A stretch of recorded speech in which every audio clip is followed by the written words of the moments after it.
we will jump into KSP.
One more.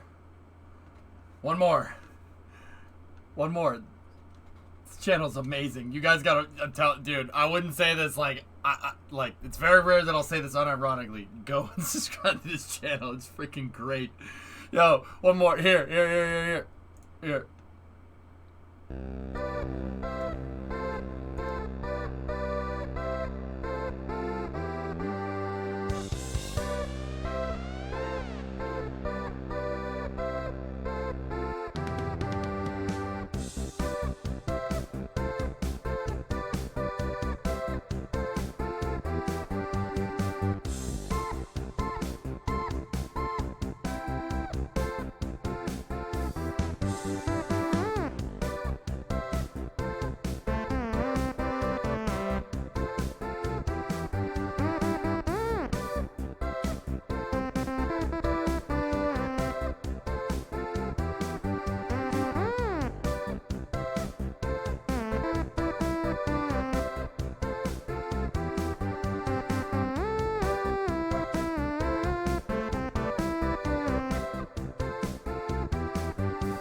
Excuse me when hop. Might as well hop.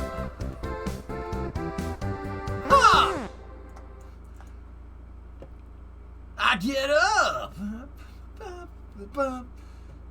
And nothing brings me down. You gotta hop. I've seen the toughest crash down. And I know. But just how you feel, you've got to hop with the starship and get to what's real. Dude, go check out that channel, guys. Seriously. Okay, all right. Seriously, check out that channel. That's Real Silly G. That's an awesome YouTube channel. It's all whoosh, automaton covers.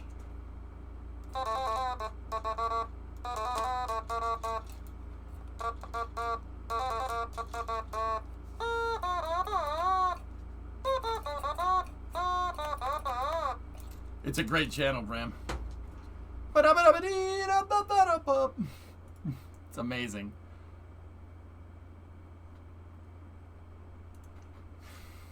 Now this one, new Elon tweet. Okay. What's that one, Force? There's a treasure trove. Oh, God. No. Oh, no.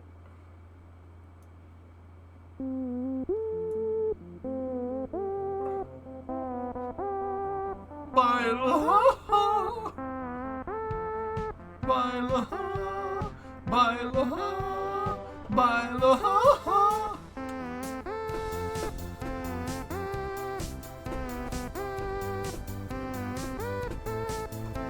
Old meme. Very old meme.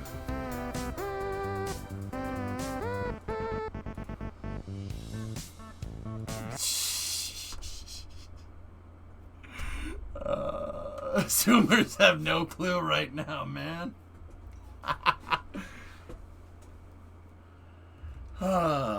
It's an older meme, sir, but it checks out. I was about to clear them. No, leave them to me. I will deal with them myself. As you wish, my lord. Carry on. See the one I linked? This one? Well, Squishy, this is the one that John linked because it's right there. I don't know. I didn't see your link in there, but...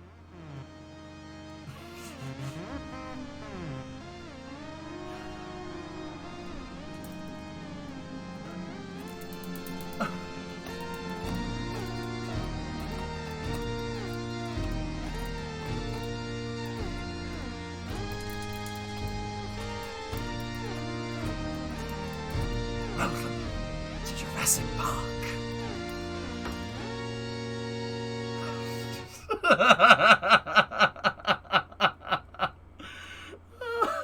Okay, we gotta get to KSP. Let's go.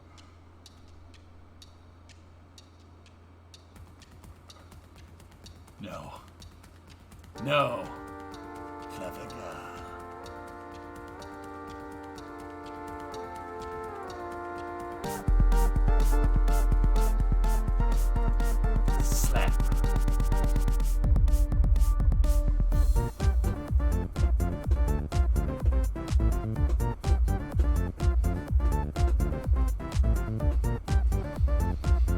let's go. Jeb is gone.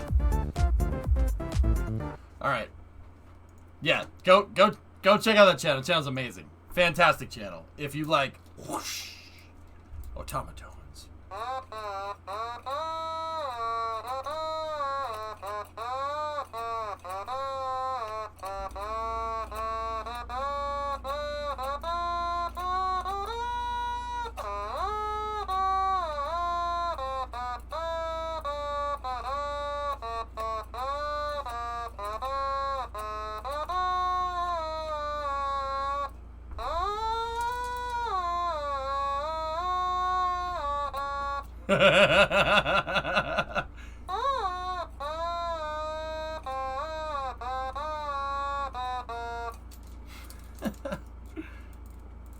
Sorry, I got distracted by dinosaur automaton. What I'm end this commie crap. All right.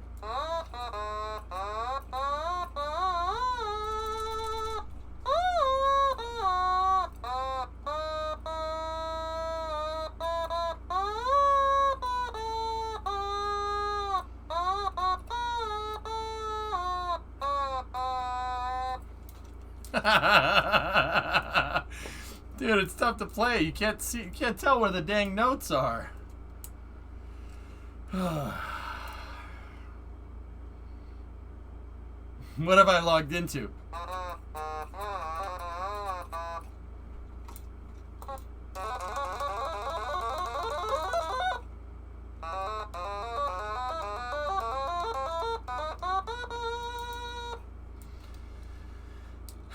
Was that the Jimmy version?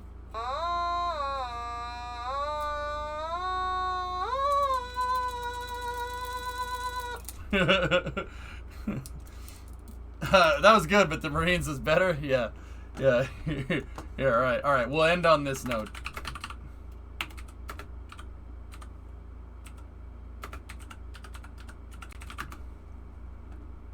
Here. One last one.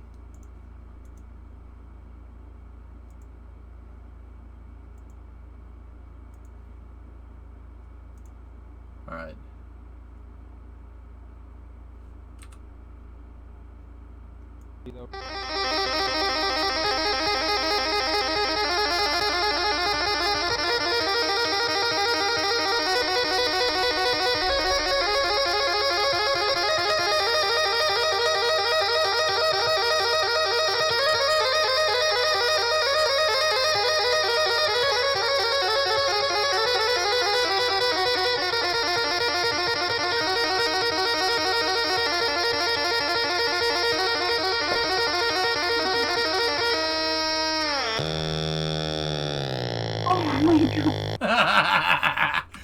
Here, links in the chat. Okie dokie. So, is it Kerbal time? OMG, slap for Kerbal time.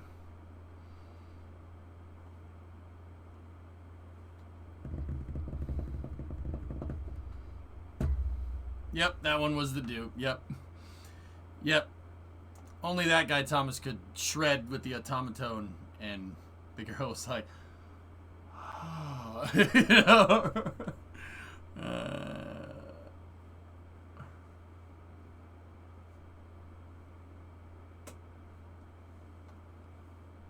I'm so excited for this. I'm not.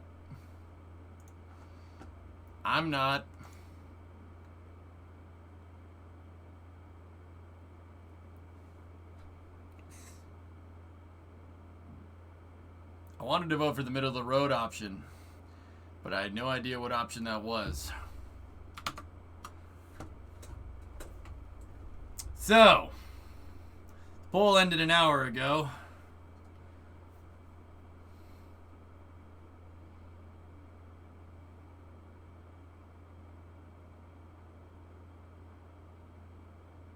How many people thought the first one was the middle of the road option?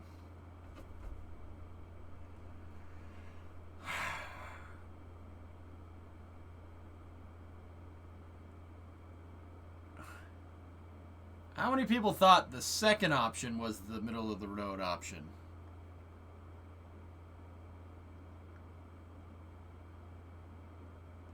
How many people thought the third one was the middle of the road option? Well, if you said the second one was the middle of the road option, well, you're wrong. The third one is the middle of the road option. Yeah.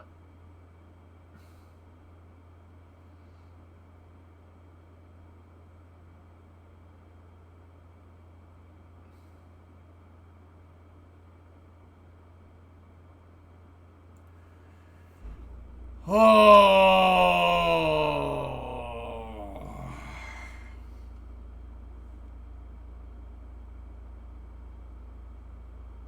I think your meta hints backfired. Yeah. That's what you get for voting for SSDOs. I mean, Pulse, if they just want to sit on the ground testing things all day, that's fine. We can do that. I see a pattern with chat. I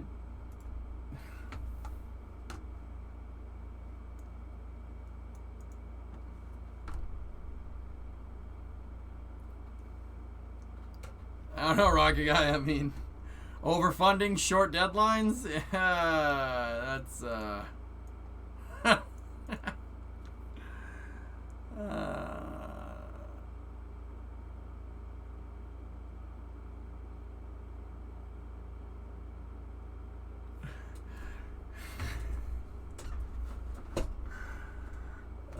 I call it the Apollo-int method. With the extra funding, hire a second engineer.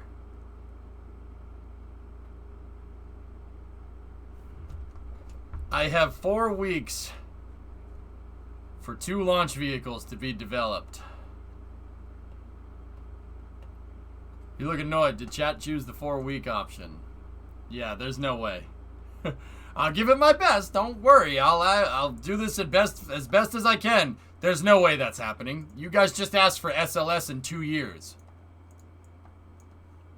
That's that's what you did. Yeah. Yeah. How many real-life space launches are going to be to miss that? I'm not going to miss real-life space stuff for this. Sorry.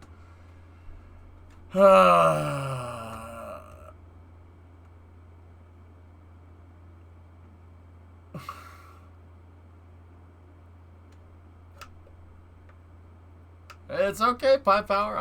I gotta act in good faith, so let's get going.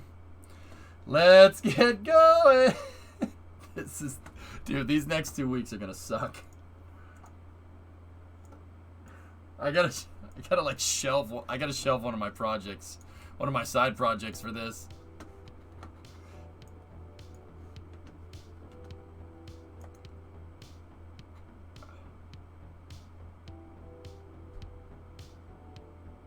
You changed the format from the middle one always being the middle of the road to it being the last one. Hi chat, I'm RJ. I like to ask EJ questions and promptly not listen when he answers them, and then wonder why the options are different than how it was previously said, even though I asked a question about the options and they changed. That's you right now. Dude, I went on for an hour about the options yesterday. And you were there. You asked questions. What do you want from me? I'm not going to always make the second one the middle of the road option. The whole point is to try to get you to use your brains, which you clearly didn't this time. So, this one's going to be tough. This is going to be a tough one. This is harder than Dart. This is going to be difficult. This is don't you dare. Oh my goodness, you gifted 5 subs. Dude, that's 2 launch vehicles. And they're the hardest types of launch vehicles to make. Oh my god. I don't even have all the parts unlocked for the big one. Okay. Let's do this. I picked 2.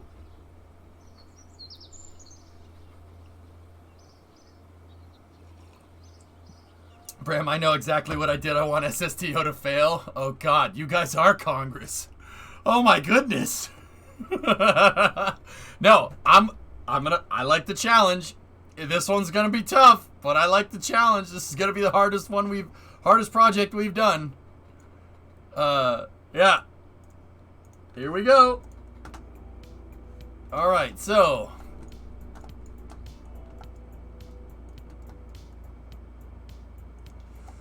this is where we're at.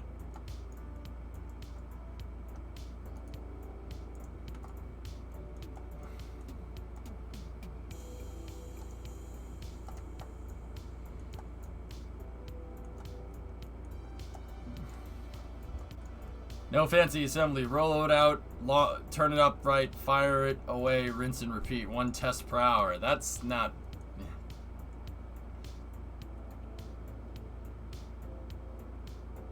Why do I even bother?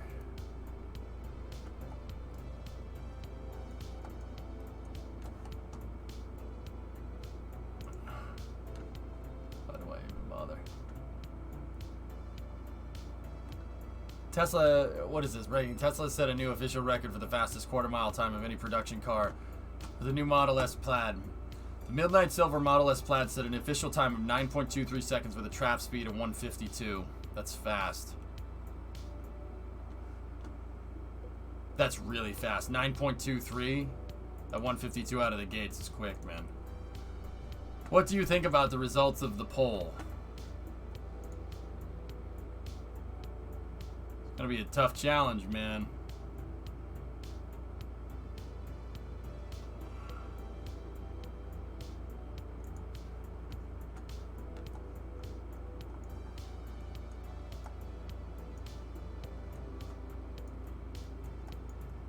You don't need those parts though, no? Fairings with doors could arguably be a much better path due to no constraint on part unlock.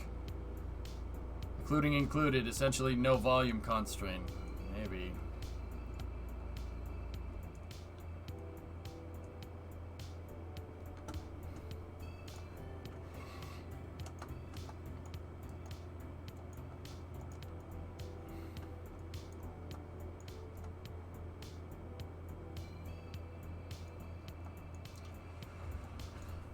Oh, okay. Where was I? Alright, so I suppose the first thing that we should do is complete a baseline here.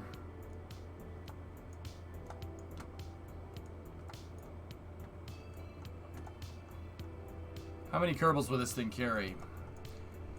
Payload is 3 to 5 tons, so it could carry that.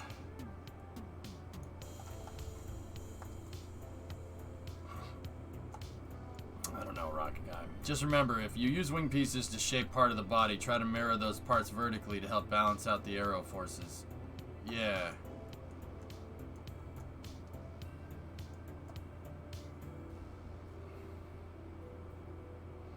This one's gonna be hard. This is gonna be a tough project.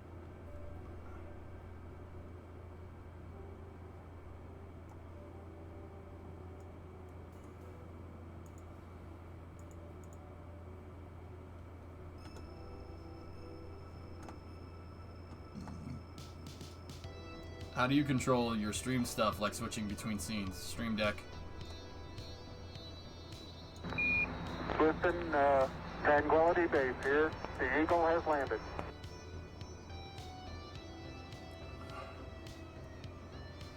I believe in you. You just got handed 3 million lemons to make lemonade before they turn bad in 2 weeks.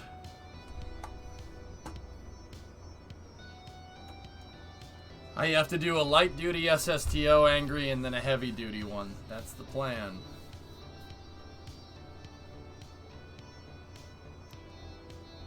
Frick. And, yep, 2 different pads. Unless I can make them launch off the same pad.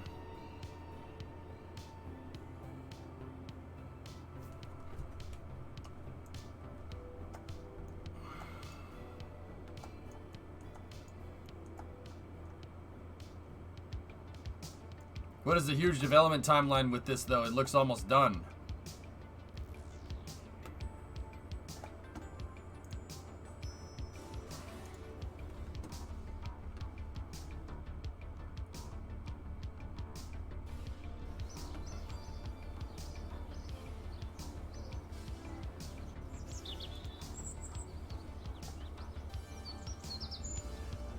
Pulse, I don't know how I'm gonna do that. I seriously have no idea, dude. I'm drawing a blank. No, the comsats need the payload there, and they should be ready to fly. The stack is there. I gotta put the payload on it. Oh yeah, I mean, Pulse, I'm gonna need an adapter. I'm gonna definitely need an adapter.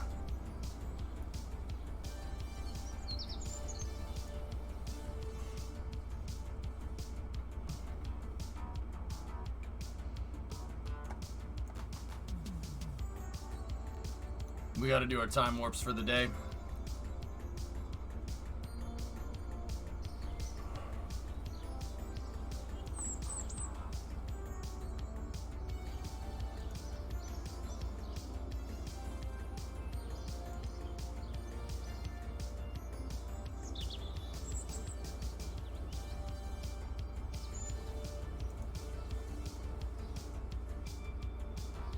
Trying to get myself as much science as I can.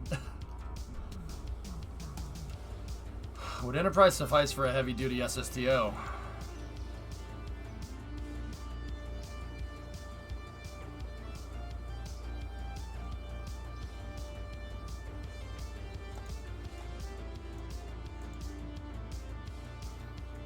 Can't do it.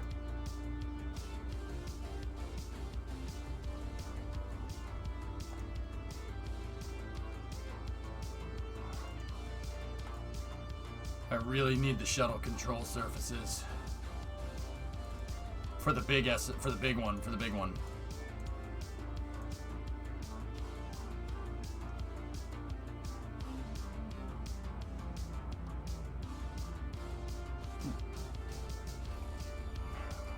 All right. So, what's our long lead items? The shuttle engines. We already got those. All right. Do we need anything from here? No. Do we need anything from there? No. Do we need anything from there? Negative. Even though we could do toroidal aerospikes eventually, but we need a gimbal. So that's off the. We can't do that because the linear aerospike on the real one gimbals. I need the payload bay and I need the control surfaces, which means we need about 800 science.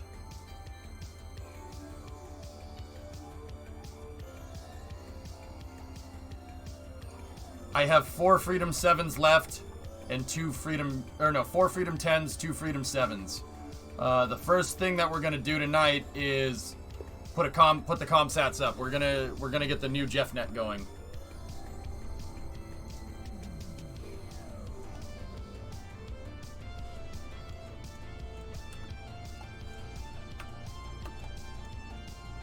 What will you do when you developed every bit of science? I don't know. Be happy because I didn't fail mission mode. Corey, per my rules, you can fail. And if you fail, you delete the save. Or just don't play it again.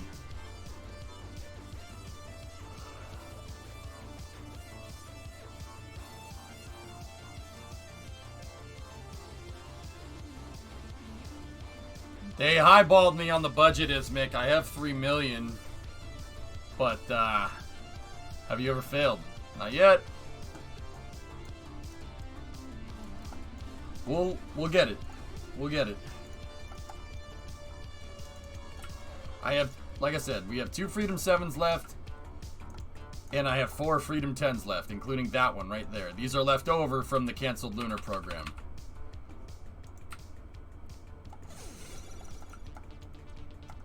Let's put a stack together. This thing has the communications satellites here.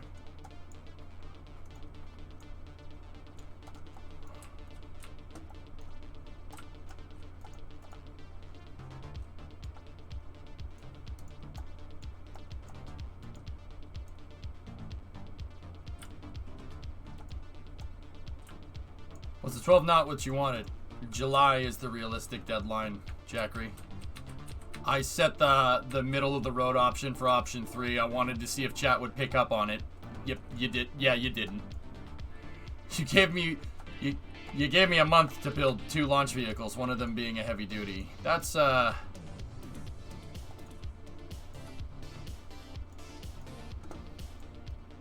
be tough.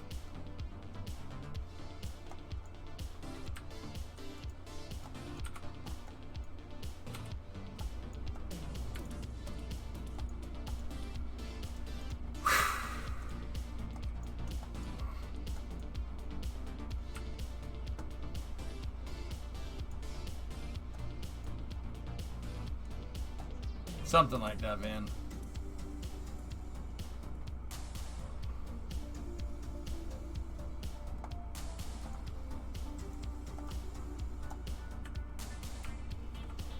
So let's get our communication satellites up there and we'll go from here.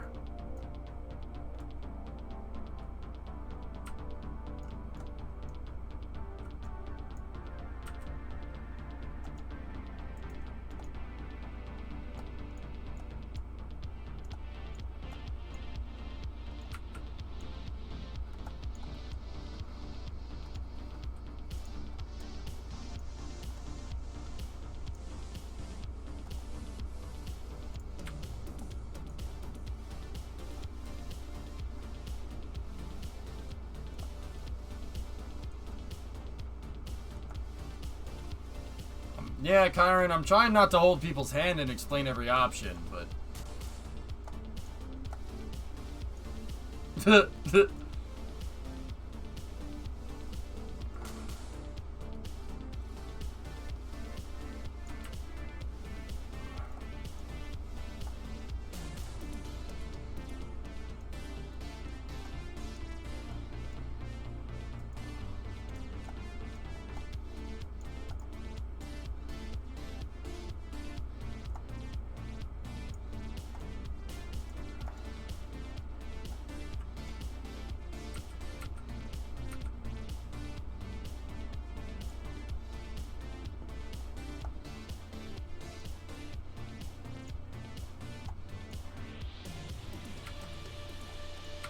Alright, let's go, dudes. Part of this is setting up the CommNet. That's the first step. We gotta set up an upgraded communications tracking array so we can basically not have vehicles black out during re-entry. And that should get us what we need. Please tell me those SRBs are unloaded. Yeah, of course they are.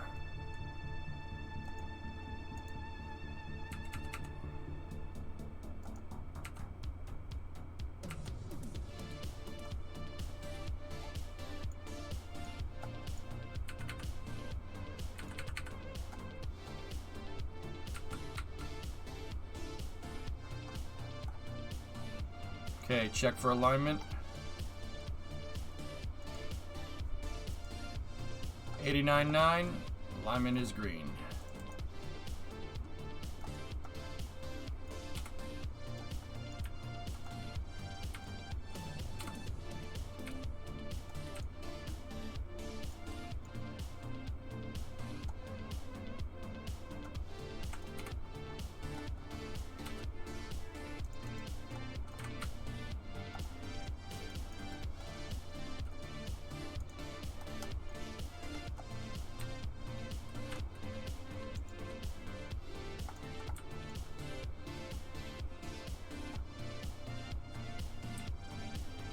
All the SRBs are inerted. These ones down here do have propellant in them, but they have no thrust. They have no thrust limiter.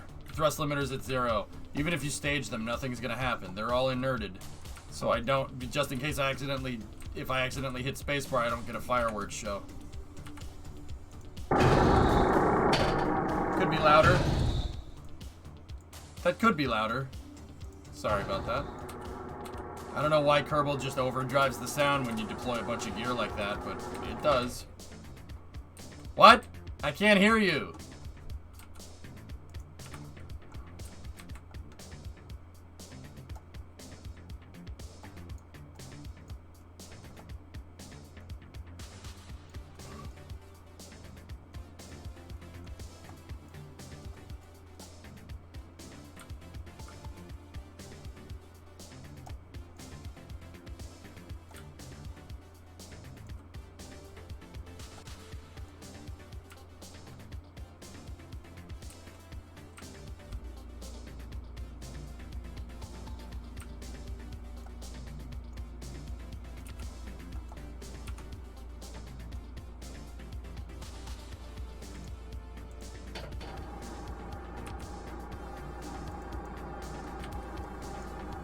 Okay.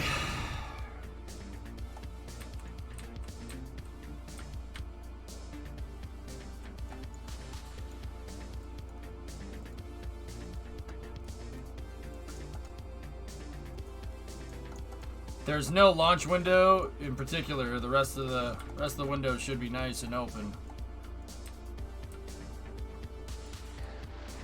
If you launch from the grass, how do you get it on the launch pad? This is a VAB. This jumble of SRBs is a gigantic vehicle assembly building. Kaylee, I've not launched one thing off of this pad and hit spacebar. I build my own launch pads. I don't. There's no challenge in putting something out on the pad and hitting spacebar for me anymore. I build the rocket and then launch it. When did you start pushing it with a truck instead of a Kerbal? Don't know. I forget.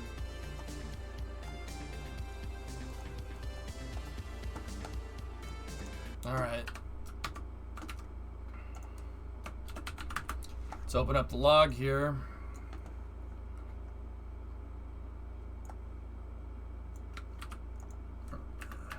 Alright, so this is KDRS, Kerbal Data and Relay System, or Kerbin Data and Relay System, launching on a Freedom 10C. Oh no, this is a 10D, that's right. 10Ds. Version 3.3. Payload. 3 Mark 3 com sats.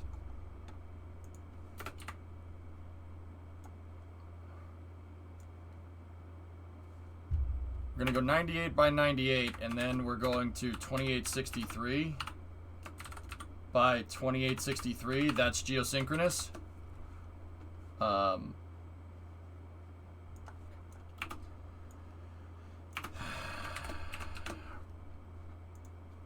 This payload is 5.6 tons.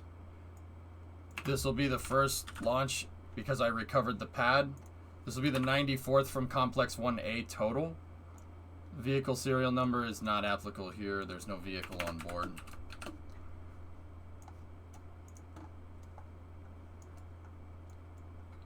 Second stage serial number is 38 and 31.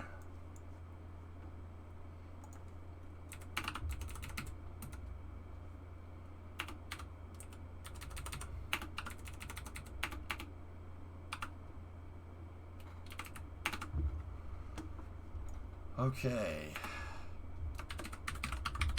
Upgraded LKO tracking network is the mission. Sorry, I put it behind me.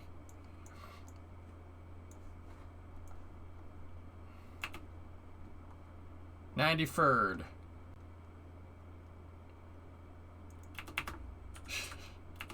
Nice. Okay, booster will be expended. All right. Let's coordinate our T0 time here. So we're at year 3, day 407, 440. We'll go with 447.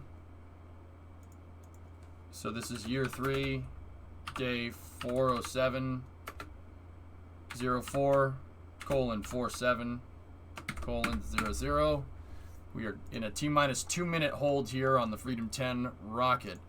This Freedom 10 rocket, originally slated for the lunar missions, will now find new purpose as a vehicle for launching our tracking arrays. Can you see my last? I'm in a launch sequence right now, RJ. Just bear with me, okay? What's up? Did my sub go through? It says you're subbed. Yep. Alright, so let's go down the stack here. 426, Spiffy. Alright, ensure that fuel crossfeed is out here. Okay, crossfeed is disabled there. We're going to go down the stack. Pull for vehicle health here. Crossfeed is disabled on the upper stage here. Same vessel collision is enabled here. Same vessel collision is enabled there. SVI is enabled on the second stage, inner stage. And SVI should be enabled on the fairing as well, okay? We're going to go into the second stage here, or the first stage, inner stage here, and open up the second stage fill and drain valves to allow fuel. Let's move into the second stage for fueling operations. Okay, 3 pre-valves are open there. Then we're going to go down to the bottom of the booster here. Same vessel interaction is open, and we will crossfeed, enable crossfeed on the pad. Same vessel interaction.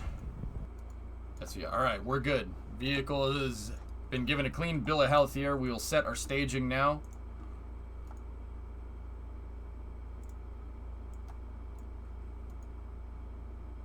RJ gifted a sub to Jared.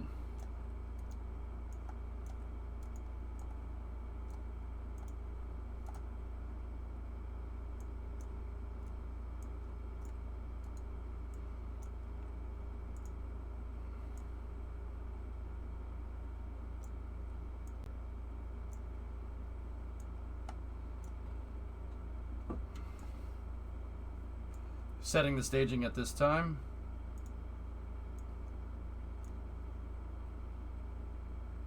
Okay, staging is complete. Okay. All right.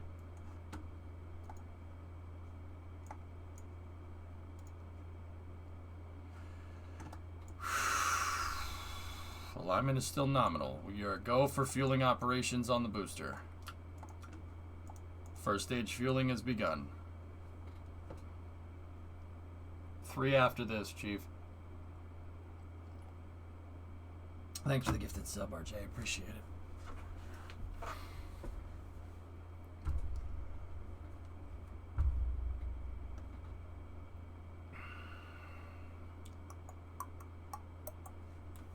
All right, so these ones are going to go up to geostationary orbit.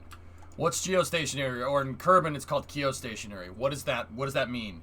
Geostationary orbit is an orbit at higher altitude. It's a high Earth orbit, or a high Kerbin orbit in this case. And that high Kerbin orbit is basically an altitude where the orbital period matches the rotation of the celestial body that it's orbiting around. Okay? So that satellite will appear to hover over whatever point that we put it up there in. So we will send these things on a transfer orbit, and then I'll have the second stage deploy 1, 1, and 1. And I'm trying to make a triangular satellite network that's similar to what's called NASA's Tracking Data and Relay System, or TDRS for short. The Tracking Data and Relay System is designed to, well, track stuff in low Earth orbit. It's a communications network that NASA uses with the ISS. This is how they can communicate with the ISS 24 hours a day, 7 days a week, 365 days a year, no matter where it is, even if it's on the other side of the planet. So I'm basically going to do that. I'm going to do something similar to TDRS here with my, I have converted Mark III tracking satellites here with upgraded antennas.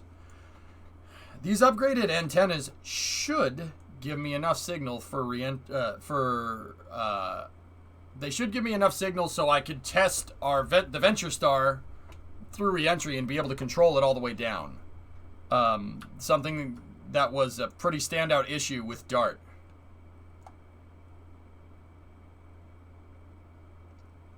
Stationary orbits, geosynchronous and geosynchronous orbits only go up to a certain latitude self-synthesis, but that depends on what planet you're orbiting around.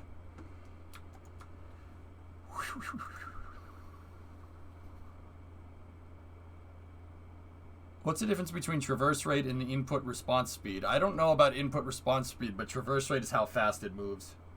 Where's Sol's stationary orbit?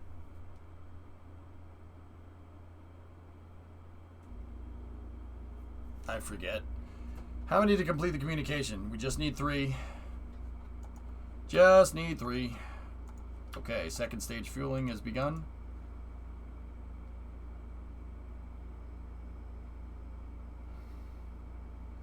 We're inside of 2 minutes now. You can do either one, Van. I need an adapter, but I can do either one. 7 or 10. It's in its space configuration, it's designed for 10. But it can launch 7 as well. This pad launches 2 types of rockets, which is cool. I've launched it with 2 types of rockets and reused the pad. So like I've launched a Freedom 10, a Freedom 7, Freedom 10, a Freedom 7, and yeah, I just take the adapter plate off.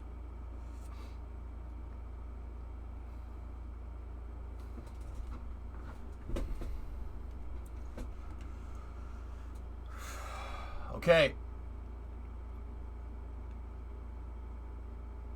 Fueling is complete. We are T-minus 1 minute and 15 seconds. We're beginning second stage gas closeout here.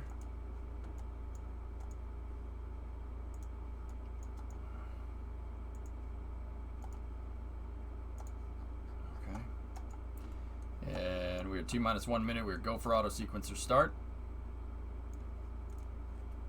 Freedom 10's onboard computers now have primary control of all vehicle critical functions.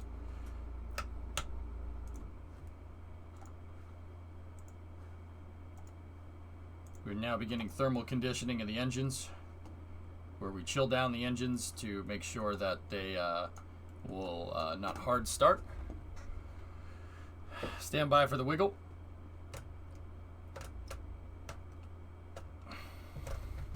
Okay. Wiggle is complete. First stage gas closeout is complete. First stage is pressing for flight. Rock, report range status. Status check. Go Freedom 10. Go KDRS.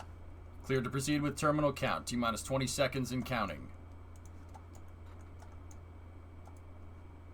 Ground pyrotechnic systems are armed.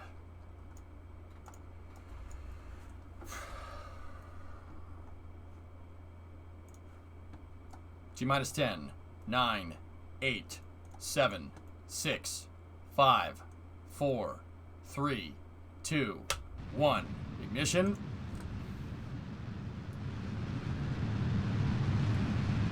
And we got a liftoff. Liftoff. Freedom 10D carrying the KDRS tracking network, paving the way for future missions beyond. We've cleared the tower.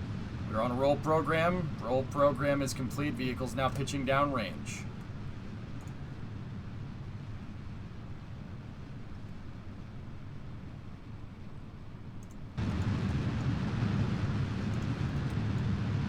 All systems are looking good. Now throttling back for maximum dynamic pressure.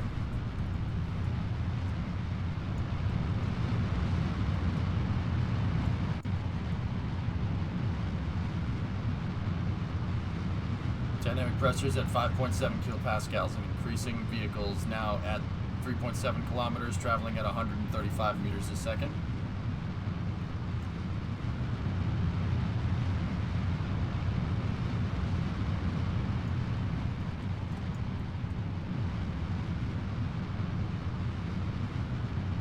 .2 kilopascals and increasing, 6.5 kilometers in altitude, traveling at 180 meters a second.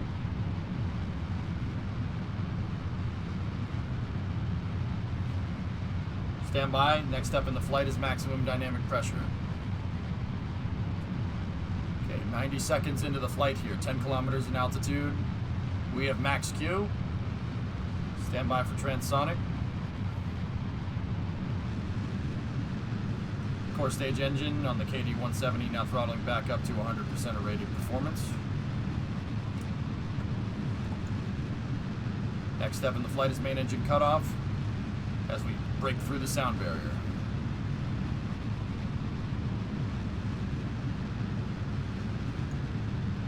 Vehicle's going right down the pipe here.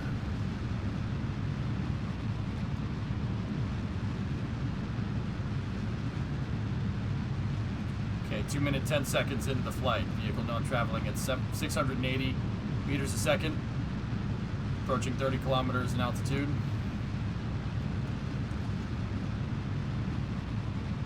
Stand by for main engine cutoff.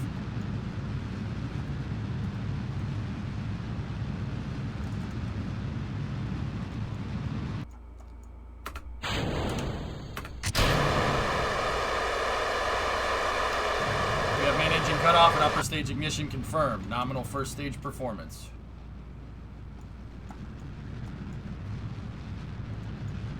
Yeah, very high on the staging velocity. That's real good. Okay, next step in the flight here is payload fairing separation.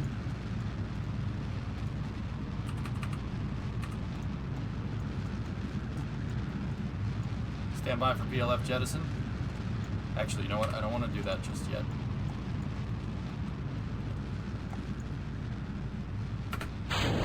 PLF jettison is confirmed.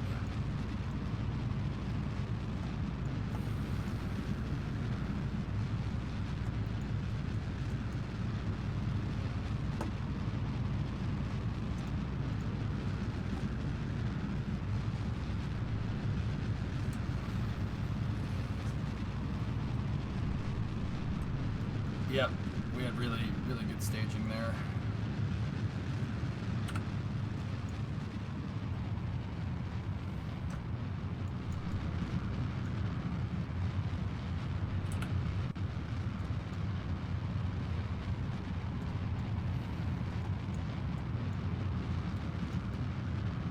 You can see the 3 tracking satellites up at the front here. Vehicle's now 1.5 kilometers a second velocity, 106 kilometers in altitude.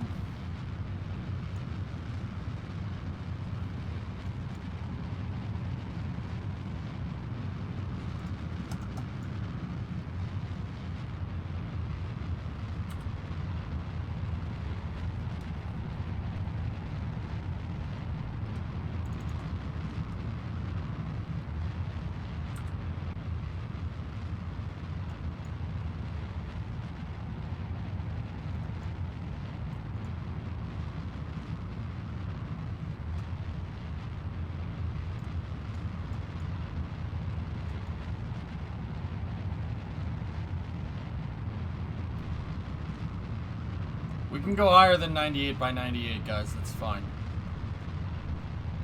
Alright.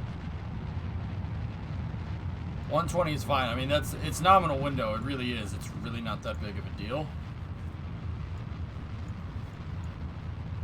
Yeah, first stage, unfortunately, will be expended.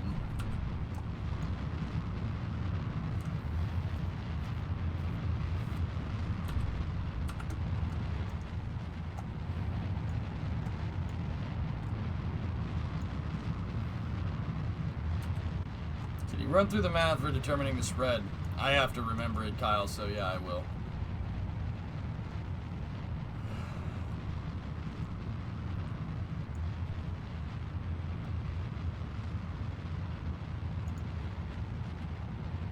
Stand by for Seco.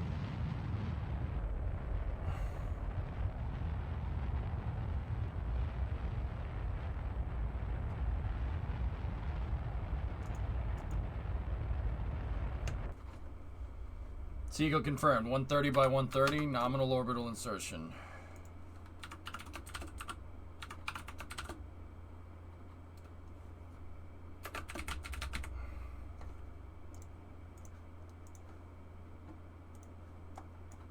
Still have acquisition of signal on that stage. It's not like we can do anything with it, but maybe save 1 freedom for museum purposes. We could.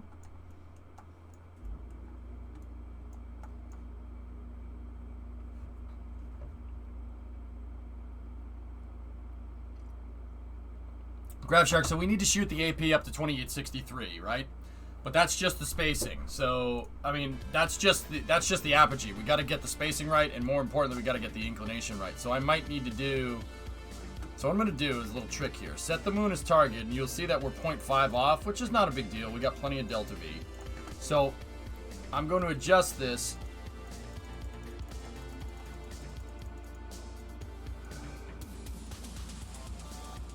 And first thing that you want to do is set your orbital inclination so it's to 0.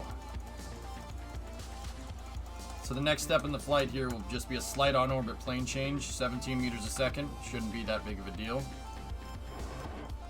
I don't want to do a Starlink style deploy with this thing because these satellites have solar panels that are in pretty damn close proximity to each other. I don't want them damaging the solar panels.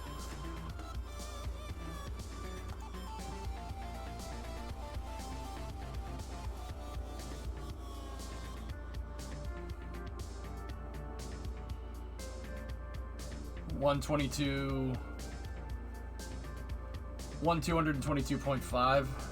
Rev, yeah, okay, so Kyle, I can show you. Thank you. That's the number.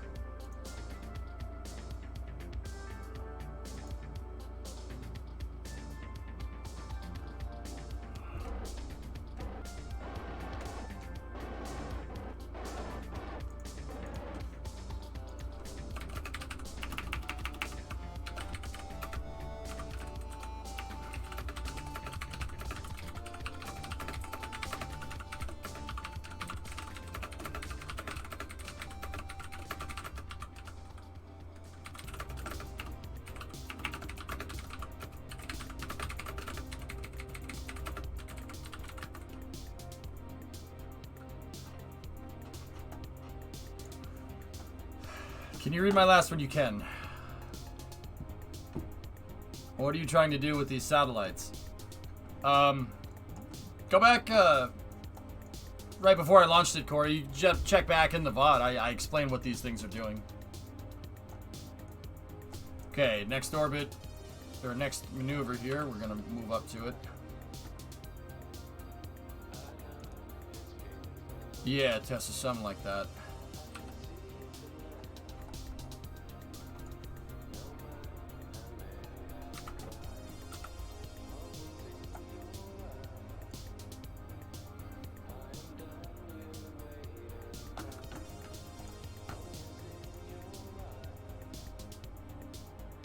So we got to put the AP up at 2863, 334. And then the periapsis needs to be at 122, 527. And then we'll graveyard orbit the stage. Or, I mean, it might have enough delta V. Who knows? These are geostationary tracking satellites. I'm upgrading over the network that I have, which is JeffNet. Yeah. Man, maybe, I don't know. Maybe we shouldn't put these at 2863. Maybe they should be semi-synchronous.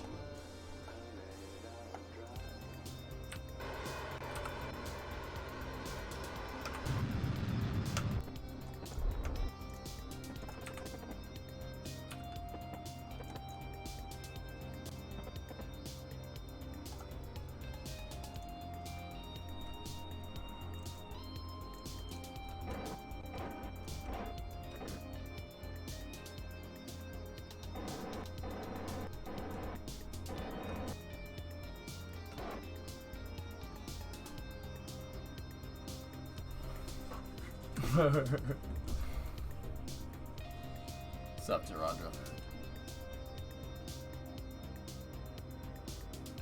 I probably should have checked this, but I'm pretty sure, if I'm remembering, the RA2 should be enough to get all the way to the ground.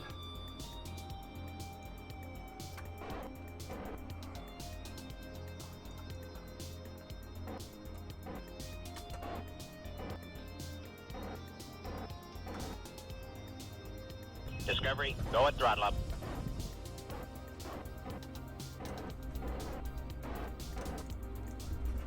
Give me 1 second, guys. It's really hot in here.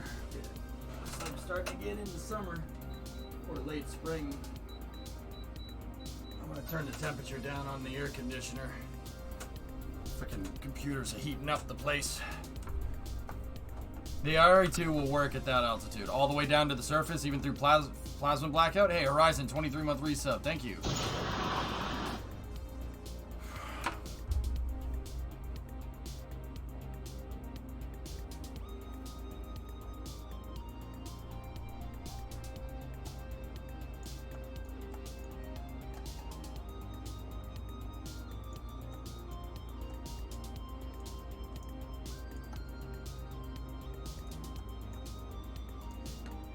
We gotta set this number to 2863.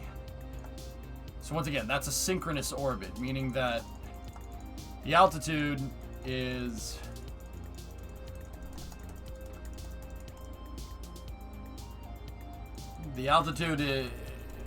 at this altitude, our orbital period matches Kerbin's rotation. So the satellites will just appear to stay in one spot over their respective targets.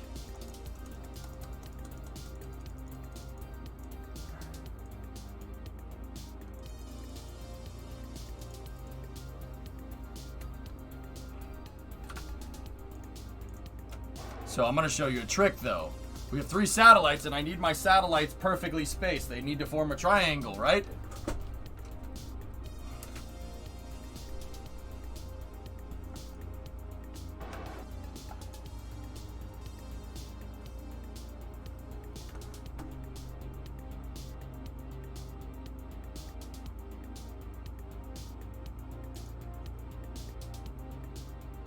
Semi-sync might be better for this one, dude.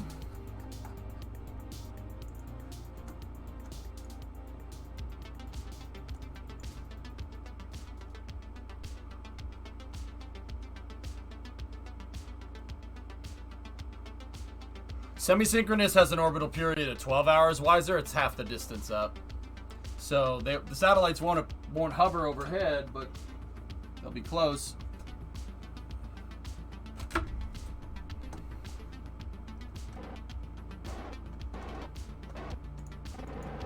Well, wait a minute. I have ground tracking stations, and those ground tracking stations are good enough out to the moon. If they're good enough out to the moon, like, look, the ground tracking stations use the same dishes, right? Caldos is a ground tracking station that we placed there. And that can track all the way clean to the moon and then bounce off JeffNet. So if that's the case, that means these things up there should be just fine.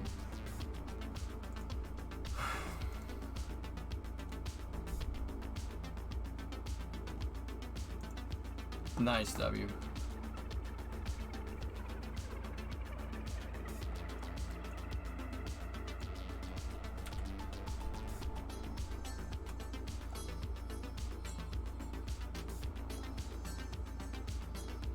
It does, RJ. Yeah, I want to have one over where we re-enter.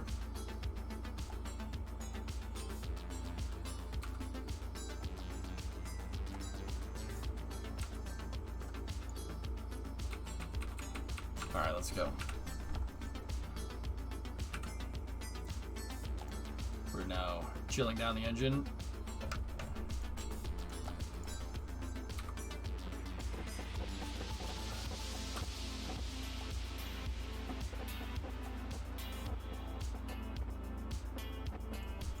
T-minus 15 seconds.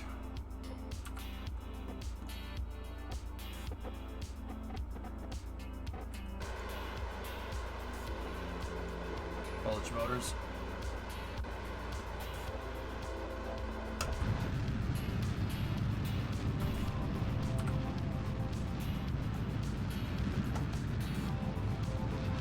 Yeah, I saw him, Euler. Pretty cool, huh?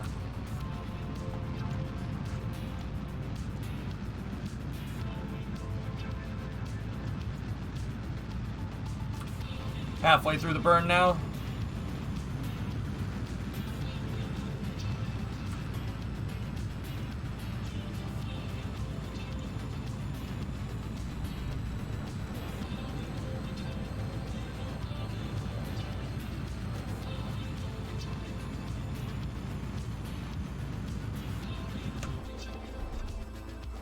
Okay, we have second stage engine shut off. Seco 2, shutting down the engine.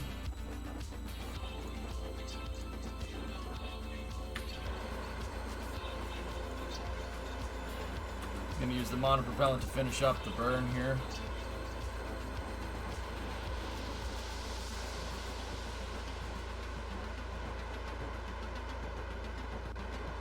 We're looking for 2863334. Almost there.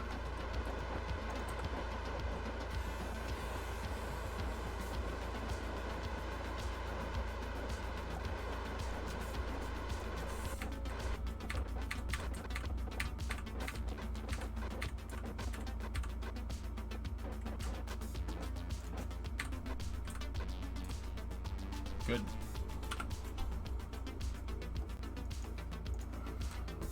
Perfect. Okay, stage will now coast.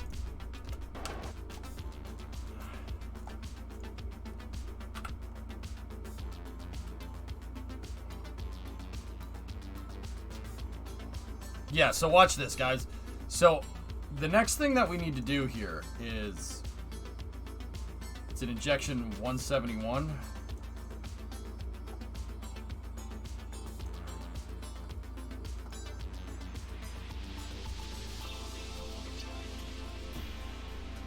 Not sure if this makes sense to use or not, but on my shuttle I have a docking port angled up. I have a docking port angled up to the angle of attack on my shuttle so I can lock prograde through re-entry at the angle I want. Is that a bad design? No, not necessarily, but keep in mind you might have to change that angle over time, but yeah, no, it's okay. Oh, pie, yeah, no, this is... I don't think that's...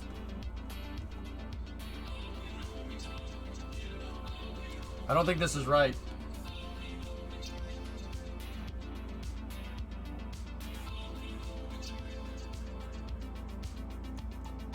Grav, I think we're off by a little bit.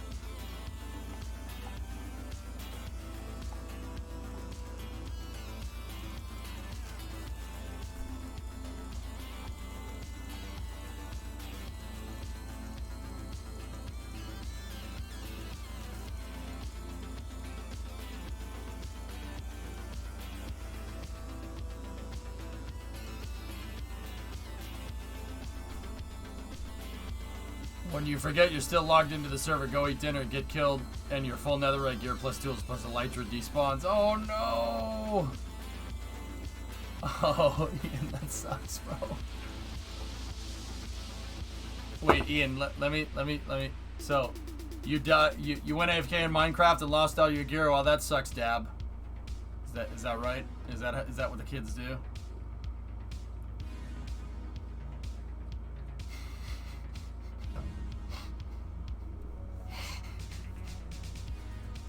Ian, that was still funny, dude. I was making dinner the other day. I was making dinner, what was it? I don't know, on Sunday. Or not making dinner. I was like, I don't know, I was making myself some food. And then I just thought of that. Hey, EJ, my hard drive broke, Dab. I'm like, what the fuck? Oh my god. It made me laugh so hard, bro. I got a new SSD so my data is safe, dude. I'm like, what? Oh my goodness. It was funny, dude. Okay.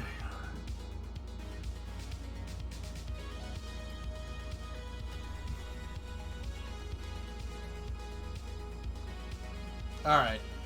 So, the orbital period up here, right, is 6 hours, right? Because one day on Kerbin is 6 hours. So, if I set this so the orbit here, the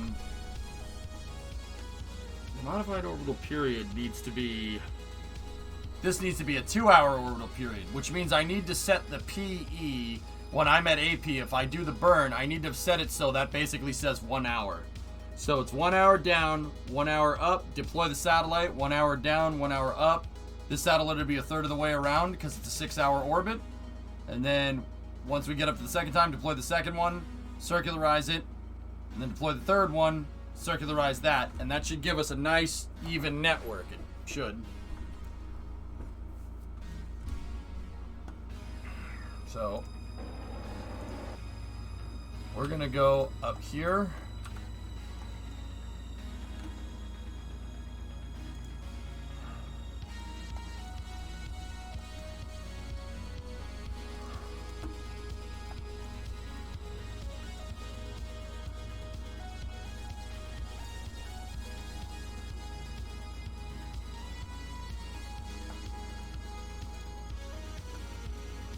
Wouldn't a 2/3 be cheaper? Yeah, 2/3 would be cheaper.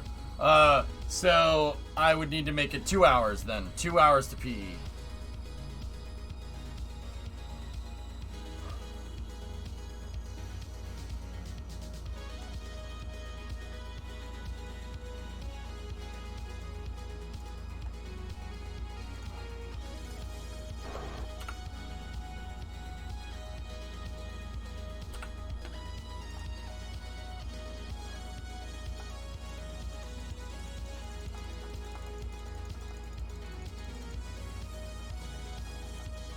Okay.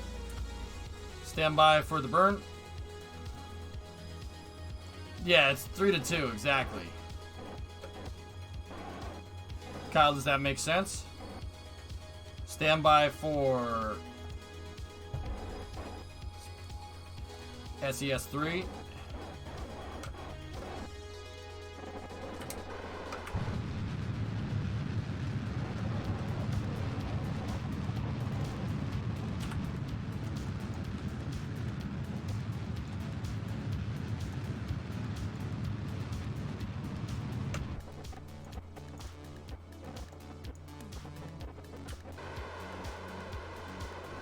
Got to set the orbital period to 4.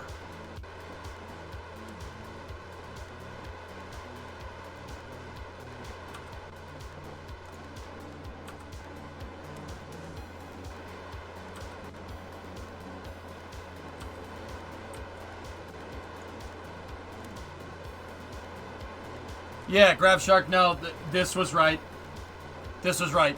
Yeah, no, Grab Shark, you had it right. Sorry, I never doubted you for a second. Wonderful.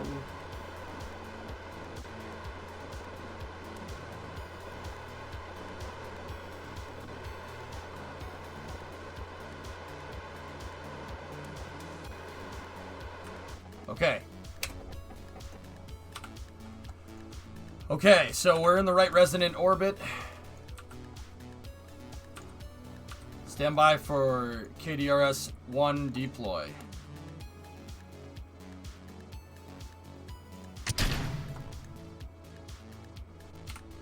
We have a good deploy on KDRS-1.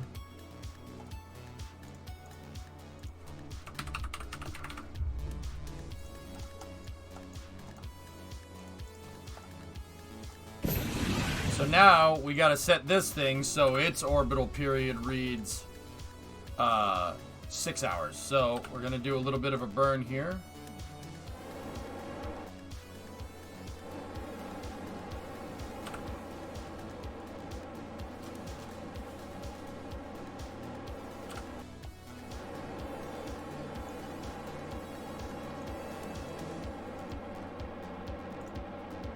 Oh crap. No, I hit the wrong button.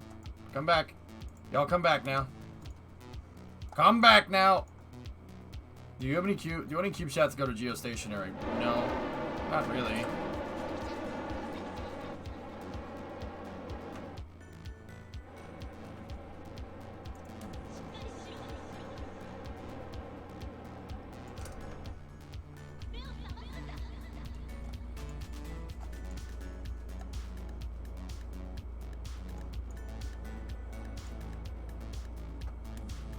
I'm gonna use the gyros. I screwed it up by hitting control from the wrong point here. There's been interplanetary CubeSats before, though, RJ. On Insight.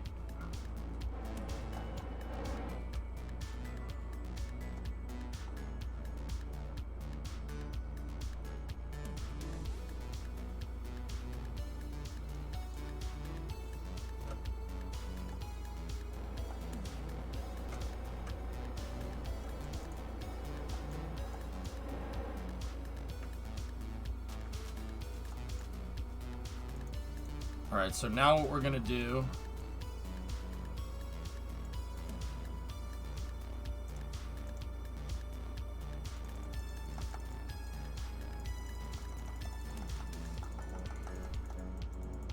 is we're gonna just make sure we get this to exactly a 6-hour orbital period.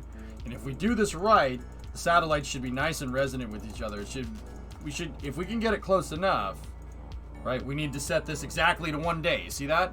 19 meter a second burn here. It shouldn't take too long. Shouldn't take much to get this right. And then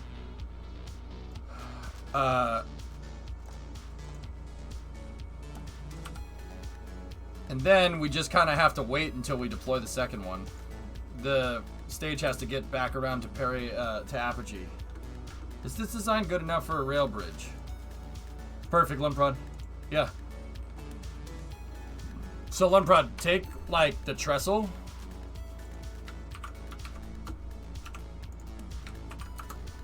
That looks great, man. Yeah. Make the trestle go this way a little bit on either side, right? So, like, build another box right here, and another box right there, and another box right there. Build it, like, 3 out on both sides, and it would look cherry, dude. And try to see, like, see if you can, like, with these pieces, like, put iron bars down this so it looks like there's rails. You know what I'm saying? Iron bars down the front of these, and then it would look really good. I think that would look, yeah, that's perfect, dude. It looks great. You know, I think that looks fantastic, man. Periodic, hey, man.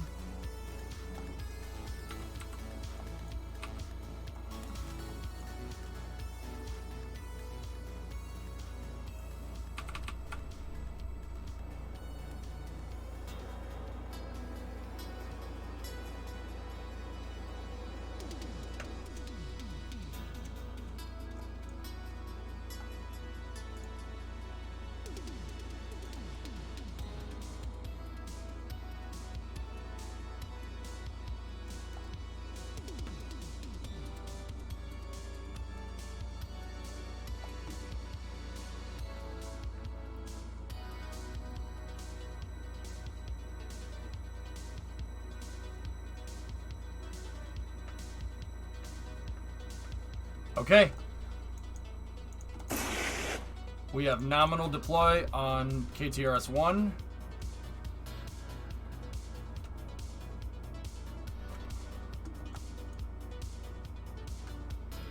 It has a perfect 1 hour orbital period, 2863.313.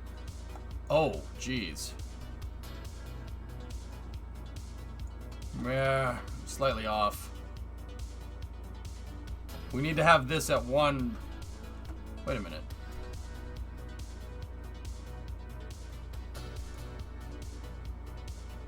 Huh.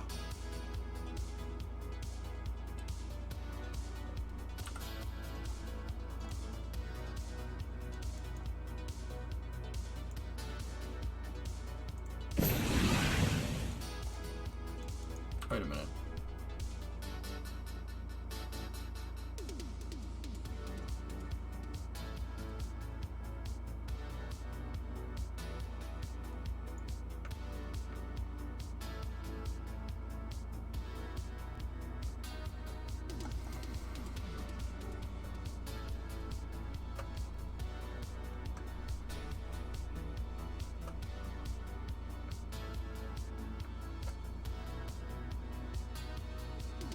AP and P don't matter, it's only orbital period. Yeah.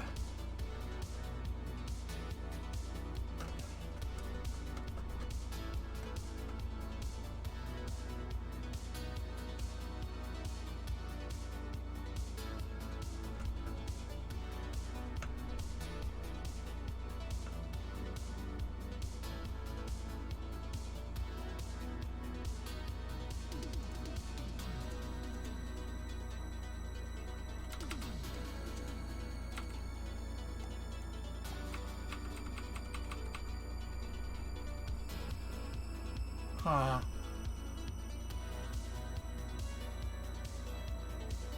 It might need to be a little bit higher than 2863.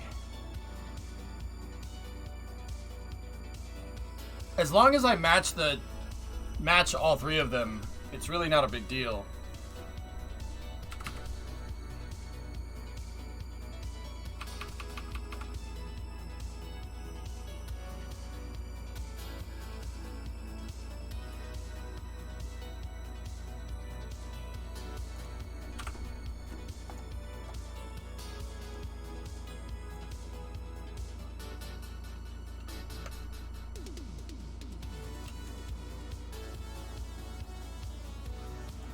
Somebody used modulation here.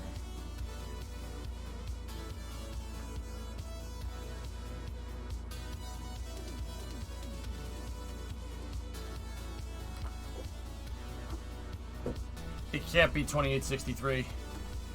As long as I match all three satellites, though, it should be fine. It might be 2868. In fact, that kind of seems like that's what it is, so. But once again, we're already in resonant with that, so we'll deploy a 2863, and you just got to make sure that we're at 2863.3, 2863.3, 559.9, and then all the satellites will move together, but they will slightly shift. Yeah. It's weird, Grav Shark. Anyway. This one is right over the re-entry corridor, so this one should be able to communicate very well. Alright, so now watch this. I'm going to switch us back over to the second stage here.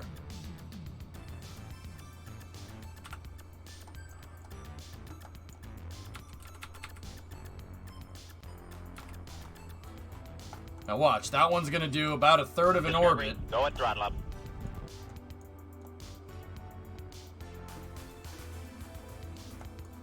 Or 2/3 of an orbit, excuse me.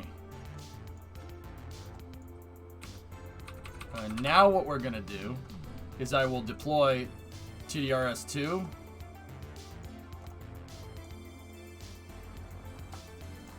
Stand by for TDRS-2.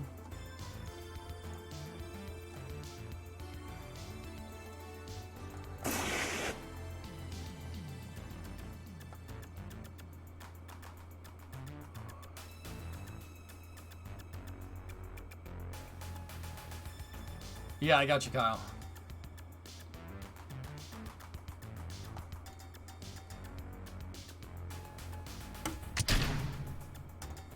We have nominal deploy, Tedra's 2.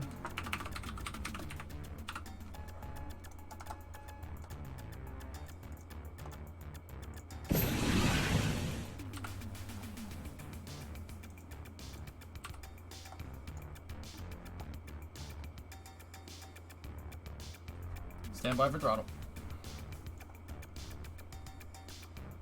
We're gonna boost this number up to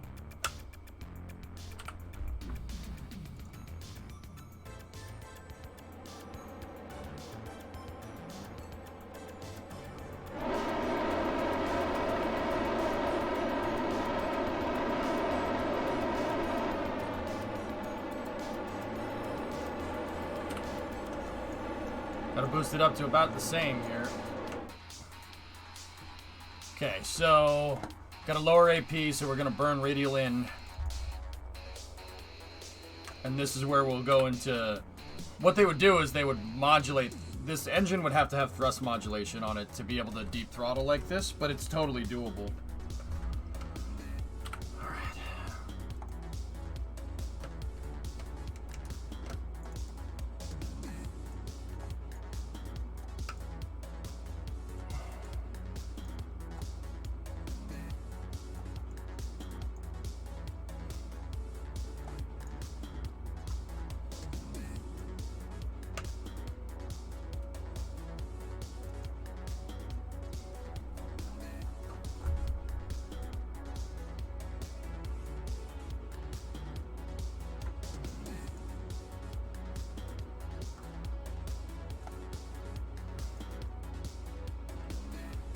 It is actually possible to get them to stay in formation, so to speak, for quite some time. Need mods to get it accurate enough, though. Exactly, yeah, it's impossible for EJ.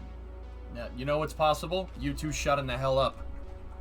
That's possible. I don't know if you guys knew that. Maybe you should try it.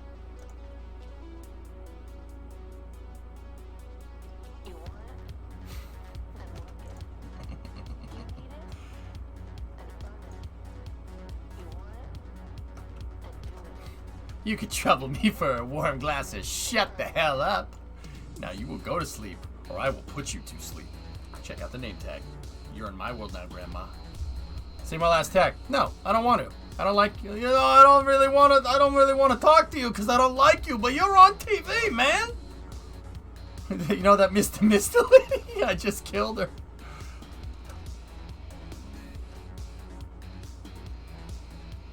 Mister, get me out of here! Mister! Hang on, we'll be right down!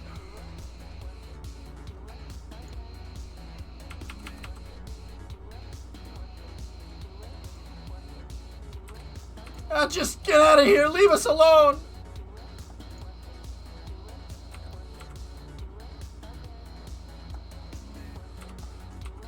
You know that Mr. lady? I think I just killed her. Okay, we gotta do radial out here. You're in big trouble, pal. I eat pieces of poop like you for breakfast. You eat pieces of poop for breakfast? No.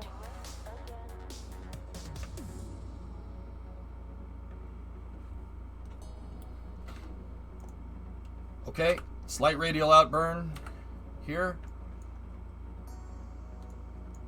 2863. 333, repeating, of course. It's very good. That gives me about a 0.623 chance of survival. Repeating, of course. Repeating, of course.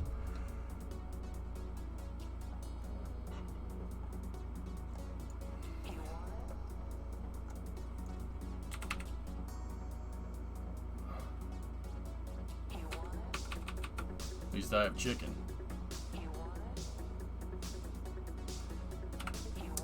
That was a little too much.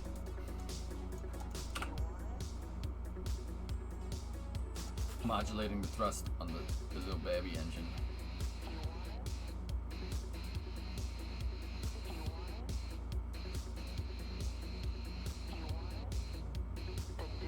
Oh, that's good. 2863, 334 by 332. We have nominal deploy on KTDRS2, shutting down the engine, safing.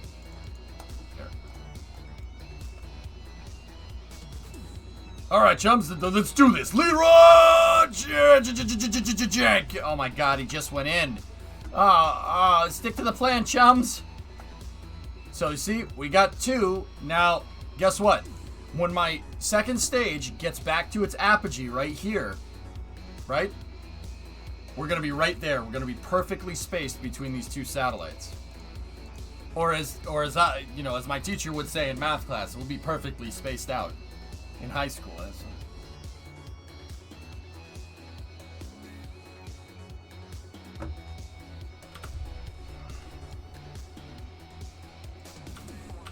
All right, watch. Ready? It's like poetry in motion.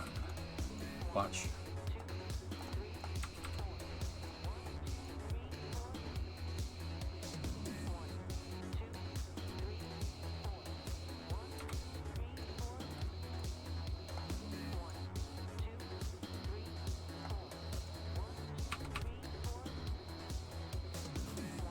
Oh. Smelled. It's like wiping your butt with silk. I love it. This is not a jackhammer. It is a shockhammer.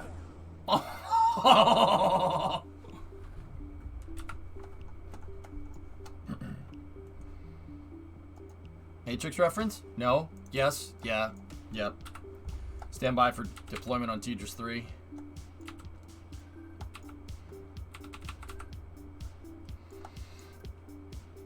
Do not try to understand the reference.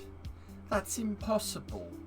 Instead, realize the truth. What truth? There is no reference. Then you realize that it is not you that is getting the reference, but it is yourself that is getting the reference.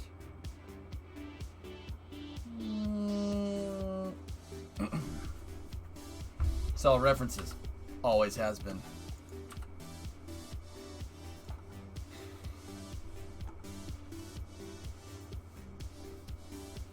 I just met my new neighbor. He has 2 big, great American lap dogs. I mean, both are nice. Nice. Alright. You need to realize the truth. There is no chat. I know Google Foo. Show me. This is a search engine. Similar to the programmed reality of the Matrix. Okay. Stand by for 3 deploy in 5.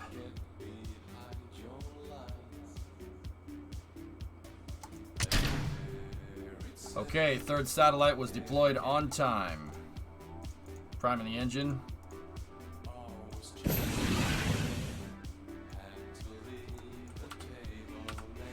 Make sure that thing still has a signal. It does. Stage will now move into a disposal trajectory.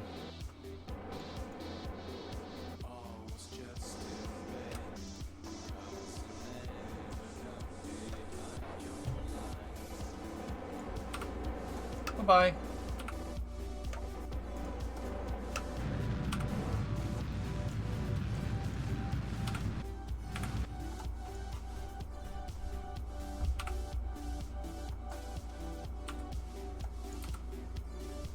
Hey.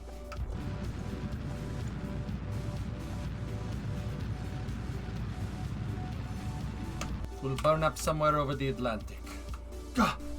She changed the access codes! Go ahead. Shoot him. He means nothing to me.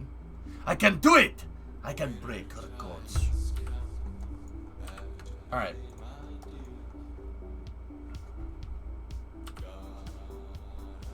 Alright, stand by for injector burn here. Alright, bring up this. We need to get that number to 559.9. I am invincible! This is not one of your games, Boris. Real people will die, you pathetic little worm. She was in the mainframe. Check the computer. She's a moron. A second-level programmer. She works on the guidance system. She doesn't even have access to the firing codes.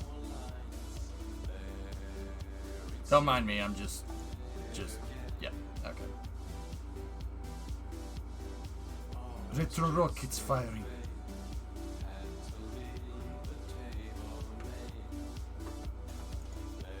What else do you call your bottom?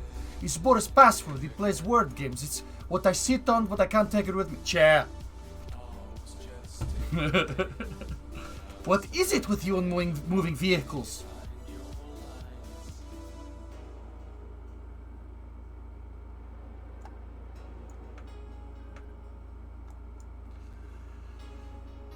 How long did you say that fuse was? Oh, grow up, 007.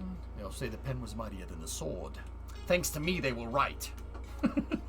Now, let's ask Freddy here to demonstrate. Here we are. Sorry about this, Fred. 1, 2, 3.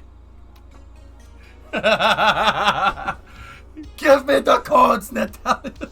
I love that movie. That movie's fantastic, man. Give me the codes, Natalia. Give them to me.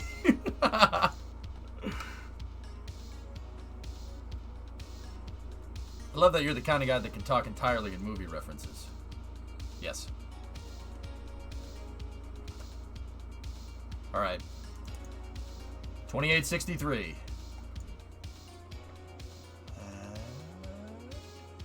Say it. Say Mr. Beefy. Say it. And I love you.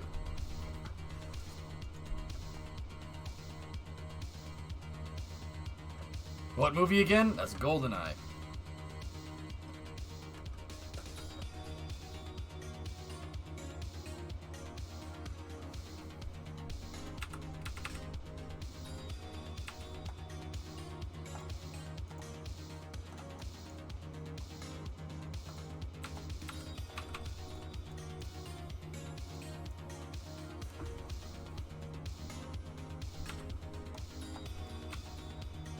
Okay, stand by for the final circularization here.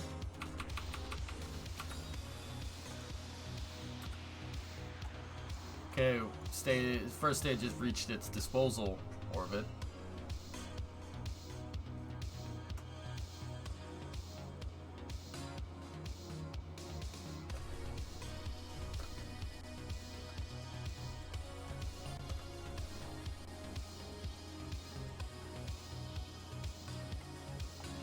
.2863, 334.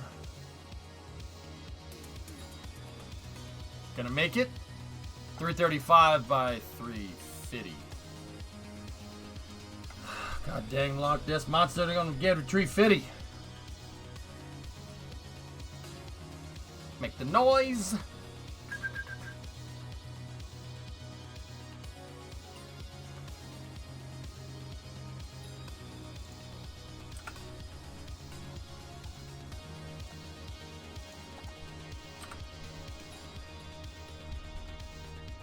I can't call it today. Oh, one of the best episodes of all time.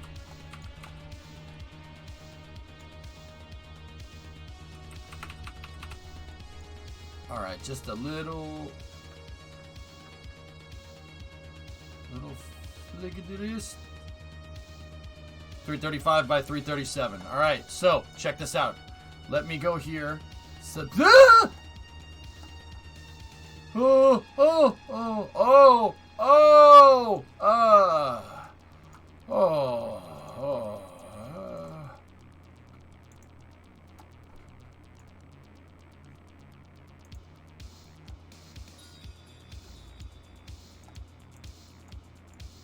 Let's just say that yeah.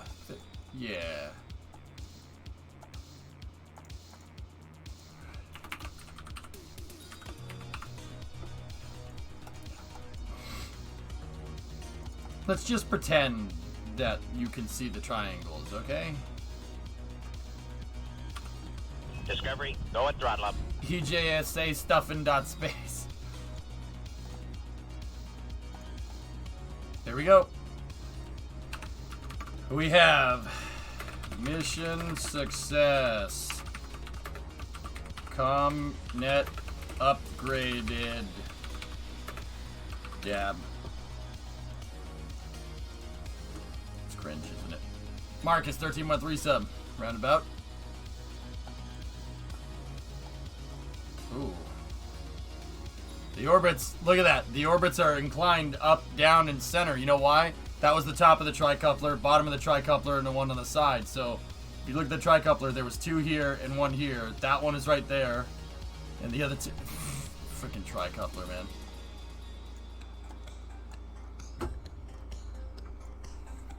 So we still have JeffNet. But I think it's time, after 5 years of operational life, to decommission the JeffNet.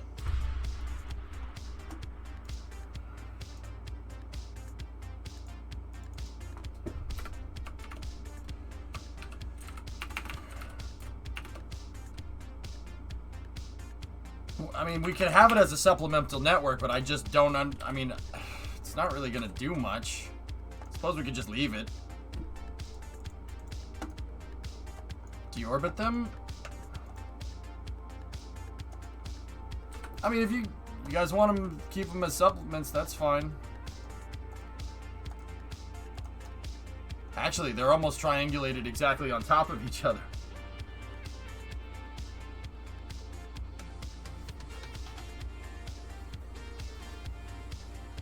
It's not debris. JeffNet still works. There's just a much more powerful system.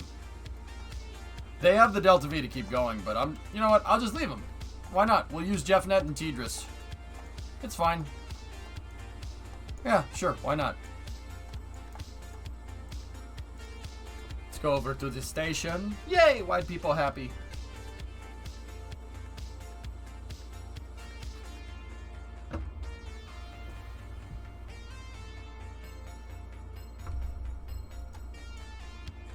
You'll remove the junk and you'll like it. I'll show you junk. Wait. Oh. Put that one out there. I can't take that one back, so whatever.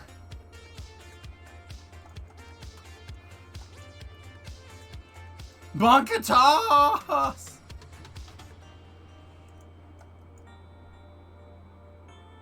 Yeah, I agree, Kulani.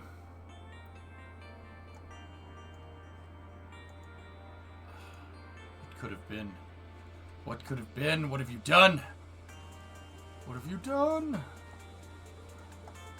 Pretty soon there will be a SSTO that's as big as the station. Right here.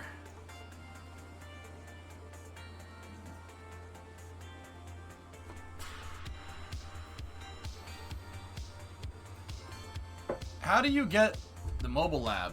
Well, you gotta unlock it. It's in the tech tree. Here, take a look. Go into the Space Center. Oh, hey, look, a death trap. You know what? The only reason Dart didn't work as well as it did is because of you, chat. Because of you. I had nothing to do with it.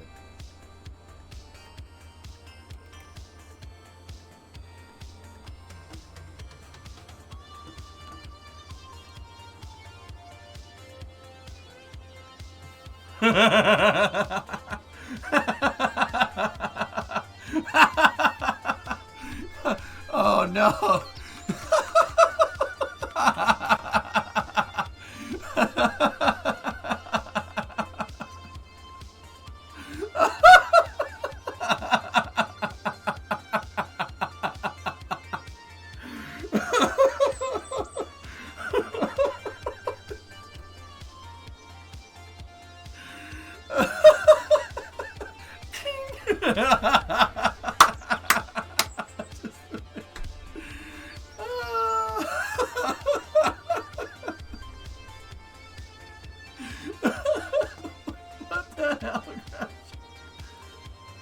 Don't worry, chat learned their lesson and they won't short you on development. Oops.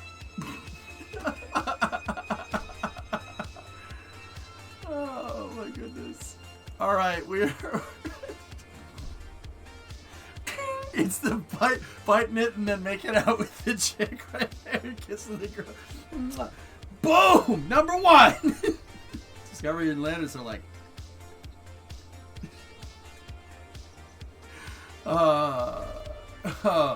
Oh, man. That's pretty funny, dude. Okay.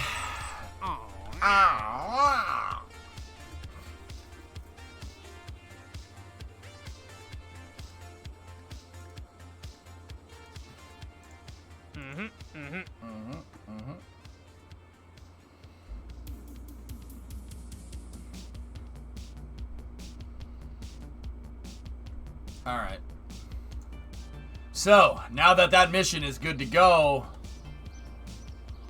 well, it's time. It is time that we mess with the X-33. Alright. So, we have the mock-up, which is the tanks, and then we have the baseline, which is what we used for our cost structuring. And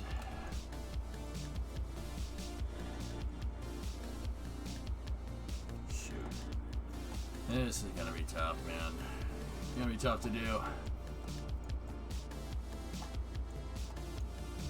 Oh man, we are in for it. Hey, predominant. How are you, mate? Did I leave myself a to-do list or anything? I'm very sorry. What is this?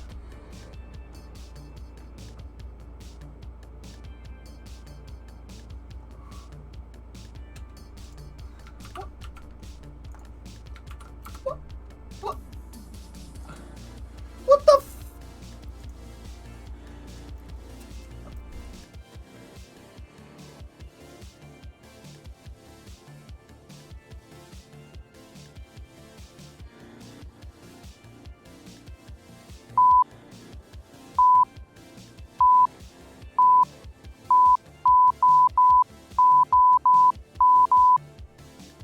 Piece of monkey!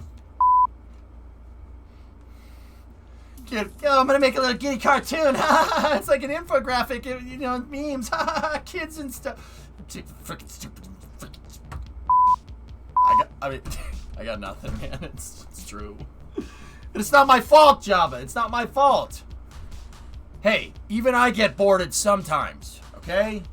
Salty much? Nah. It's funny because it's true.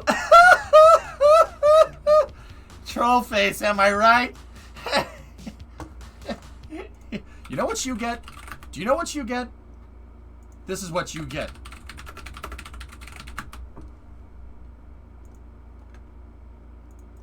This is what you get. No, it's not I have a bad case of diarrhea.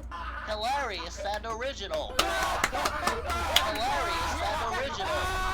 Hilarious and original. Hilarious and original.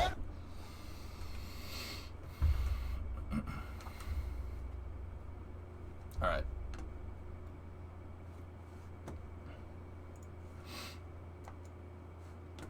Laws, what was your last? Ooh, that was you. I was backing up a truck and I thought it was the parking assist.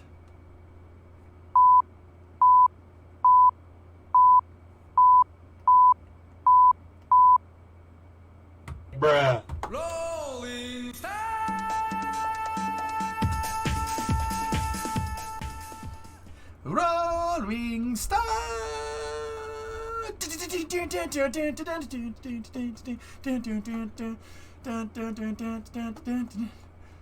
You heard Morse code?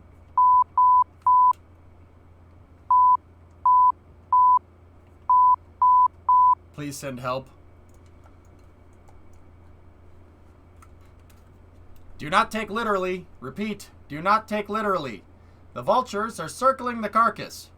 The vultures are circling the carcass. Do not take literally. The pit bull is out of the cage. The Crips are raiding the liquor store. I don't know if to laugh with you or at you. Oh, I plan on getting laughed at in all new and exciting ways, Wolf. Don't you worry. Like doing this. You think people will take this stream seriously after this?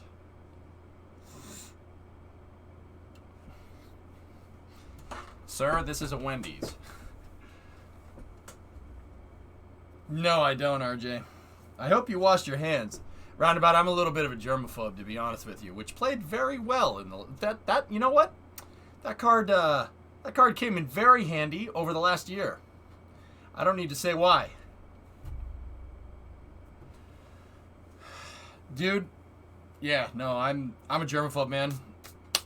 Well, it's not like I'm a germaphobe. You know, like, I don't mind getting my hands dirty, like, when I'm working on the truck. I just, yeah, keep my hands clean, dude. Yeah, would be a little bit of a strength. I just make it a habit to, you know, if there's hand sanitizer, just use it. Hand sanitizer, and then, you know, like wash your hands. Wash your hands after you eat. Wash your hands before you eat, especially in this day and age, you know? Did we take it seriously to begin with? I don't know, man.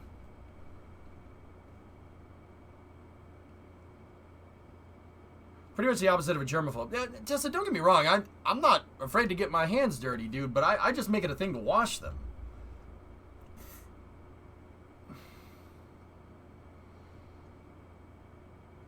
Like, we went to the ball game the other day, right? We went to the ball game, and I made sure to not, like, with my hands, you know, like, we're sitting in the seats, you know, before I ate popcorn, like, I made sure my hands were clean. Like, super clean. With vote completed, what was the middle of the road option? Pruffles, what do you think the middle of the road option was? Chat, don't tell him. Oh, yeah, Spenderman. Mm-hmm. What do you think the middle of the road option was? I mean, seriously, Pruffles, I'm actually interested. I'm not trying to put you on the spot. Which one do you think was the middle of the road option?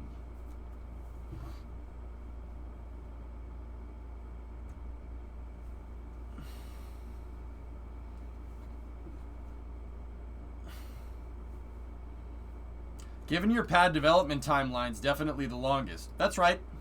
Good job, man. You were using your brain. Mm-hmm. Yeah, July 2nd was the middle of the road option. There was no extended option. June 26th and June 11th were short. June 26th is the short option, and June 11th is the screw you, man. June 11th is the screw you streamer option. Good to know where we stand, chat. Thank you very much. What does middle of the road mean? That's the realistic one, Boris. I don't always make the realistic one this one, guys. I'm telling you, I vary it up. This time I doubled down and I wanted to see if anybody picked up on it. I didn't say that July 2nd was the realistic goal for this one. June 26th is short. That's a short amount of time. 6 weeks is a short amount of time to make 2 full launch vehicles built out completely. June 11th is screw you, streamer. And you guys, yeah, thank you for screwing you, streamer. Yeah. So, yeah, we gotta get to work. Maybe switch to a 2 to 4 option so it isn't automatically a middle option. No, I'll just vary it up, Canadian, that's all. I just vary it up. I don't want to do that because that means that option 2 and 4 is always going to be in the middle. No. Sometimes middle of the road will be 1. Sometimes middle of the road will be 3. Sometimes it'll be 2. I'm going to vary it up. I want to see who's paying attention. It's very clear to me that I didn't explain this good enough because you guys weren't paying attention. Either that or you don't care. Either that or you don't care. You know? Yeah. Chat is just EJ's social experiment. Well, Steven, I'd like to think that I use the polls as a guide to gauge how well. Like, I want to see if people actually sit here and listen to me when I drone on about, like, $30 billion and cite specific examples for why certain things are good and bad for space programs. I mean, some of you, I'm getting through to some of you. Not a lot. But then again, I'm pretty dang sure, you know, because it's Twitch chat, stick it to the streamer, ha ha ha ha. We want to see the streamer suffer. Yeah, that's probably, I mean, taking that into account, those numbers make sense. I enjoy your failure. It sustains me. I fall asleep to your VODs sometimes, okay?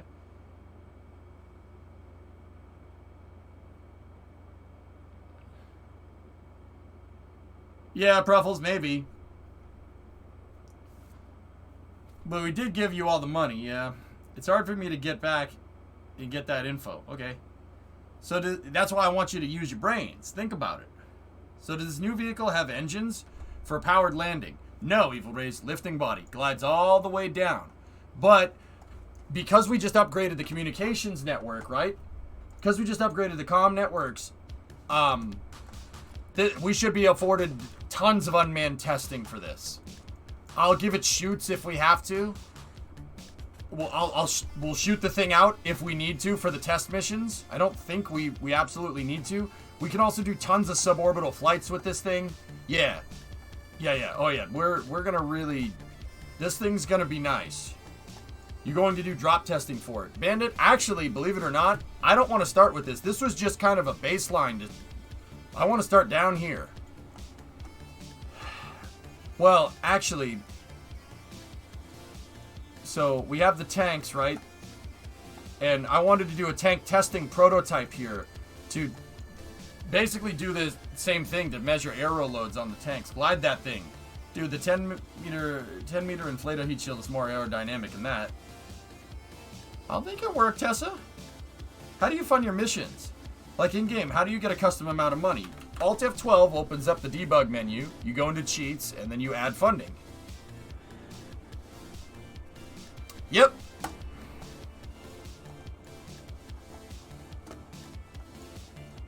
Yeah, Just Space. Check this out, dude. You'll appreciate this. Predominant, Graham Weldon in chat, gave me a bunch of colors. Colors and markings. So, Just Space, you'll actually really like this. I can measure the drift on parts, if there's drift between part joints on different structures. Because all I gotta do is mark one of these with the docking port, right? And then you could record it, right? Then we could go back and watch the VOD, and you could measure. Just like they would do with the real thing. We could really have some fun with the instrumentation things. When are you starting the project? Mile, we're pretty much starting it now, dude. You know what I'm trying to build? We're trying to do this thing justice.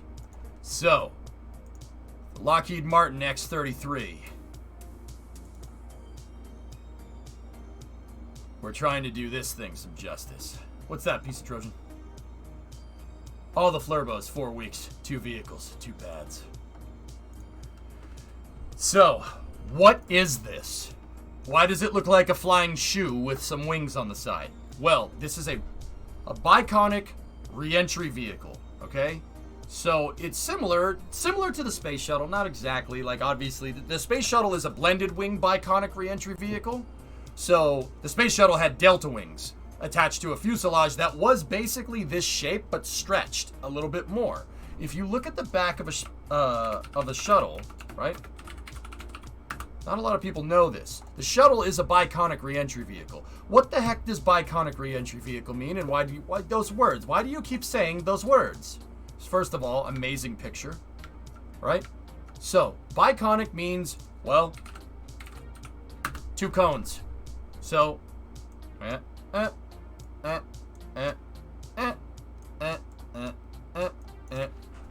biconic.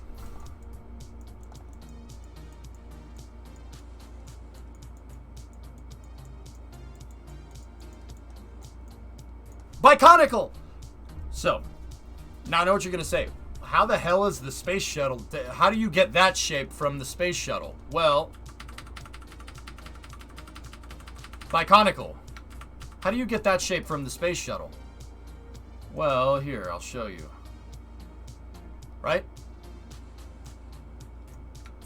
Here, I'll show you with the blue line. Ready?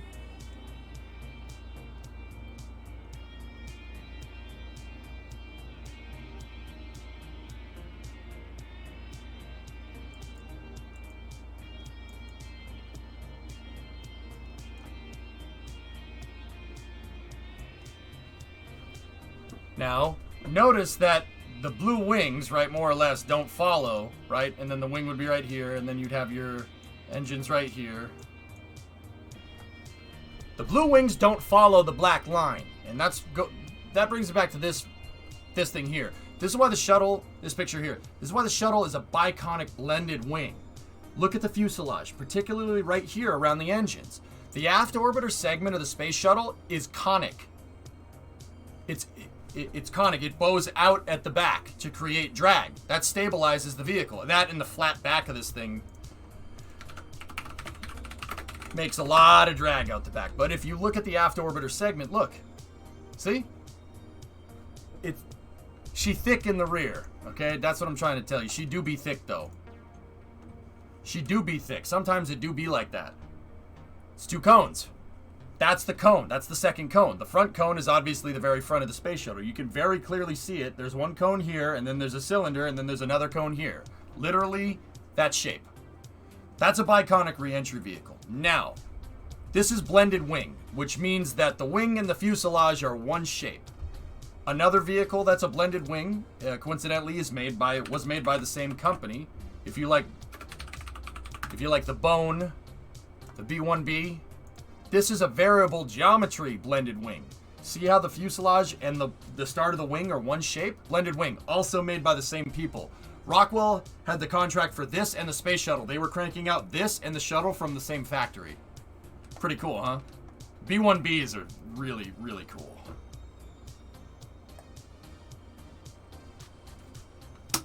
It's a modern hatchback. Shooting brake. I prefer shooting brake. Not cool. What do you mean not cool? Shut up, Corey. Of course it's cool. You wish you were as cool as the Bone. Isn't the B2 also a blended wing? No. No. The B2 is just wing. The B2 is just wing. There's no blended wing. It's just wing. Yeah, B1s are loud. B1s are designed to go fast. That's just wing. No blended wing there. Just wing. All right. So, the shuttle is a blended wing biconic reentry vehicle. All right.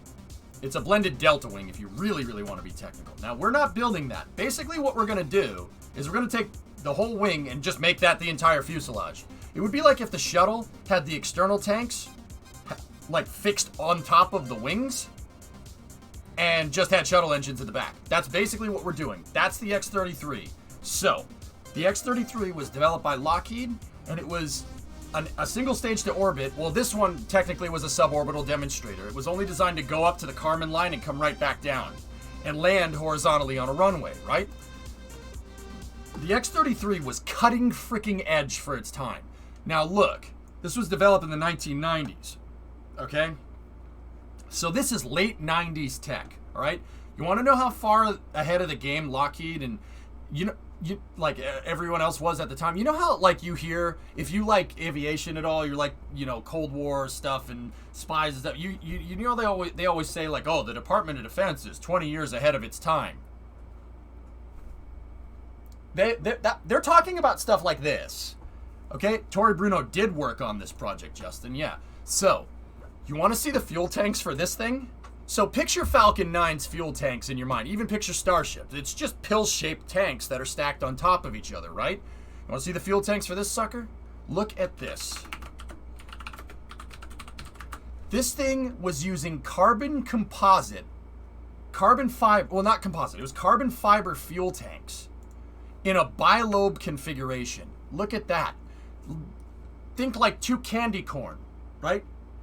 A bilobe composite well, it's not composite. They say composite. It's carbon fiber. Carbon fiber hydrogen tanks in a bilobe configuration.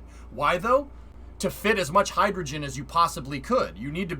This is a single stage to orbit, so you gotta basically use all of the biconic shape as much as you possibly can. How much weight was the X-33, and how much weight reduction could have been done with today's tech? Now, Kuro, let me finish the story. All right. So, carbon fiber multi-lobe tanks, multi-lobe LOX tank made out of aluminum and lithium. So that's Falcon 9. Falcon 9 is made out of aluminum lithium, right? The X-33 was supposed to have a small payload bay, and you want to hear something crazy? This was supposed to have a metallic thermal protection system. No tiles. No tiles. Metallic TPS. One piece. Metallic thermal protection system.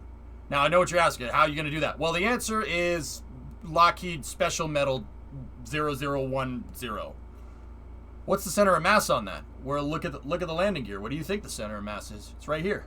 Right at the back of the payload bay. So, on top of the carbon tanks here, the carbon fiber tanks, the aluminum front tank, LOX, you're using Hydrolox, so the thing's already super freaking efficient. You have an RS-2200, which is an aerospike that's derived from the J2. It's using a J2 power pack. Now, what is a J2 and what the heck does that mean? The J2 engine is the Saturn V's second and third stage rocket motor.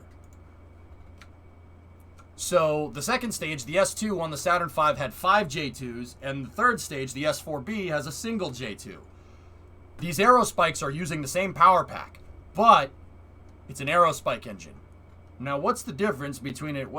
Okay, what's an aerospike engine and what's a regular? What does that mean? So once again, a lot of you guys already know this. Kuro, 29-month resub. Thank you very much.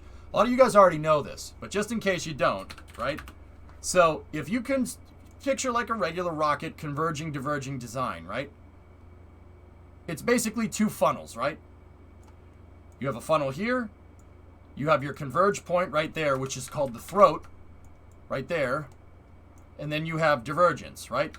Converging, diverging. This is most rocket engines nowadays. Well, actually, all rocket engines are like that now. Take this part right here. See that? The nozzle. With the nozzle, you generally need upper and first stage engines and second stage engines. Now, why? Why do you need that? Well, long story short, up there's no atmosphere. I don't think I need to tell you. There's no air up there. If you've ever seen Event Horizon or played Among Us, you flush somebody out the airlock. Yeah, they don't breathe. I know. Yeah, it's funny how that works, right? So, down here, long story short, down here, first stage engines, they don't need a big nozzle. You don't need a big one. Just it's what you basically want to do. Like, okay, I could get into mass flow rate, I could get into combustion chamber pressure, I could get into overexpanded plume, I could get into total impulse, we could get into all that stuff if we want to. Layman's terms, all right? Layman's terms here. You need an explosion with a rocket engine that's big enough to fit in here, okay? You need an explosion that's big enough to fit in here and pressurize that, right? So the gases accelerate out the bottom. Now, you also need to make sure, redo that. You also need to make sure that in here, in the nozzle, that the explosion is enough to fill up the entire nozzle. Now, keep in mind, gases expand, and that's why the nozzle is generally bigger than the combustion chamber. Gases do expand. What you don't want is what's called an overexpanded plume. So sometimes you make your explosion, right? And this is part of the reason why rocket engines aren't very throttleable, right? You have your big freaking nasty explosion, right? It gets accelerated out, and then the explosion doesn't fill up the nozzle. You get a pressure pocket here and here. That is called flow sep. Okay? Flow separation does happen. If you could see it when shuttle engines start up. If you look at shuttle engines in slow motion, you'll see flow separation causes all kinds of problems. Basically, explodey bits. So, basically explosions. So, with a first stage engine, you generally don't need the nozzle to be very big. All right? As long as you're filling up the explosion and accelerating the gases out of the engine like this, basically what you're looking for with the plume is it to do something like that. Just like that. You just want it to fill up the nozzle and fill up the nozzle just a little bit more. That's really good. That's what I'm looking for when we watch Starship test flights. I'm looking for this right here. See that? See this right here? Right at the nozzle, it goes out a little bit, and then with the Raptors, it'll curve in, and then there will be a Mach cone back here, right? Now, the Mach cone is part of the reason why first stage engines do not need a big freaking nozzle. They just need just enough, right? Because what's happening here, when you get the what this cone is the plume. The gas is basically converging on each other. Now, why do they do that? Basically because the atmosphere, when the rocket engine, the gases come out of the rocket engine, they want to expand because they're hot. What happens is the atmosphere pushes the gases in on themselves. And this is part of the reason why you don't need a big first stage nozzle, okay? The atmosphere is pushing in on those gases, causing the gases to cave in on themselves. They collapse in. That's what creates that shock cone. Now, if I go over here, and show you the SN15 recap that literally came out today, watch this. Oh.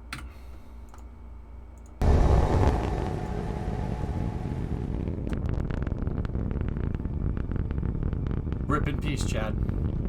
Look, see what I'm talking about? It's just slightly bigger than the nozzle. That's perfect. That is perfect right there. And then the atmosphere is pushing the gases in on themselves, and right where the gases converge is right where your cone is. It's perfect. That is perfect under expansion. It doesn't get better than that. See that? Pretty cool, huh? You notice that these things don't have very big nozzles. The nozzle, I mean, I say that, and you and I are about as tall as the nozzle. Like, the 61 would be at chest height here if we were standing right here. But then again, if we were standing right here, I think we'd have more problems than being able to hold on to the Raptor engine. But yeah, it's a tough angle to see it from, but you can absolutely see it. It's super pronounced right there. Yep, nice. Nice. It's very nice. It's very nice. So, okay, now, look at it from that. Oh, it's perfect. Rocket Guy, they're so good. Oh my goodness. It's so crisp. I can't believe they got it to that point of refinement this quickly. That's impressive.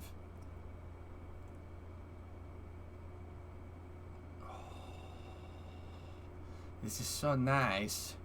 These are very nice. Oh, that's very nice.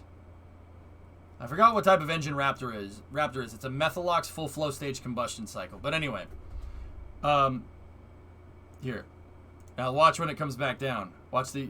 Oh my goodness. Oh.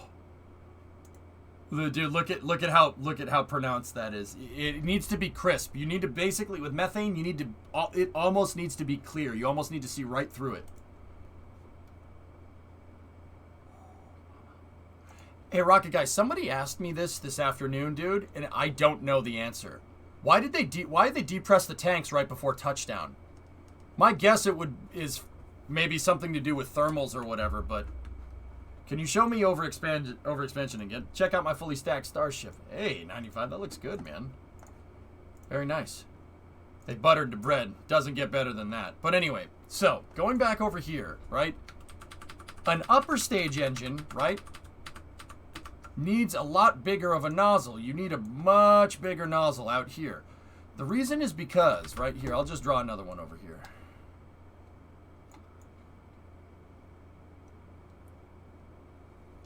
The reason is because out here, upper stage engines, there's no atmosphere. So if you just had a regular cut nozzle and you throttled it, the gases would try to come out of the engine, right? They would come out of the engine and they would just basically go this way. There's no pressure holding them back, and they're hot, so they're expanding. So the gases literally would go this way. Like if you put your thumb over a garden hose, the water would just shoot sideways. The gases shoot sideways. You need a bigger nozzle to be able to accelerate those gases that way. All right? Yeah, you don't have the atmosphere to keep the gases in a nice column for you. All right? That's why upper stage engines generally need bigger well, not generally. They do need bigger nozzles. Now, going back to the X33, the Aerospike solves this problem. You know how it solves this problem? It takes an engine like this, where you have to worry about separation, right? You could get flow sep at low altitudes if you use an upper stage engine down here, and then you'll get inefficiency if you use a first stage engine up there. It gets around this problem by doing this.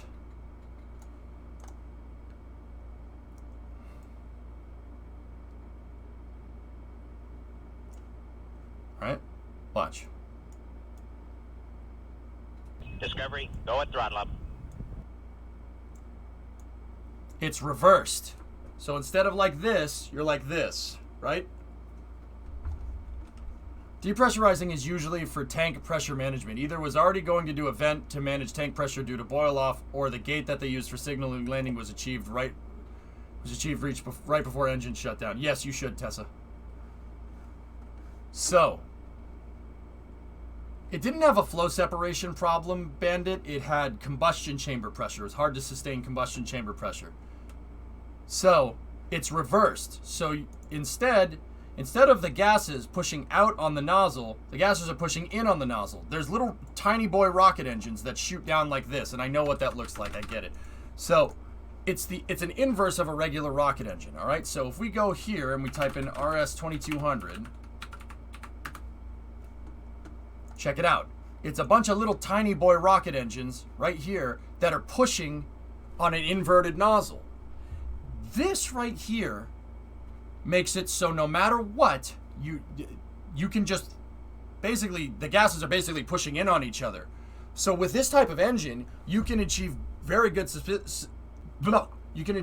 efficiency at all altitudes. You don't need a first stage or a second stage engine with the linear Aerospike. Wait, that was the skiff, no? The skiff in KSP is based off of the J2 engine. At least the model is. The model's supposed to look like the J2. J2 is a gas generator, a Hydrolox gas generator engine using a spark igniter. J2s are really good, man. That's one of the best engines we've ever made right there.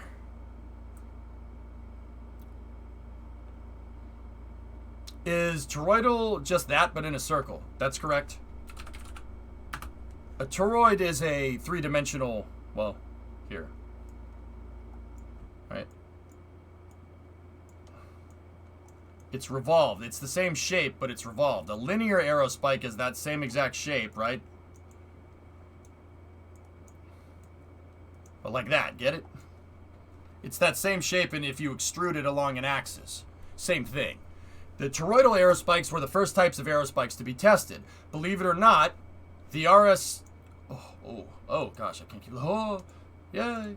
All right, the RS-2200 is a J2. It's part of the J2 family of rocket engines, believe it or not. It uses a J2 gas generator. It has a J2 power pack, and the power packs are actually in between here and here. Seriously. J2 or RL-10? RL-10's pretty good, but I like J2s. RL-10s are actually probably one of the better ones, but I like J2s. But check this out. So before the RS-2200 came around, you had the J2S, okay? Or no, maybe it was the J2T. The J2T was a toroidal aerospike version of the J2 with an aerospike nozzle. There it is. And then they figured out that, oh, you know, we could save space if we made it a linear aerospike, and that's where the RS-2200 comes along. Why aren't nozzles curved after max OD to ensure a straight exhaust? Why aren't nozzles curved after max OD to ensure a straight exhaust? Long story. Well, the nozzle design tweets entirely depends. I mean, there's a lot of things that it depends on. If I had to say, it depends on your fuel delivery system, and it depends on the chamber pressure of your engine. And also depends on where the engine's supposed to be performing. But, deadline, by the way. Yeah, well, Van, I'm going to explain this once, and then I'm going to refer everybody to this VOD. So why are we not using these? Why did this tech go into the archives? No application, Owens. This is a single stage to orbit. This engine would be great for a single stage to orbit, but it pretty much sucks at doing everything else. It sucks as a first stage engine. It's okay as a second stage engine. You would only really want to use this if you're building a single stage to orbit vehicle. If you're going to use it for a first stage, why? Why would you do that? Why would you not go for the nozzle that gets you more, you know? Does the KSP aerospike work realistically? Pretty much, yeah.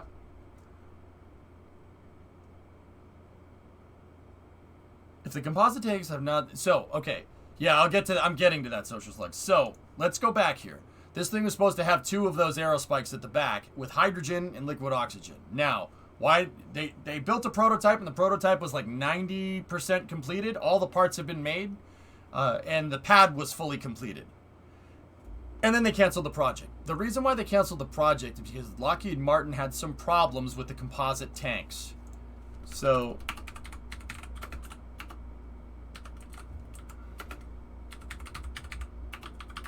the tanks...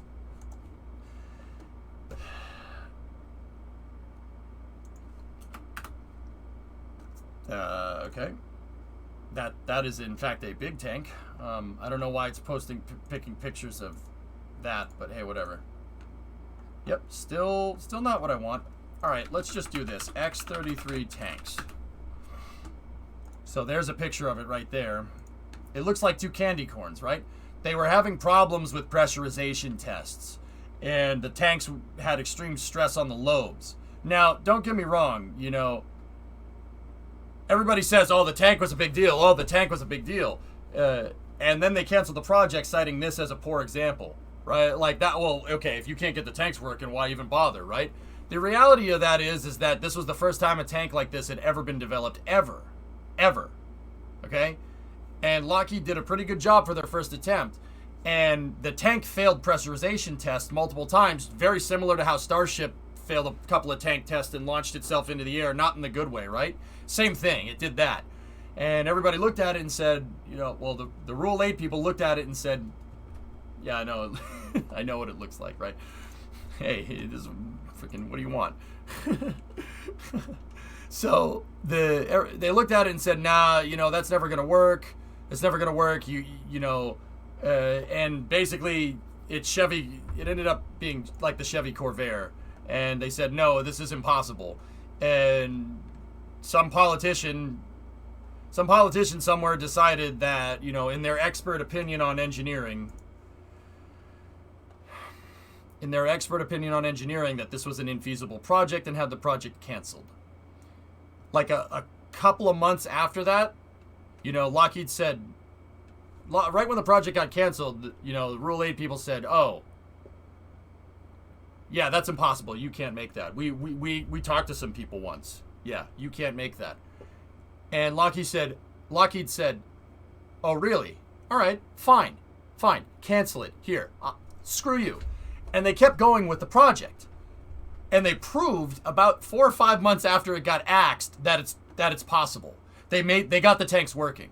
So this is what hurts the most about the X-33. There is no technical challenge. There's no technical hurdle with anything. The tanks were like one of the last things to figure out before they were going to start flying the damn thing.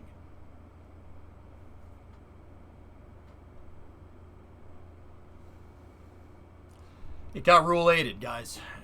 Now, I don't know the reason. We'll probably never know. I could guess, but that's not smart.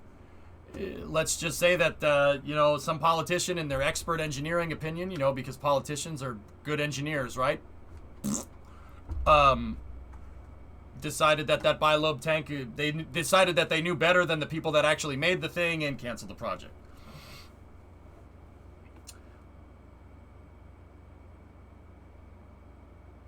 We saved 30 billion. So the X-33 was like 90% completed and then they never flew it.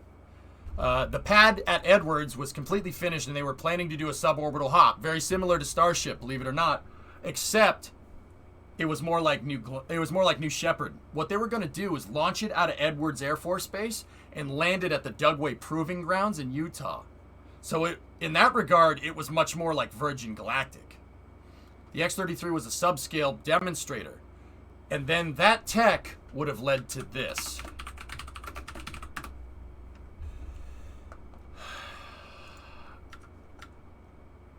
This is another project that kills me. It would have led to Venture Star. Venture Star was a heavy-duty, 100% reusable, single stage to orbit cargo transport vehicle.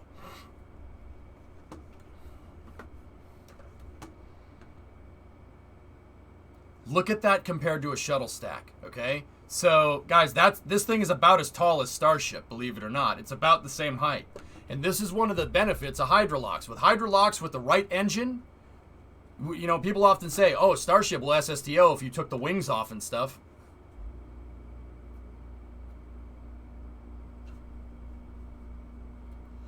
This thing had 20 tons to low Earth orbit. 20 tons. The same as a Falcon 9.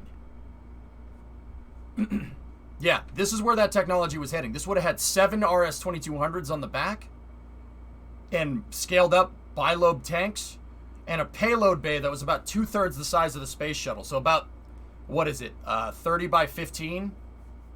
Maybe a little bit more, 35 feet by 15 feet, which is like 3 meters by like 4 meters, or 3 meters by like 5 meters, something like that. It would have had a payload bay that's the same size as the space shuttle, but almost as big. And I don't know if Venture Star was supposed to use tiles or not. I'm not 100% sure. But, yeah, that would have been one heck of a build. Don't worry, that's just fan art. So, when we were proposing SSTO projects, I decided to go with this. I decided to go with this project. Except I'm going to do something a little bit different. What I'm going to do is instead of X-33 the X-33 just being used as a suborbital demonstrator, I'm going to turn this into a little small sat launcher. Something kind of like Electron. And then you're going to have a bigger brother. And this one could be used to just move crew or a small sat, and this one will be for heavy cargo, like the transfer stages. I'll be able to bring the transfer stages up and down, right? The idea is that I can just take this and scale to that if I absolutely need to. It's kind of ugly. It is weird looking. It's a mixture of metallic and tiles. There you go. It is a little bit weird looking. I get it. I definitely see it. It's a little bizarre. It looks like a flying potato chip or a flying Dorito. I understand. But the technology offered from this thing is insane. Is absolutely insane. Like, this thing could have been it. Name suggestion. Supersonic heat absorbent orbital experiment. Shoo! How will you dock two of them together in space? I haven't even gotten that far. I'd rather see the SERV. The other, yeah. Well, Tessa, maybe we could make the X-33 and the SERV, but I don't want two launch vehicles. I mean, two launch vehicles with totally redundant dissimilar would be good, but you got to remember, I only have 4 weeks. The idea with building a subscale, or like a small one and then scaling up, Kerbal proved you can scale pretty easily. The idea, and we proved that with Freedom 10, and we proved that with the gantry crane. So hierarchically and aerodynamically, it should be fine, right? The aerodynamics I'll get back to you on. Either way, I don't know if I can design SCRV and this at the same time. 4 weeks for the big or the small one. Chat voted 4 weeks for both of them because they hate me, Demo. They hate me. Yep. They hate me. Yep.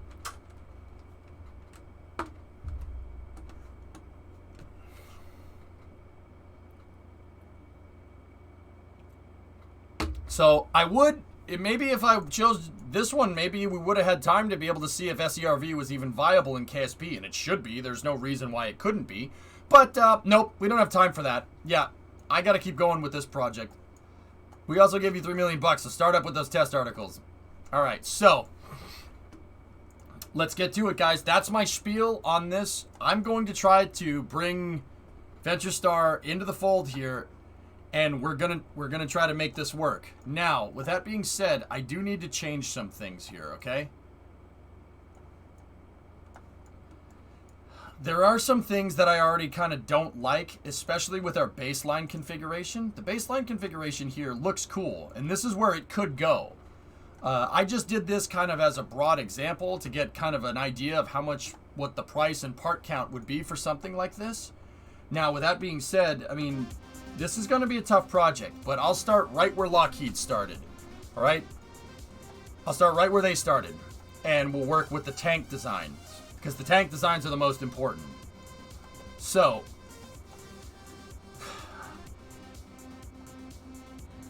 we're going to have to mess with the tanks. Whatever happened to Lockheed's metallic heat shield design? The design for that is sitting in Lockheed's archives somewhere.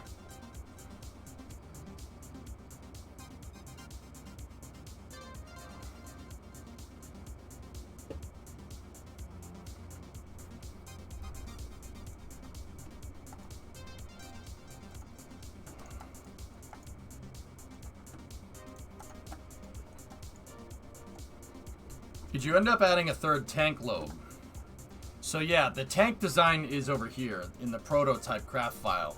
I tried to emulate the bilobe tanks as best as I could, and I think we did a good job here. Now, with that being said, my engine section, I'm not too incredibly happy with. I can make this better. So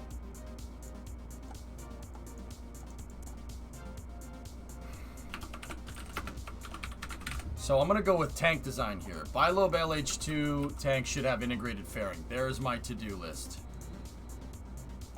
Alright, so let's go and mess with this a little bit. Now, how are we going to do this? Better is the enemy of good. Yeah, and Tessa, you're suggesting the better option, which is the enemy of the good option, good enough option, which means making one and immediately being able to scale it very easily as long as I keep the hierarchy the same. You're proposing the better option by saying, oh, just build this and then build a horizontal takeoff and horizontal landing SSTO. Yeah, okay, let's just build this and then just discard it. Discard all the engineering and then build a heavy one that's completely dissimilar architecture, which pretty much goes against what chat wanted. Chat wanted SSTOs, and when I sold the SSTO project, dude, it was as a vertical takeoff, horizontal landing. Or vertical takeoff, vertical landing. I basically didn't want to do a runway, like I didn't want to do Skylon. The reason is because I don't have Rapier engines. And you know, you could sit here and say like, oh, you don't need Rapier engines to do that, right? But this is supposed to be a long-term thing. I don't want to... This is supposed to be a long-term goal. I don't want to... Like, I want to use these lifters for a little while. And what we're going to... And this is why I'm kind of like, ugh, they shorted me on the deadline a little bit. Because I want to make these vehicles the vehicles that we're going to end up using for a long freaking time. Temporary solutions are always the most permanent. Yes, screw that, dude. Yeah, I'm not doing that. So, all right. Now, with that being said, I'm going to go in here and we're going to mess with the bilobe tanks here.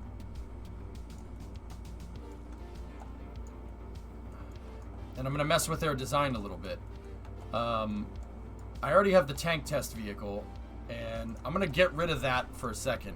And we're basically going to take this fairing, and I'm going to incorporate this fairing right into the tank design, just like that.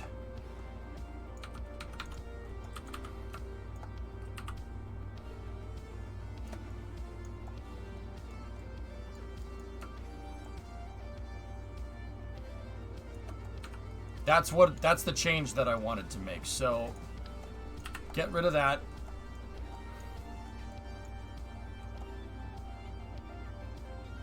And now we got to work on our strut.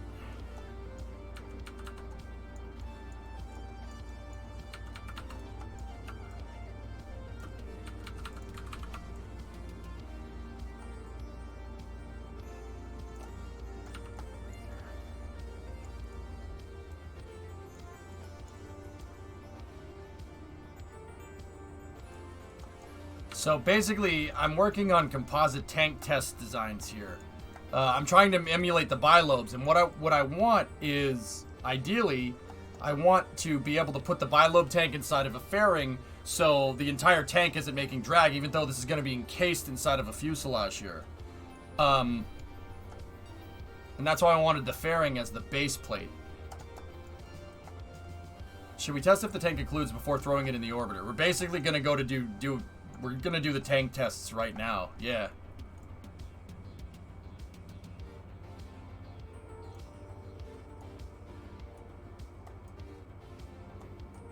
I'm gonna start with tank tests. This is something that I probably should have done with the Freedom rockets, to be 100%.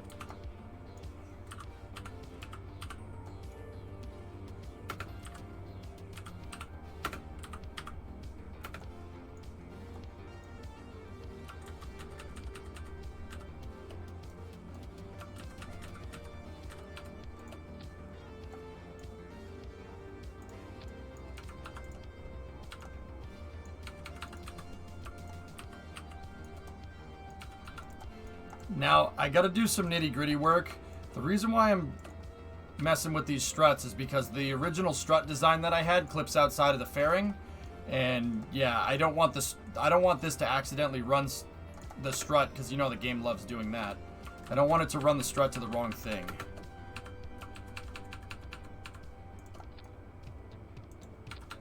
So I'm gonna move the struts in. Hierarchically, they're still gonna be attached to the same thing. If you notice, this tank is attached to this lobe here, and then this tank is attached to that lobe. So the struts cross each other, right? You see that? You see how I have open space here and open space here? The tanks basically do this. It's like a helix almost. That's what I'm doing to make the bilobe design. Yeah, they're like a gigantic helix. We gotta make sure that we do this helix correctly. Now, where's the fairing in here? The fairing's right there. So, with these struts...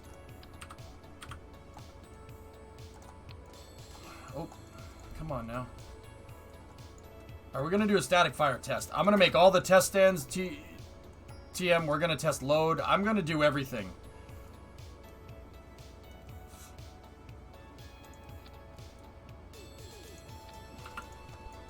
And I'll tell you why. I'm going to do everything because I don't want any surprises with this thing. With Dart, I kind of fudged it and said, well, the only way to test it is by doing operational missions. And because of the deadlines, I basically broke one of the cardinal rules of just any type of spaceflight, which is don't test stuff when lives are on the line. Like testing to see if SRB blowby is Like testing to see if SRB blow-by works correctly in high wind conditions. Yeah, like the space shuttle. Yeah, that didn't end well.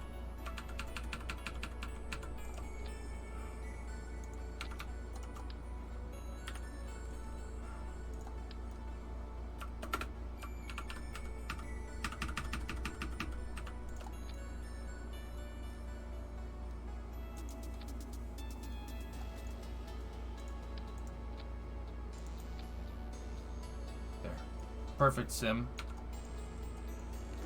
Why hasn't SN15 been lifted yet? I don't know, Corey. They're waiting for something, bud.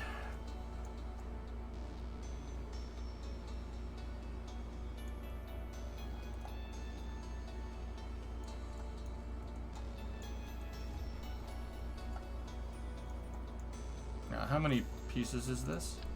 71 to 83. So it's 12 parts for the bilobe tanks. Yeah, it could be winds. Mm-hmm.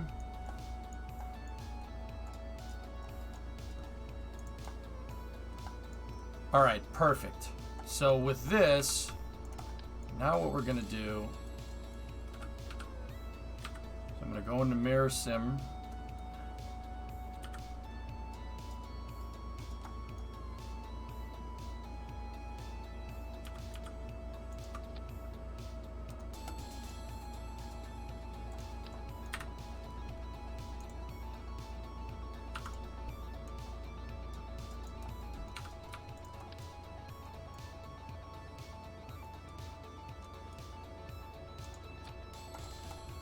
Oh, it didn't like the fairings. Okay. All right, I'm gonna have to do it the other way. It doesn't want to run the fairings in symmetry. Damn. All right, so my previous design, this thing, the tank test design, that one's gonna have to work. Try to sub-assemble it. Okay.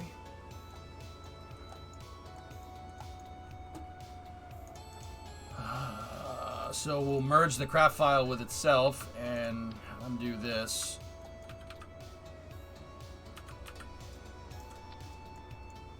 There we go. Good call.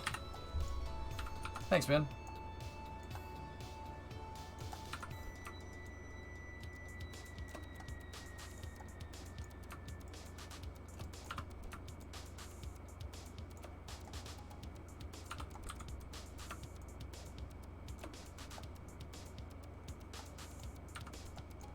See, now we have the fairings attached to the exact tank subassembly. And yeah, okay, that works a lot better. It'll be easier to mount the engines this way.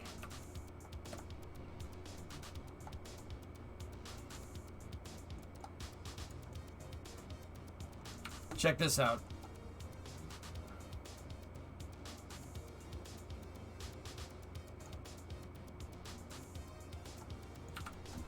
It screwed up the struts.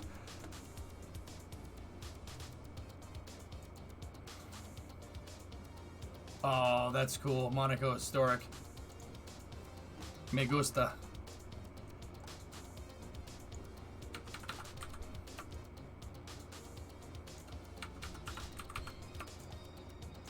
Okay. That's bringing the struts back into symmetry here.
okay?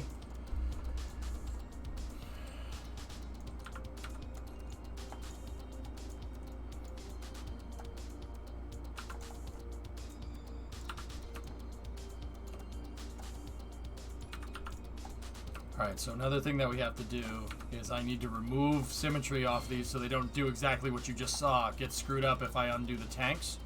Remove from sim. Remove from symmetry. Same here. Remove it from symmetry. And remove that from symmetry. There we go. Perfect.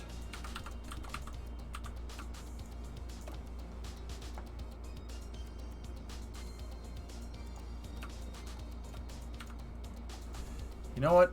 I'm gonna look on my tank design. Did I do... Okay, I did do it that way. Perfect. If you break symmetry on the file, will we have a fix or will you need to start over? We won't need to start over. I'll just reload. Star Destroyer? Kind of.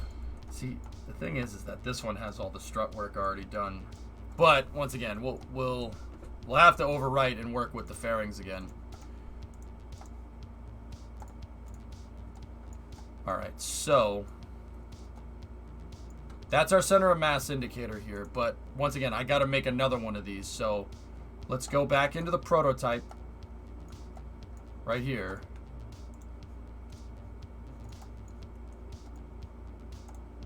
Oh, nice. Just reloading the craft file ran all the struts for me. It ran all the struts perfectly. Excellent. Alright, so we got that off the to-do list, so we're going to do... Tank testing was upgraded on the 13th. Or prototype was upgraded on the 13th. We're going to go to tank testing. And I'm going to overwrite this.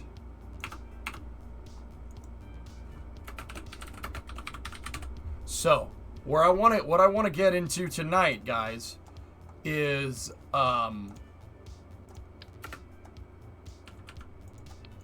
I want to get into tonight is basically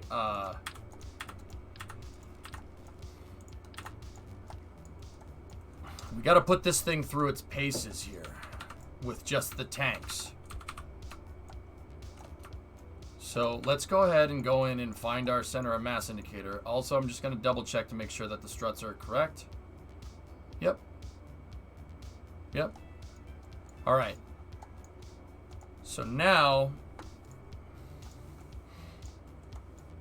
here's how we're going to do this. Let me go ahead and get the flags out, and we'll mark this thing as basically prototype 1.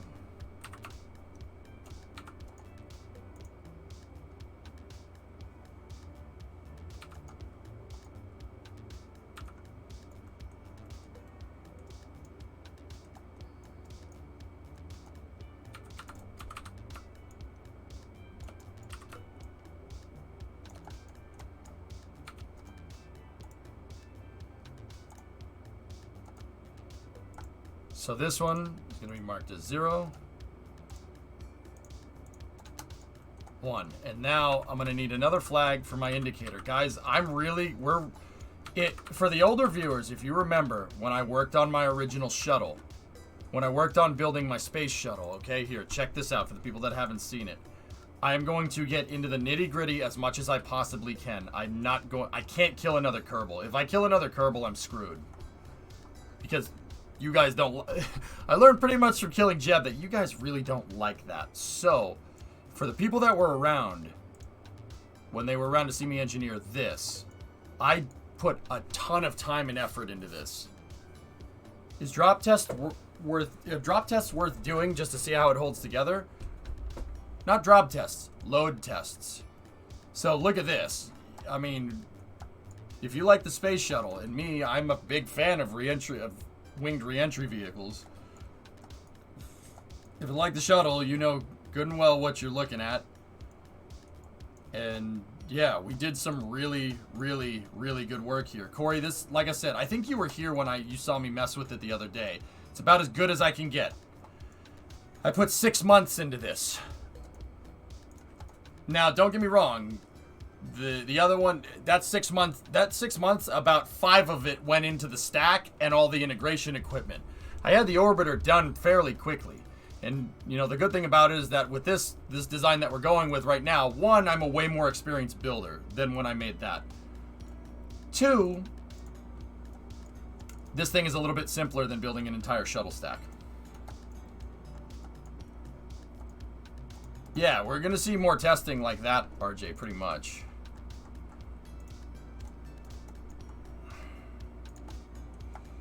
So, let's go in here.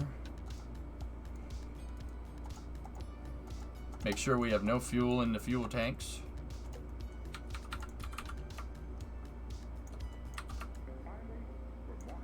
Mark the COM. Alright, so that's our center of mass. So basically what we're going to do now is I'm going to test to make sure that this thing doesn't bend and flex. So we need to make a rig for it. We need to make a testing rig.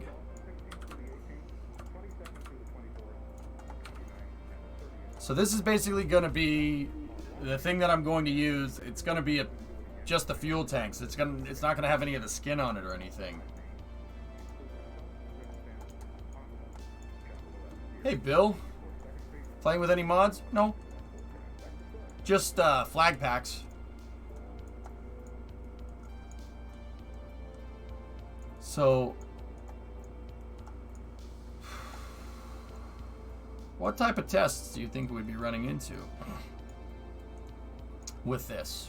What do you think? Like, what do you think we should? So we obviously got to make sure that the fuel tanks don't move, right?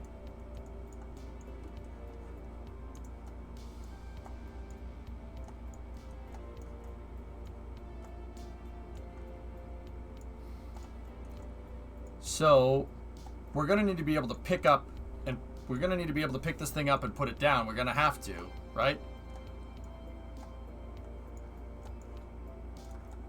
High RPM spin tests. We could put it on a dynamic test stand where we push down on it. We'll have a bunch of hydraulics. We could put it on a big test stand, a bunch of hydraulics, push down on the dang thing if you want.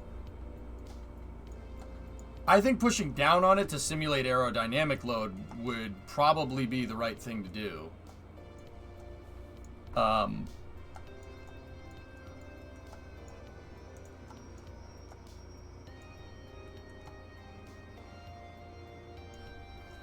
Push pull in X, Y, and Z. I don't think we so much need Z, Hellfish. I don't think we need yaw. It's pitch. It's actually, so if the vehicle is facing like this, we need to push down on it to mimic launch conditions, and then we're going to need to push at it from the side to mimic re-entry conditions, right? Like, we got to crush this thing, right? Any ideas where your mission log section of your site will be done? Drummer works on it in his spare time, Corey, so I actually don't, man. Alright, so one of the first things that we're going to do here, and this is, see, we kind of just put a docking port on Dart somewhere and said, yeah, that's where we pick it up from. This time around, we're not going to make that same mistake. So let's go back here and let's do a little bit of research before we go any further. I need to look at these pictures of the X-33. I'm wondering if there's any... And chat, feel free to help me go fishing if you want. I need to find... Oh, you can't tempt me with a good time, you sons of... I need to find pictures of the actual freaking prototype, about as much as we can. Oh, the X-34. It's a shame.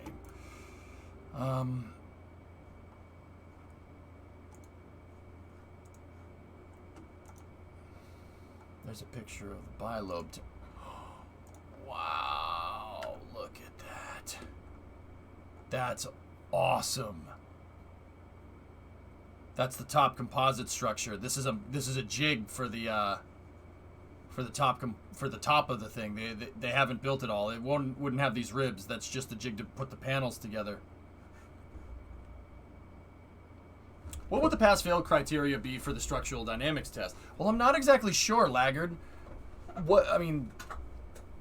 I don't want much drift. This thing needs to stay because we're going to be reusing the heck out of it, dude. We don't want a lot of a lot of drift. I don't want the front tank to be bending against the rear tanks. This thing needs to, the fuel tanks, because everything is built around the fuel tanks, just like the real one, right? It needs to be, everything needs to be, like, the whole thing, I don't want it to bend and flex, because bending and flexing, especially during re-entry, like if the vehicle's doing this, will make it fly different than if it was doing that. If it's doing this, it could, you know, it could flip out of control. This thing needs to stay super rigid.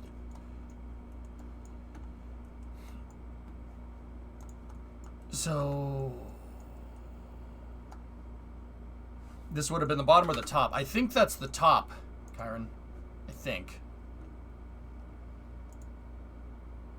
Let's see. We're getting a lot of pictures from the X-34. The X-34 was another cool project. Hypersonic space plane. Okay. Okay. It's not many pictures here. There's only pictures of the broken fuel tanks. Aha! Nice.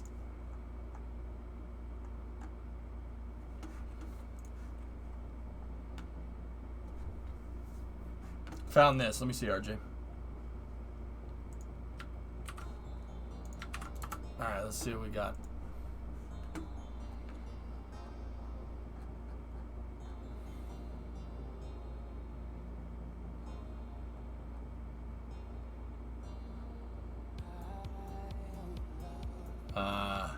This is a very early paper on this with about all the different tank designs that you could do.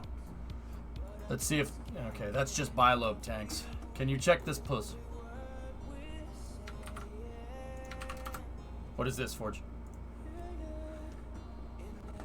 Not the X-33, but it's the ground service equipment. Oh, where'd you find that, Hell Hydra?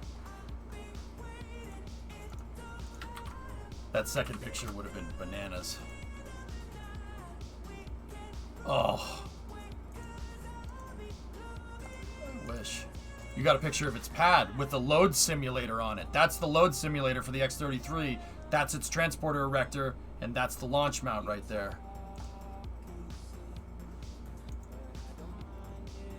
Yeah, look at that, you know. Forge, what was yours? X-33 spaceport, okay.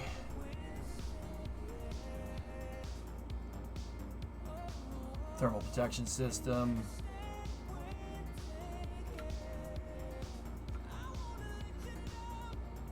Upper thermal protection system composite. Dude, it would have been composites on the top, man. This thing, like I said, you know, when people say, oh yeah, the Department of Defense is like 20 years ahead of us. Yeah. This was 20 years ahead of its time.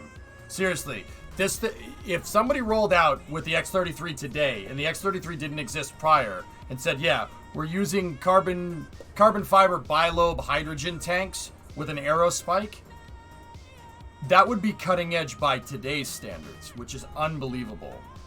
Check from page 15, okay? Venture Star operations. Yeah, that's I have to read. So 15 onwards. Perfect.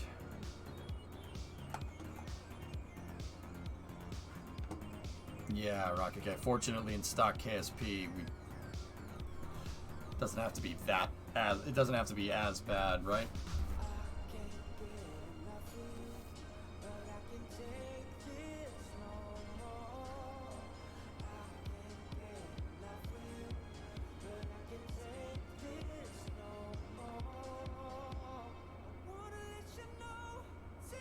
There it is. There's the prototype.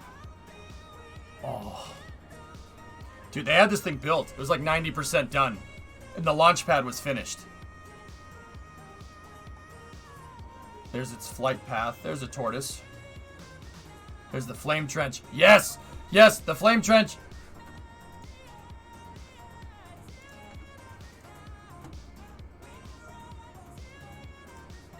See that picture? See that picture? See that picture?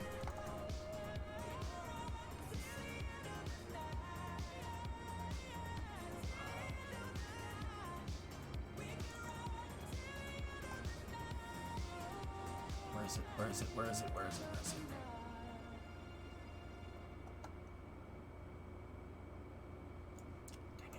Dang it. Where the heck did I put it? Is it this one? You know what? I'm not going to do that on stream. Nope. That's my car. Diagram of the skeletal structure. Thank you. Okay. Hydrogen tank test. And then Core, you got a video that's an update on the prototype build. High-res version of the flame trench. That's the one I'm looking for. Look, guys. Here's a picture of the X-33's flame trench. Oh. Oh. Oh, God. Oh, look at that F-250 HD. Oh, it's so sick. Oh, it's awesome. Pickup trucks. Ford pickup truck. Old Ford pickup trucks. Stop it. All right, let's check out the video. Let's see what we can see. I need to learn as much as I possibly can about this in the next couple of days. We're basically going to have to cram.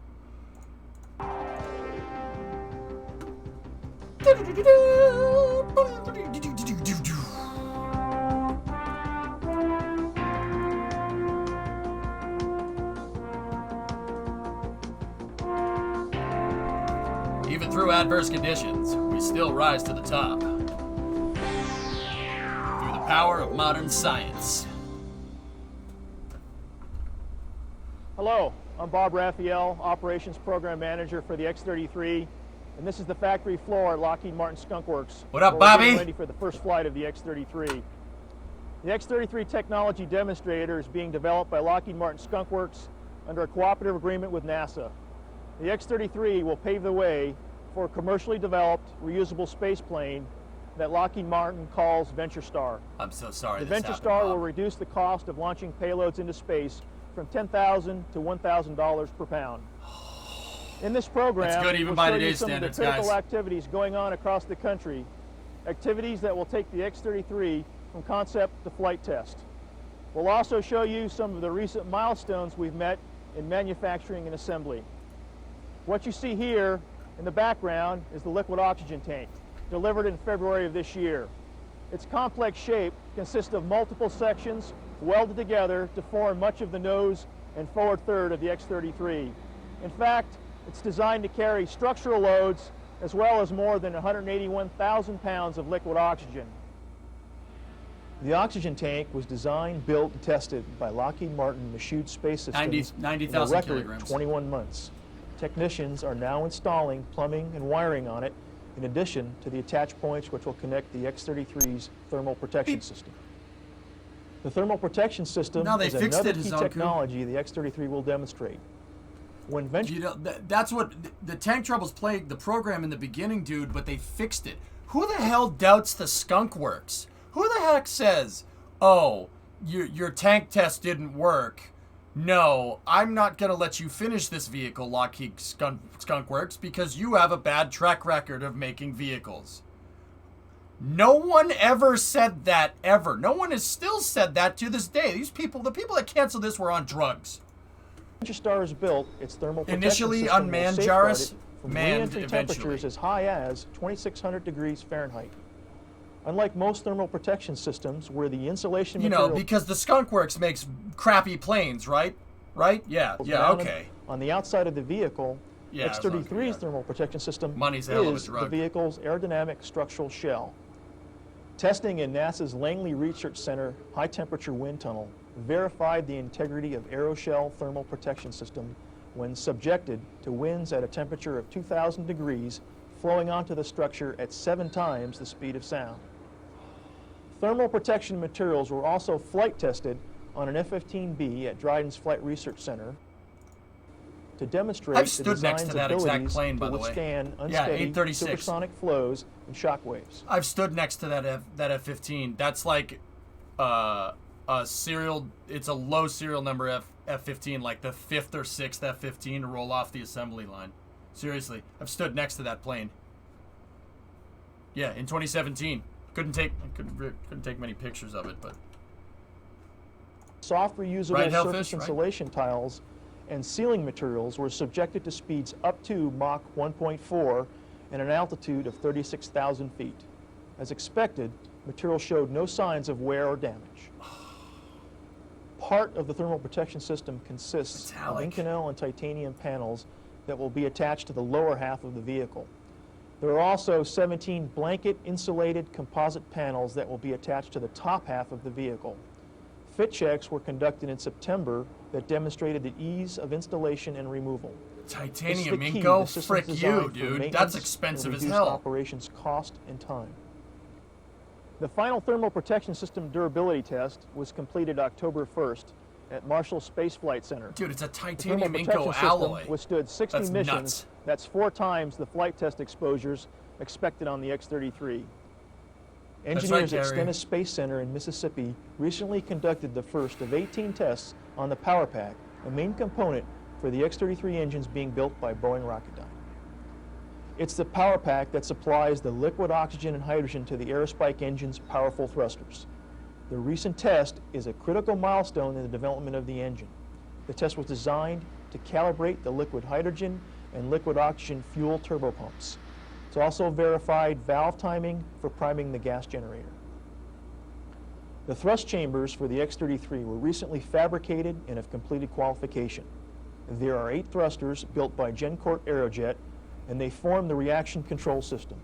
By firing one or more of these thrusters, the X-33 can achieve the maneuvers it needs to make in its descent. Aerojet used a high-temperature alloy called columbium for the thrust chambers, only 2 months after determining the original material, Haynes 188, lacked the thermal capacity required. This quick turnaround illustrates the determination of the X-33 team to meet the technical challenges intrinsic with this program. The components for the 2 composite liquid hydrogen tanks manufactured by Alliant Tech Systems have been shipped to Lockheed Martin Missiles and Space for final assembly and curing. Alliant took on a major technical challenge in building components of this proportion that could prevent the seepage of liquid hydrogen molecules. Next stop for the tanks, NASA Marshall Space Flight Center for testing. We've only been able to talk about a few of the many milestones already met for the X-33. More on other milestones next time as the countdown continues. Oh, you dick. At least, oh, yeah. At least there's a nice furred there. Alright. There's the TE for that thing. And there's the same thing with the load simulator on it. There's the umbilicals. The umbilicals look like they're derived from the shuttle. There's the launch facility. Launch facility was ready to go, by the way. Bandit, what's that? Yep, I see it. Okay. Got a picture of the umbilicals up close.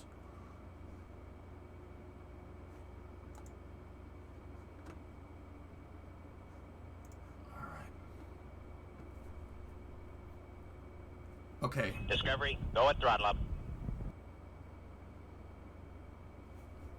Looks like a ramp that they put corn trucks on to empty them. Hey, Element. Tier 3. 37-month resub. What? Something like 36? Does that include me? I'm 37? Want to see awesome? Check page 2. Alright, so I'm collecting a bunch of reference here. Guys, basically, this is what I do when I start a project. We go on a deep dive here, and that's what we're doing tonight.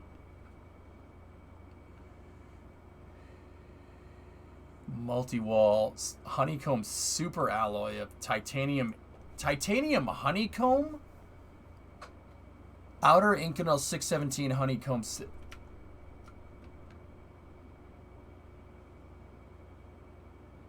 Whoa, Safilins. Yo, this is some next level stuff. Holy crap, this is cutting edge by this is crazy by today's standards.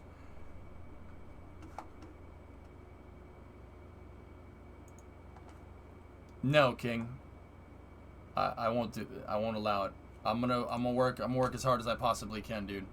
I need to do a deep dive though. I need to understand what I'm building. I need to understand the challenges that they faced and then try to scale them into KSP. I get it. You know, I like at the beginning of this mission mode. I said I didn't want to copy things, but with the deadline, I really don't have a choice. Can I get these things for the next CPU block? Yeah, right. Dude, look at that. It's like tile. Fastener tube has inner honeycomb sandwich cutout. What's the Safil? Hold on. What's the SAFL installation? What does that mean?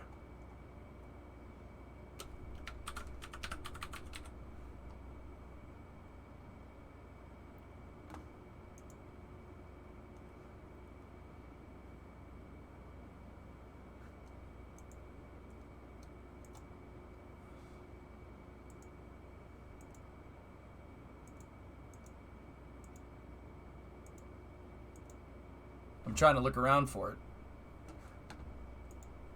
Don't think this is useful, but I found this. Yeah, that's that's how cryo loads work with the tank, I think.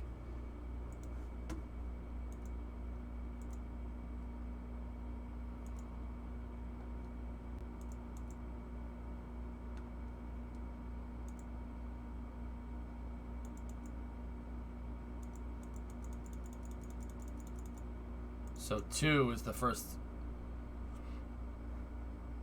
So metallic components, technology development for that, and then the next mention of SAFL is on page 6.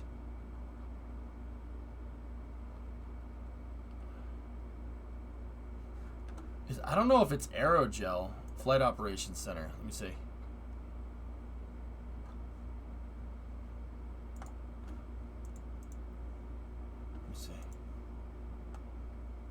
It's aluminium-based fibrous insulation. Wow, aluminum fibers, dude. Why did we not freaking make this? Do you have to be sub to post links? Or just ask for perms from a moderator? Yeah, 30 billion. It wasn't even 30 billion. This project, it was like 2. It's Lockheed, man. They can figure out a way to make it work. You guys got to remember, even going back 20 years ago, you know, old space wasn't old space. They were new. That's not how that worked. Okay, it's only until very recently that you know, like when SpaceX came around, like, you know, like even like 15 years ago, that I'm not gonna say they rested on their laurels, right? But you know, comparatively to like what SpaceX can do, like Lockheed can make some crazy stuff, dude. I'm a pretty big Lockheed fanboy. I'm not gonna lie.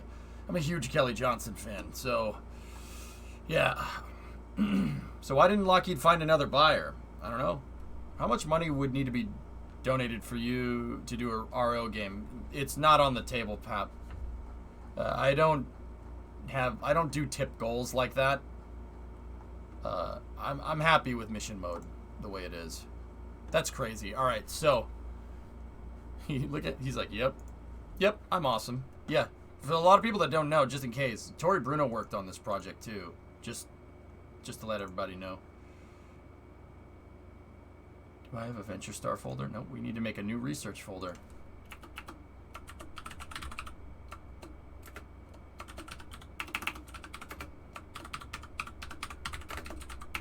Venture Star research picks. Boom. Got that one. I need to picture my FERD. That's going in there. We can save the PDF. That's going in there.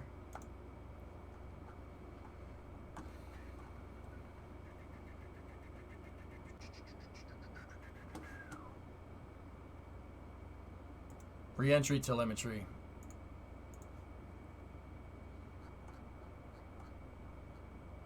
Oh, wow. That's super useful. Discovery, go at throttle up. You should look at the data on SAFL.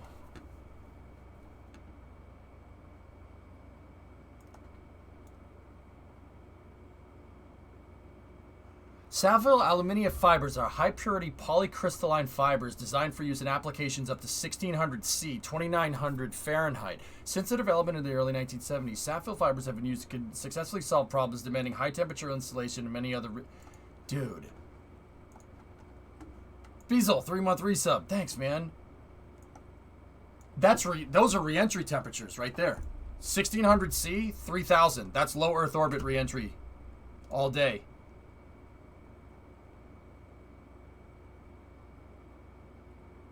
Oh, so they had a tile that was Inconel and titanium with this in the center.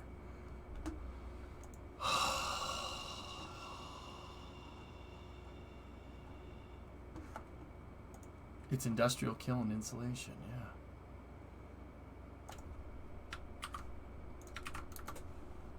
What's this one? Aerothermal?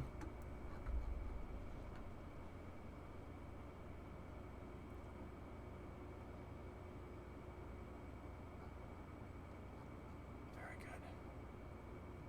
Yep, I'll save this. I'm going to read this one tonight. I'm going to save that one. We don't need to know about the Safel stuff. I'm going to save this one. This has a lot of good stuff in there, too. Can't save that one. The tank design stuff I'm going to save as well. That picture we'll save. Put that in there. I don't need a picture of the arrow spike. I'm just going to get annoyed. Hi, did you get a haircut? Yeah, Logic. The X15. The SN15 landed, so I had a bet with chat that I was going to do that. And, yeah, I did.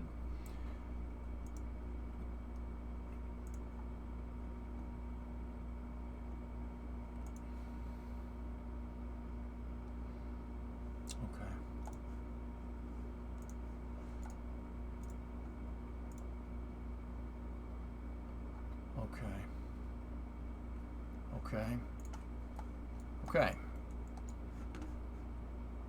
NASA Archives has a lot of pad pictures. Got it.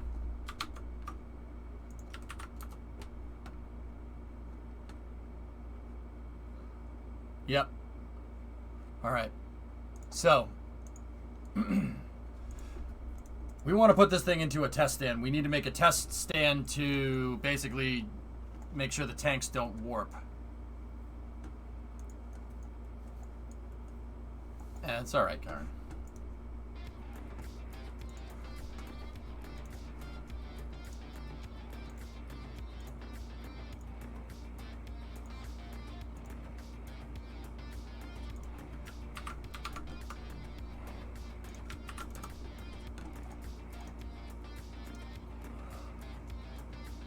Okay.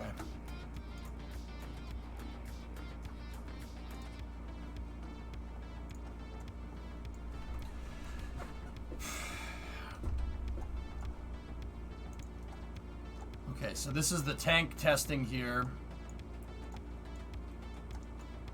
And you know, I don't want to sit here and say that this won't, this will be fine, but I'm fairly confident it will. It will be okay.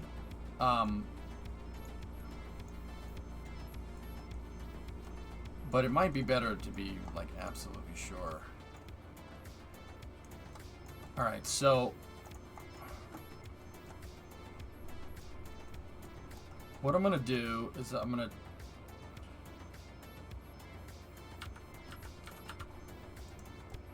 hold on.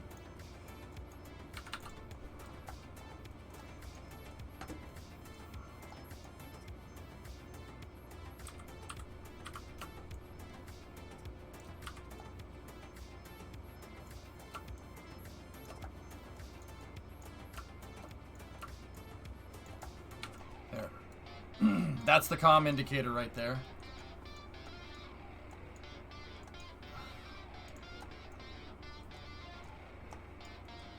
Well, you know, RJ, before I go and add wings, he said, the guy in the video said that the tanks are the primary flight structure. So the wings and everything are going to be built around the tanks, right?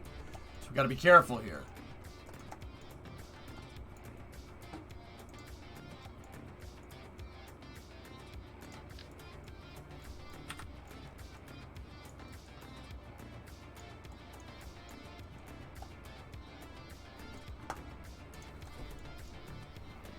I'm just thinking what's the testing that we can do with this thing, really? Seems like Tampa's coming to Gillette week 4. Oh, well, that's gonna end well.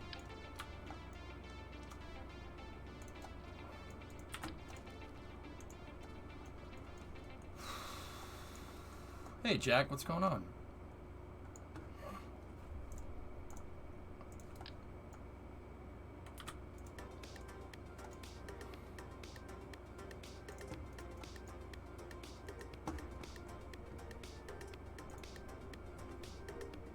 I think I got the re-entry one in there, dude. But I'll add it to my collection just in case.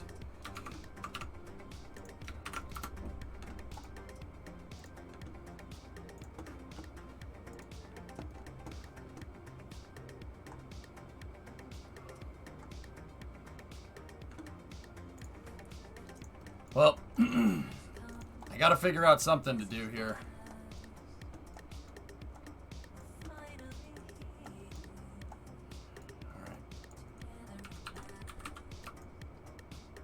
So basically what I want to do here is we need to figure out exactly like I think now would be a good time to figure out where the hoist points would end up being, but then again maybe we should, yeah, maybe you're right, maybe we should go with a full fidelity prototype and then test components. Fairing occlusion seems like a good idea. Yeah, okay.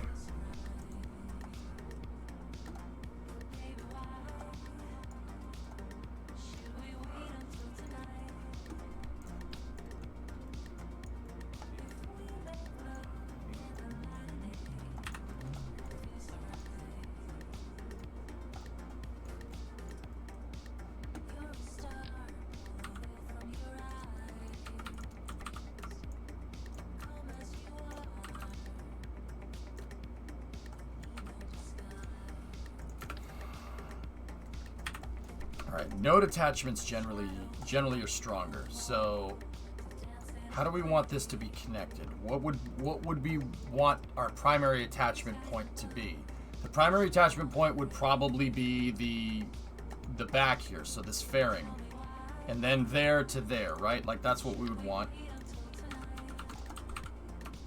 So part of what made Dart kind of a pain in the butt, especially with ground operations, is that I never really figured out how to move it around correctly. We had that thing that scooped the thing up, and that was good enough because I was rushed. I'm not going to make that mistake this time.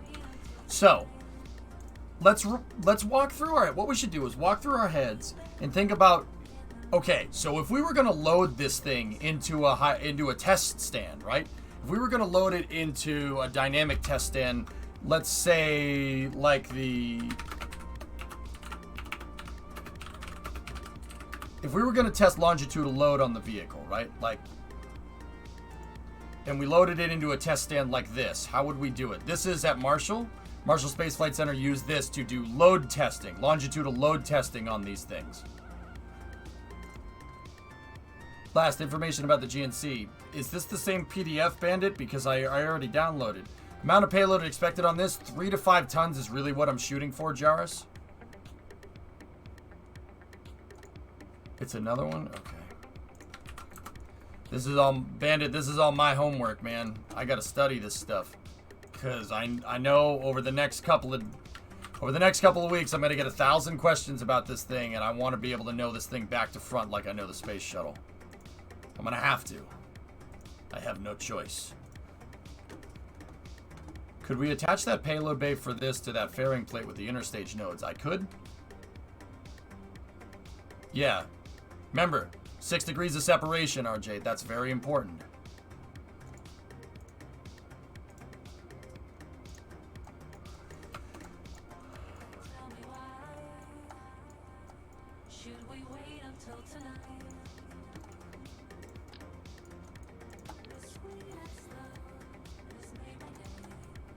So, primary interfacing point should be on the back here, right? It should be back here and it should be down. So, if we were going to put this on a stand, how would we do it? We would pick it up with the crane, right? Just like they did with the tank test. So let's go to images.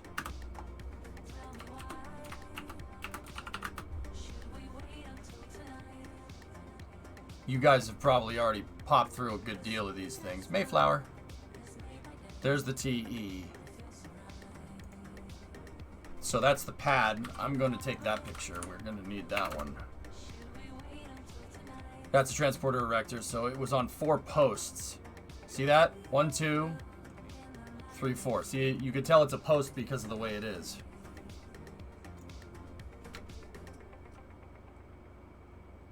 Okay, so it looks like they rolled it onto the TE, and it looks like that forward bipod strut looks... I mean, that forward bipod strut looks exactly like the space shuttles. It's the same thing. Or, well, not the same thing, but it looks like it's close. Well, you could... Yeah, no, it says post. You can tell it says post because of the way it is. Alright. So it looks like that whole thing... It looks like SpaceX's... It's kind of like Falcon 9's. It's very similar. You have a strong back right here, and then you have your pad, and the whole pad moves into position. You're gonna make a TE builder. We're gonna have to, dude. Yeah, we're gonna have to, man. I don't really have a choice. Are those just blocks of concrete? Yep, mass simulator, guys. So a mass simulator or a Pathfinder has the forward bipod strut, and then the 4 post attachment points. Now, see, this is where we're gonna have some problems. We can't do 4 posts because you can't do multiple docking ports, right? But, however, that doesn't necessarily matter. The reason why that doesn't necessarily matter is because same vessel collision can help us out here, just like the interstages work with Freedom. I don't necessarily, these are just structural, but I can make the coupling point somewhere else. So what we could do is on the very back of this, right? We could do that, right? Put this thing right here.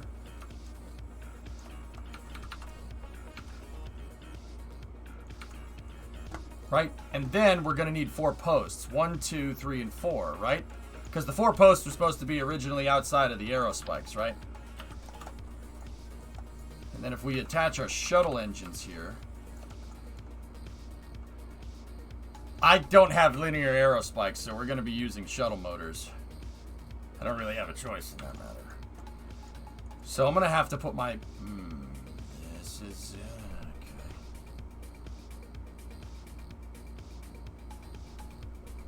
Well, Jarvis, I'll most likely have a truck that can back the thing into position, line it up on the TE, right? We'd back it over the transporter erector, right?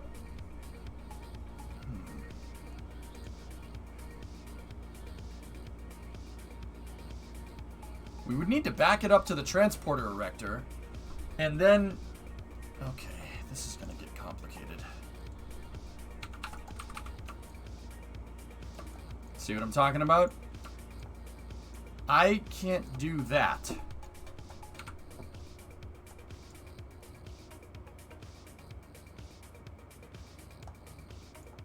What if the truck trailer was an arm?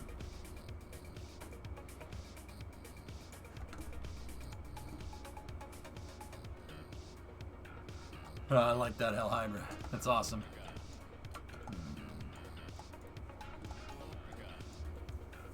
A trailer, making the transporter erector into a trailer sneaky is not a bad idea. But the thing, we gotta remember, the thing is that the trailer, if we make the transporter erector the trailer, we gotta back the thing up, right? How are we gonna go about, like, towing it? How are we gonna tow this thing to the pad? So say it's sitting on the runway. You have your front landing gear right here and 2 big landing gear behind it. How does the trailer back up? How does the trailer back up? How does the trailer locate itself so it's perfectly straight and the vehicle isn't like crooked on it, right? And even if we get that far, how the heck do we back this thing up onto the pad? See what I'm talking about? This gets a little over time.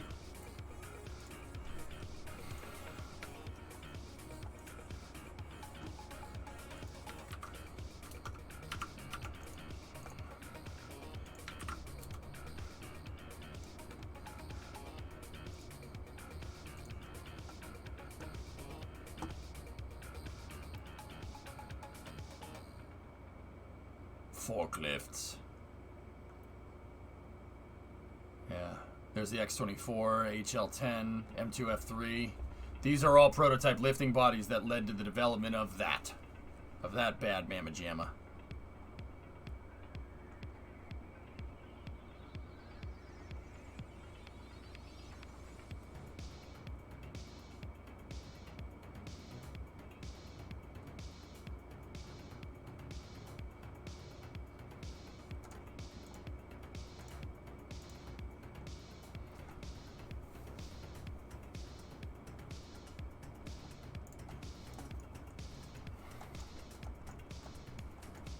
can engineer the pad so the truck has to line up and drive forward into position instead of back up into the...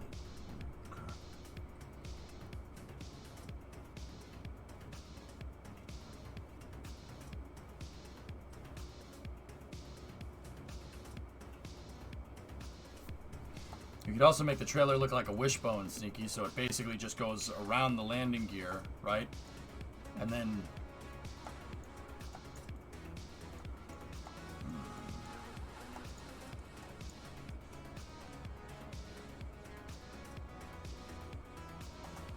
Well, Kyron, we could pick it up, right? So, check this out. The X-33's building... So the whole launch pad is actually inside of a mobile service hangar, I guess. It's more of a mobile service hangar. It's a hangar that's on rails that moves back and forth. See it back there?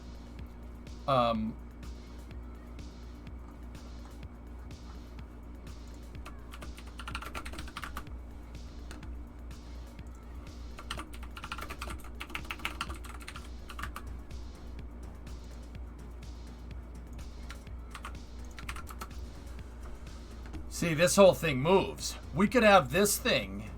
We could have some alignment equipment, like right here. Like the same type of alignment equipment that we, like, have, like, the rails on the pad, right? And we could have a truck that could pick the thing up from the runway, right? Drive in here and basically force the thing into position. Then we roll the building over it. We could make the building could have a bracket. It could pick it up. And then the building could roll it to the transporter erector, right? And we drop it down on the TE, right? But we wouldn't dock it to the transporter erector. You don't want to dock to the TE because it needs to dock to the pad. The TE, if I'm looking at this right, the thing sets down on the TE moves it upright, it places it on the pad, and then the TE retracts, and then the thing launches, right? So...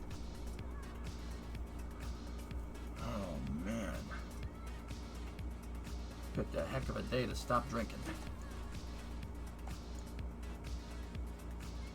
So we could Vandenberg it.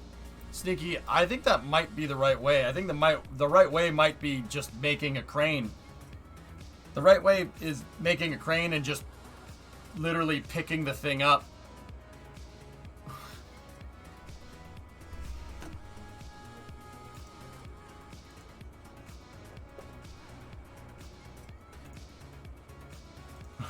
Nice, Bandit. Do you think the robotics will be strong enough to do this? No, RJ, I don't. I don't think doing a transporter erector is right.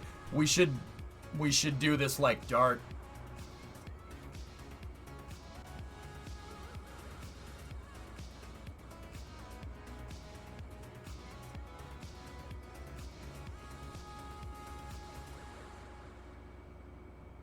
Not like Dart and like it's gonna work like Dart. Dart landed on the runway horizontally, and then we had a truck that had the TE on it that brought it vertical, and then we could move it around. Yeah, see, then no, that won't work. But see, the problem with this is that you're gonna get snap docking. So we're running into a hierarchy problem, and it probably is better that we solve this stuff right now.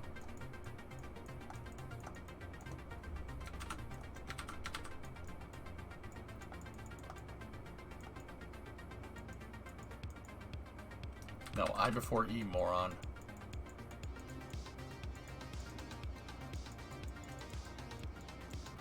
Pad hierarchy. So, we have the pad piece. So, say this is in the horizontal position, right?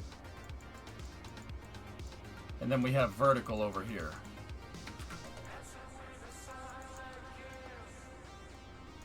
So, we have the pad block piece, right? And the pad block piece has the pegs that are going this way. Actually, just get rid of vert for now. Hold on. Right? So we have we'll just call that the launch table, right? That's the launch table, alright? This is the pad. Right? And then the transporter erector is right here. Right? So this is the problems that I ran into with Condor 9, okay?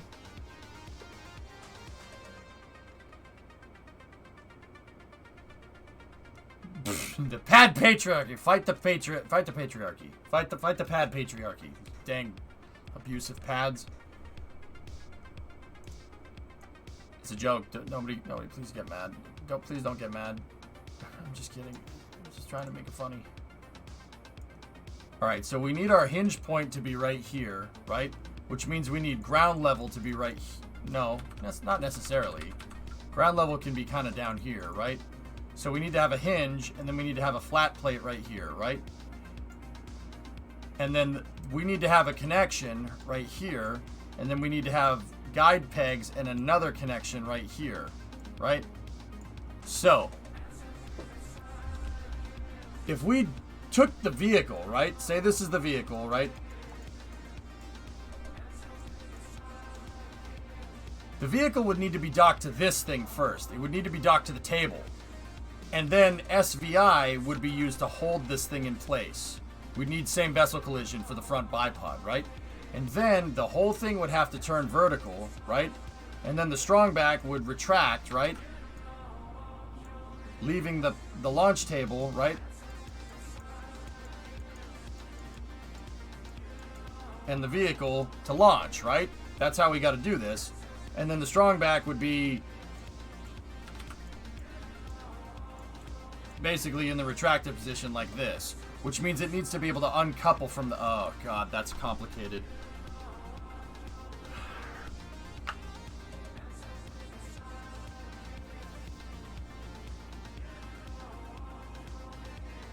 It's like, yeah, it has to work like Condor's pad.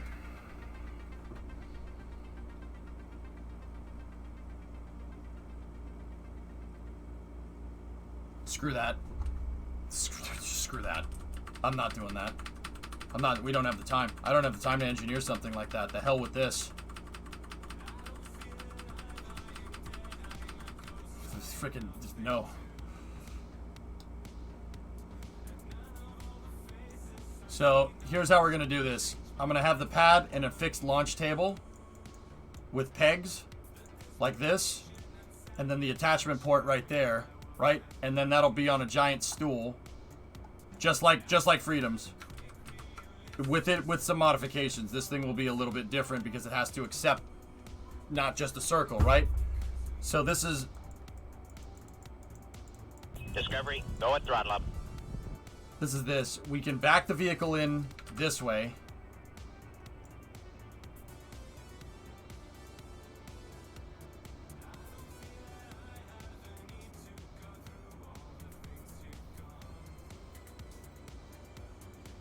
Basically, Pulse, yeah. Salary 41-month resub.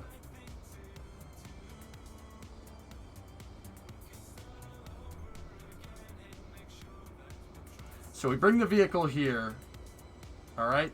And then this is the back, right?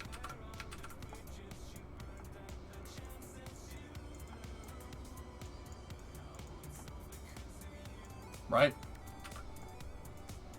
Just, yeah, you know. And the center of mass is right here. So how do we get this up and over? Because also we have to pivot it. We have to pivot it 90 degrees. Yeah, Shady, I think that might be the right move. I think it might be the right move. Have the crane literally come down here and then have a bracket that attaches on the top, just like Dart, that's counterweighted. Pick it up like this. Have the crane turn it upright. Pick it up just like the first stage and put it down. That's what we have to do. Yeah, I'll make it work just like the first stages. That makes it so one of the trucks will have... Yeah, that's the right way. That's the right way to do it. Yeah, and it'll scale to the big version. Yeah, we got to do that way. All right, cool. I can't do this. I really don't have the development time to make that happen. We're going to have to come up with some kind of bracket similar to how the shuttle was hang on. We're going to have to come up with... We could either do a counterweighted bracket or we need to come up with some kind of bracket like the shuttle used to be able to turn the shuttle 90 degrees to integrate it inside of the VAB. I'm see if I can find a picture of it.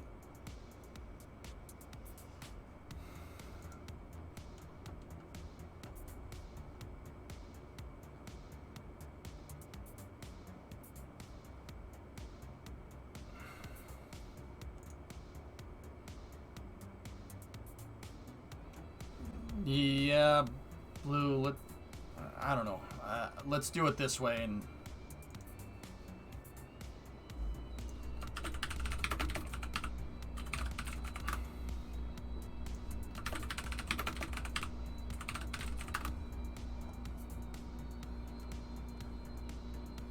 Oh, hey guys.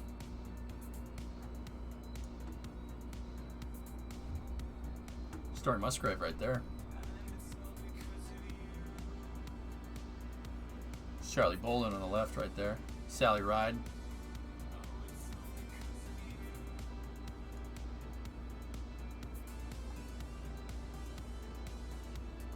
There's an MPLM.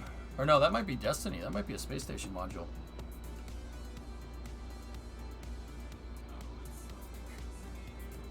Yeah, RJ, that might be the right move. Oh man. Barbara Morgan and Kristen McAuliffe right there.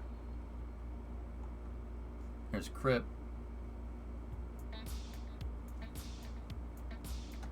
I'm trying to find this dang picture. There's a lot of great pictures in here, but not the picture that I need.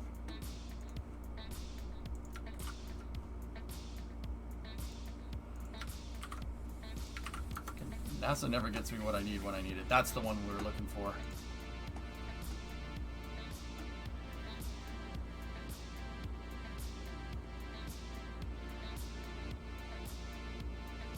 Yeah, see, we're gonna need to do something like this.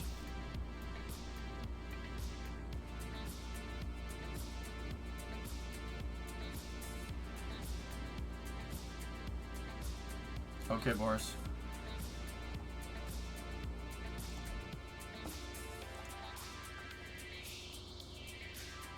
Yeah, that's using a double crane lift. I've never attempted to do anything like that. Kraken Tech we would need to use Kraken Tech to do something like that, and I'm not sure how.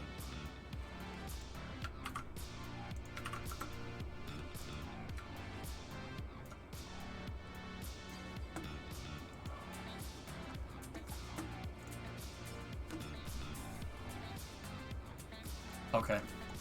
All right, guys, how about this?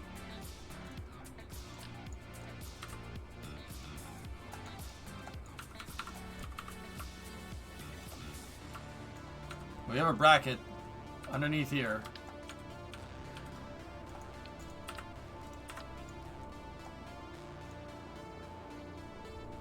Is it possible to launch off the runway?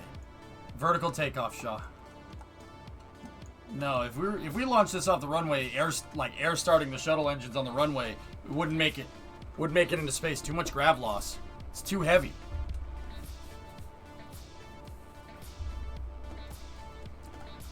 A central hinge down the back.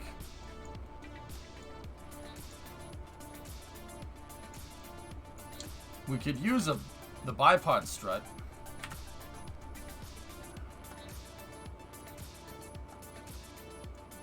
But if we did a bracket like the shuttles, it would need to go down the side, and I just.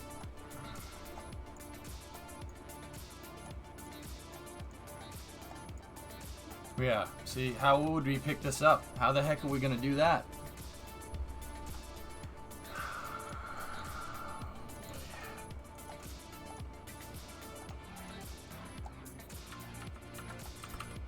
Discovery, go at throttle up. Hey, Gorgon. Long time.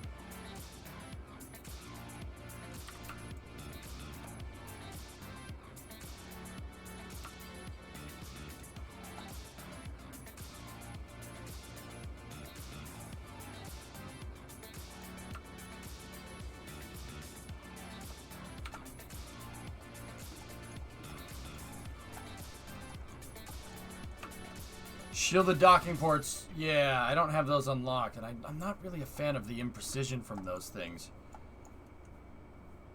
Not really, nothing much, just been lurking most of the time. Cool. You have the ports spaced out.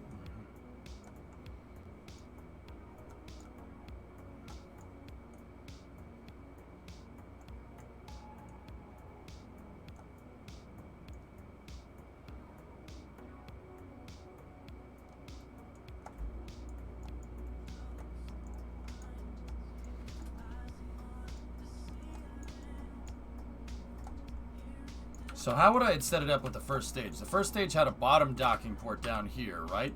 The bottom docking port was right there. And then what I did, I had a forward docking port, right? Right? We had a docking port with the interstage hat up at the top, right?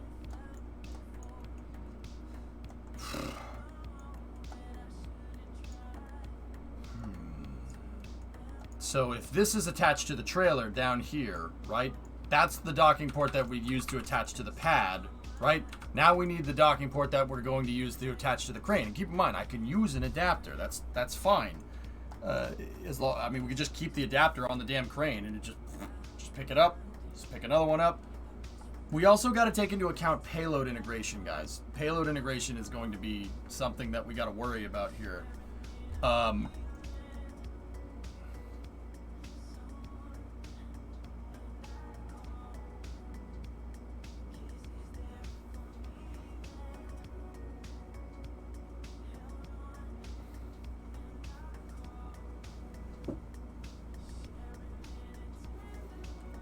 Let me see something. Where are we at? 23 tons? See, the center of mass is all the way back there, meaning we could get a pretty effective moment here if we did this right. Okay.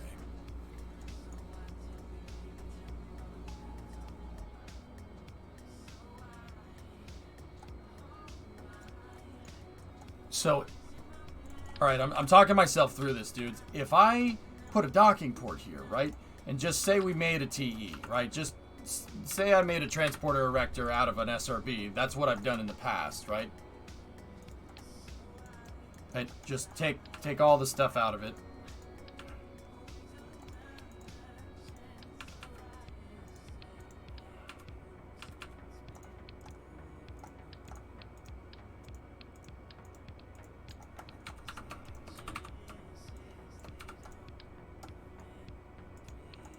Oh boy, look at all the, look at, you know, can't attach it to the stupid thing.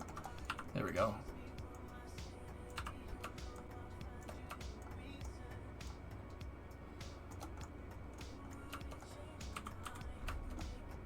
Hey, Midge. So, I like using these as strongbacks because they don't bend. Now, if there was a way that I could... If there was a way that we could back this thing up and we had a ramp,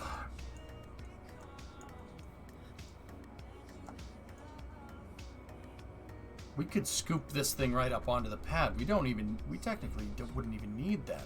As long as I make guide plates, we could scoop the thing right up into that position.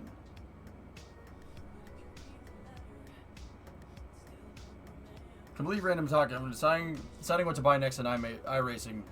Would you rather drive super late model, overtrack, or truck? Truck.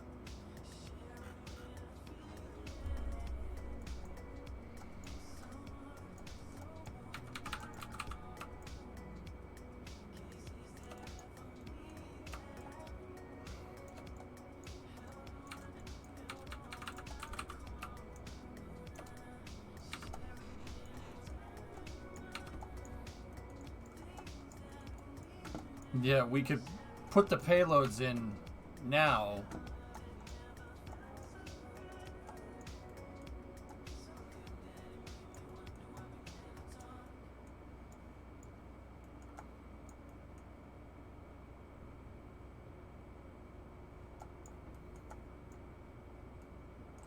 You got your new SSD image? Nice.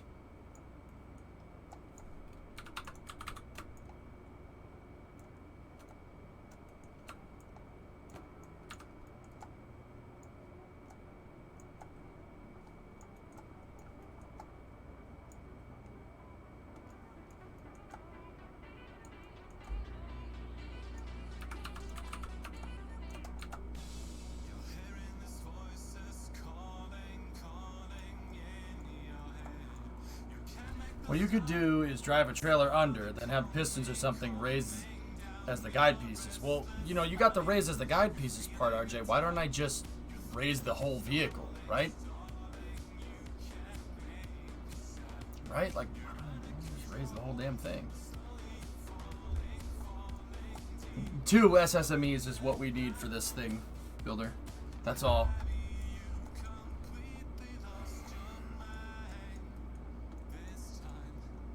Because I could always put a docking port in the front, but if we put a docking port in the front, that'll make this integration part really useful, like really easy. But we're gonna have to tow the thing around.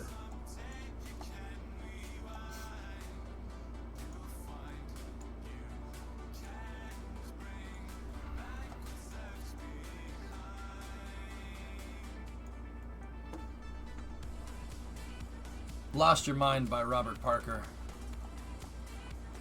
Single stage to orbit, Alex.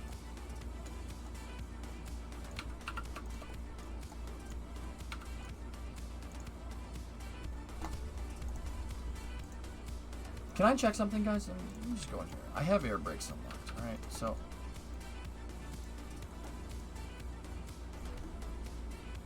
Whoa, wait a minute.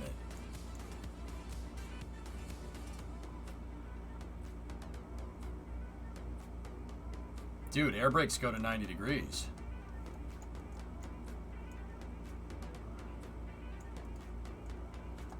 I forgot about that.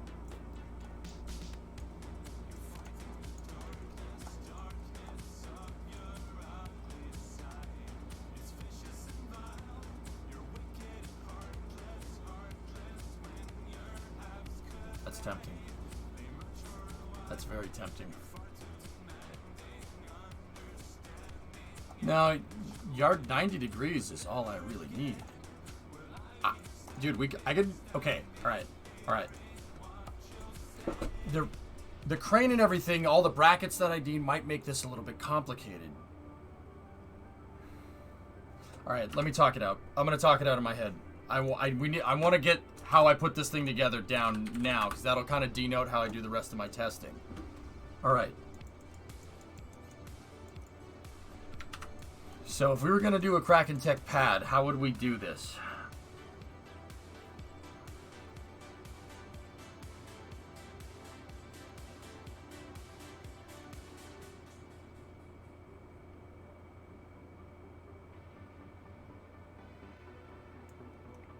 So we would have the launch table, right?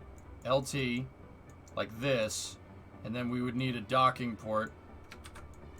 And I'll just do an X connection to the TE, right? Like that.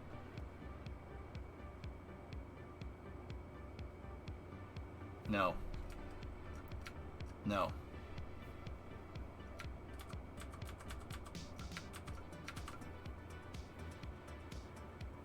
Air brakes can lift it, RJ. I know they can. As long as they, yeah. We should be able to load test it. I can stack air brakes. So what I'm thinking is we could use this for alignment, right? And then this thing, we could pick it up and we could put it on a fixed launch frame.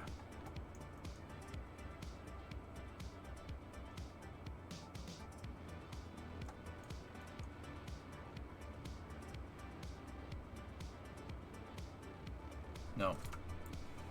No, that's not going to work. Alright, so say I have my launch table in the horizontal position, right? And it has the pegs, the 4 pegs, right? And then we have 4 holes on the back of the vehicle, right? To accept that, right?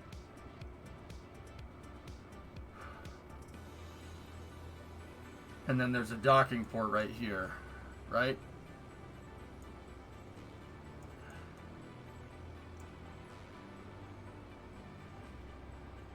How would we do this?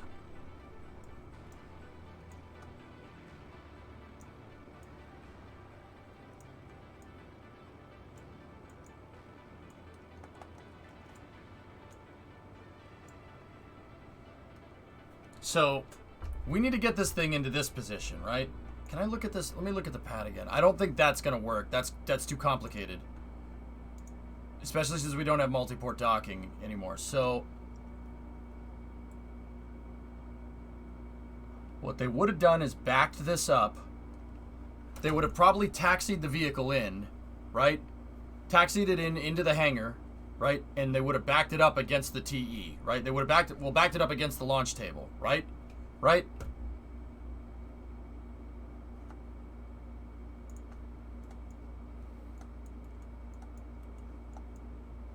I could have a crane.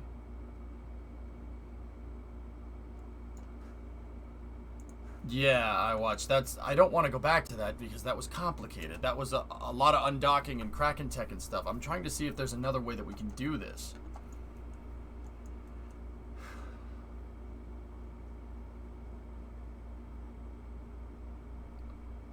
Now you're gonna replicate that entire pad with rocket attached with air brakes. Man. I've done it, RJ, in the past, but yeah. You know what? Let's. Okay, that's an option. I know that works, and we could do that if we wanted to mess with that like we wanted to make it work like Condor. We could do that.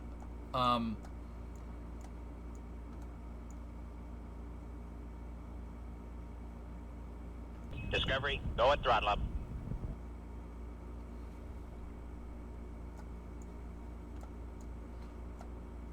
If we pick the thing up on the center of mass with the crane, what I could do is have air brakes out here. We could have a bracket, right? The bracket could dock at the very top of this thing. And that docking port up here on the center of mass would just be an integration port, right? So the crane would have a bracket, and the bracket would kind of look like this, right? It would look...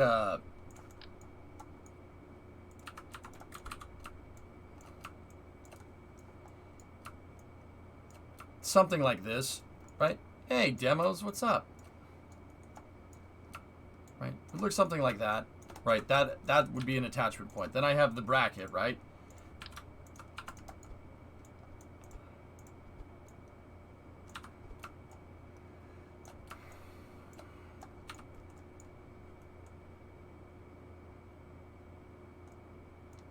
We pick the thing up and then we move it back into position. And how do we dock?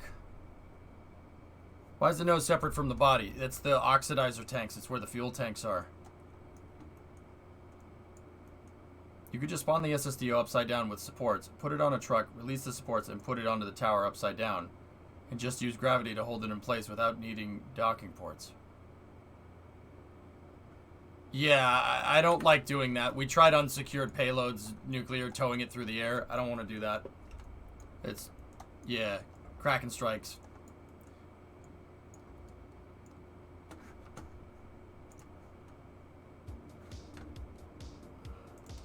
I'm thinking, dudes. I'm thinking. This is where the real brain crunching... like, okay, so you really want to figure this stuff out now? Because, like with Dart, it could be a pain in the butt later. What if you did a Rocket Lab style of integration where they have their TE over the rocket instead of under?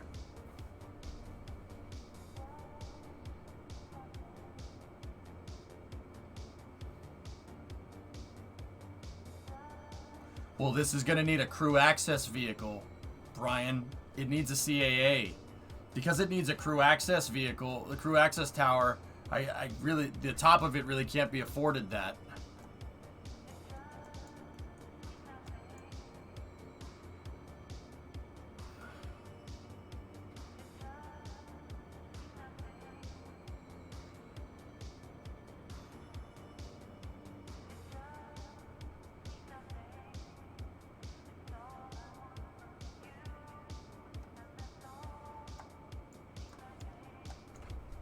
Okay, I got something.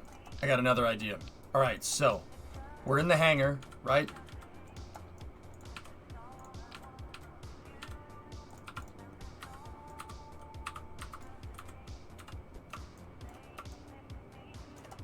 Right? And say this represents our TE, right? And then we have something, just bear with me, say we have something here to just, you know, hold the vehicle in place, right? Just like that, right? And then we have the docking port right here, right? We attach the crane to this, right?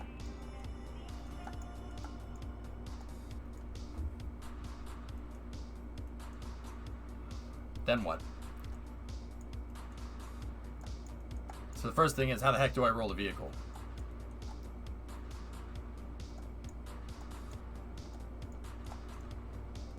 Guys, I don't want to incorporate hinges into the pad. We can't, and that's the problem with this whole TE thing.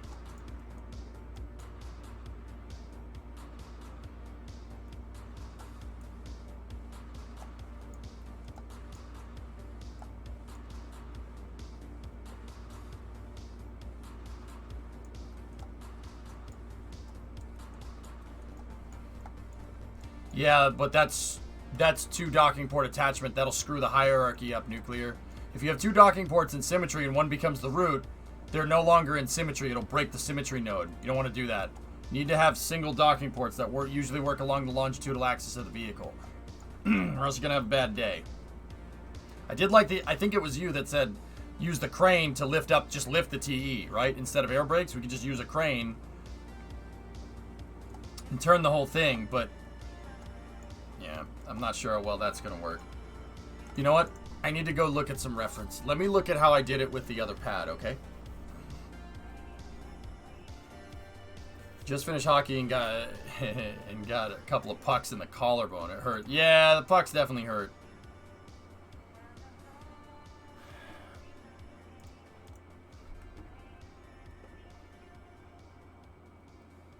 Yeah, Nuclear, I got you. Alright, so I had a raised surface. We had a raised surface with the other pad. Huh.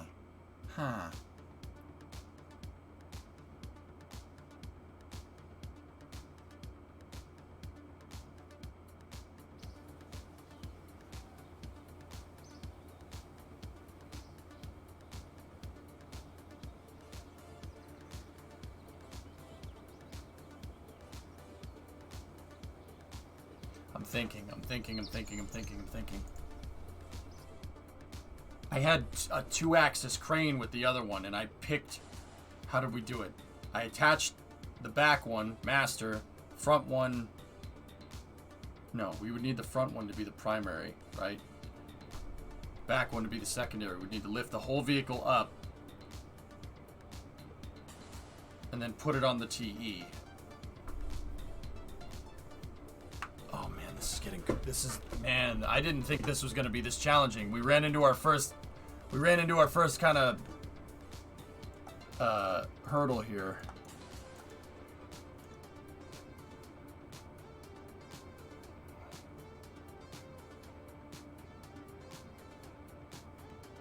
I gotta go look at something.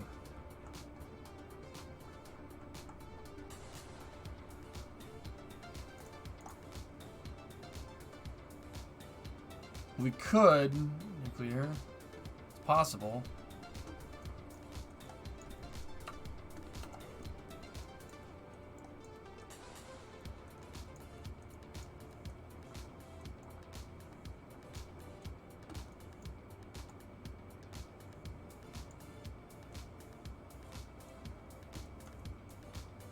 So how did I do this?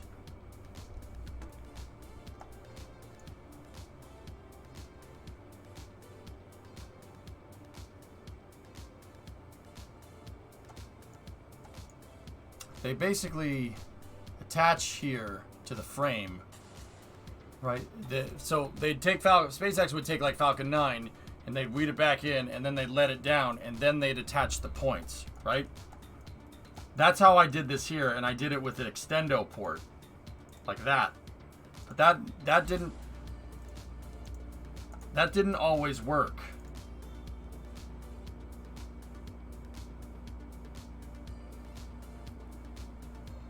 That didn't always work right.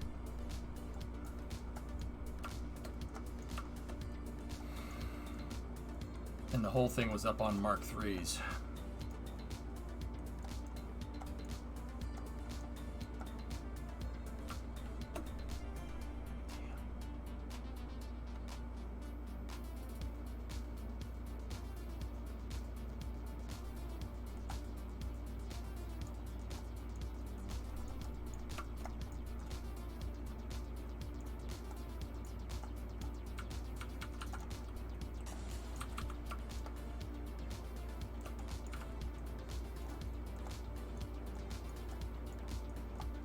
Nice, Snackless. There you go. Cool.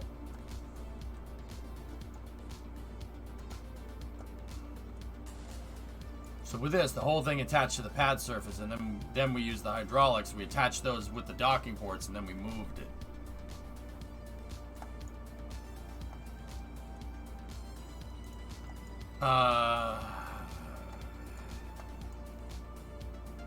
Brian, this thing doesn't work.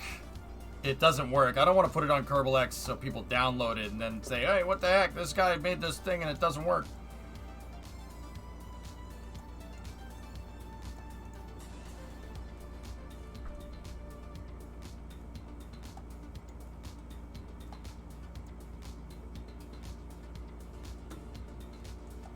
It is Falcon 9, yes.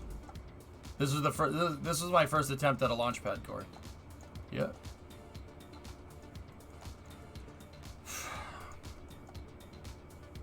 Tough. Hard. Very difficult.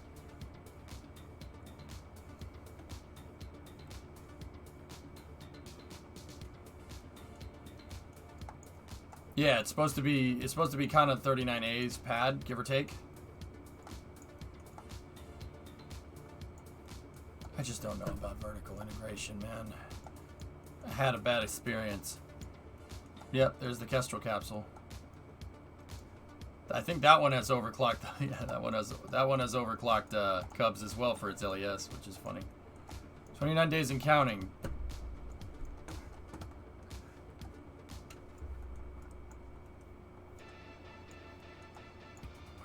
He's so nice.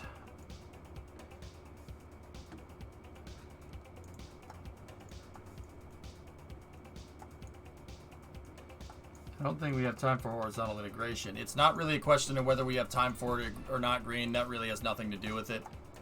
It's a question of what way will be easier. Now, I can use the crane. But how? How are we going to use the crane? Like how?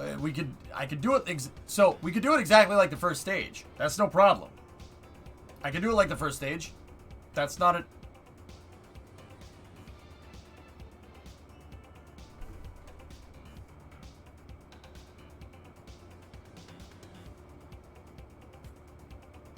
Processing.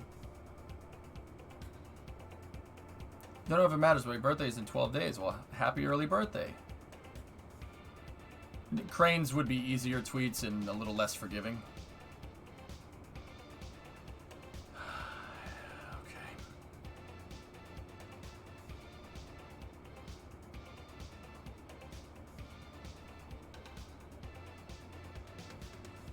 All right.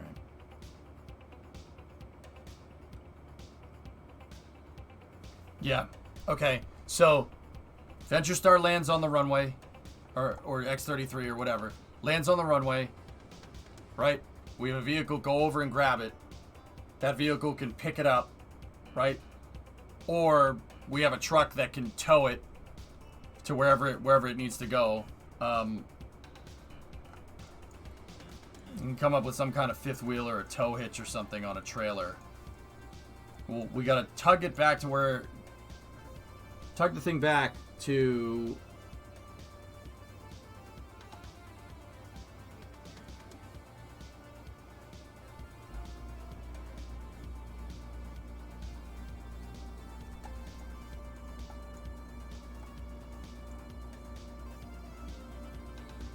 I'm thinking. You might have the crane have a wider base and hold the SSTO in place, and you could slide the launch pad underneath the SSTO and then drop it. Yeah, I could. Yes. That's possible. That's a way to do it. Let's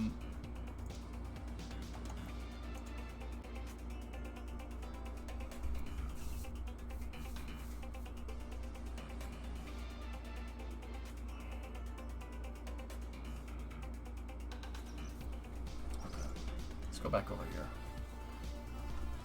So, let's think. What I could do.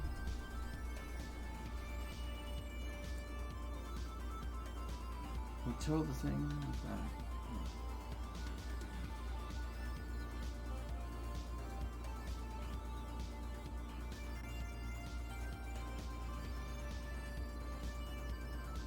It's not really a matter of being able to attach Bandit, it's a matter of alignment. It has to be aligned. If you do a horizontal integration, you have to make sure the trailer and the vehicle are perfectly aligned. It's part of what made darts so damn simple, is because I could just scoop it up, and I knew that in order to scoop the thing up, it had to be aligned, right? The scoops on this thing would look freaking gigantic, right? Like, they would be huge.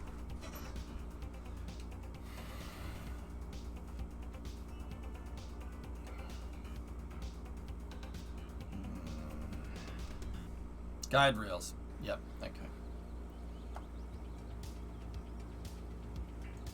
Can you say the limitations of the design again apart from time? Of the design. Which design? It's starting to get a little bit late, Nuclear, so... You ever built a rocket wider than it is tall? Admiral's the one I'm working on right now, the single stage to orbit. Yeah. It's gonna end up looking please hold. It's gonna end up looking like that, so almost. It's possible though.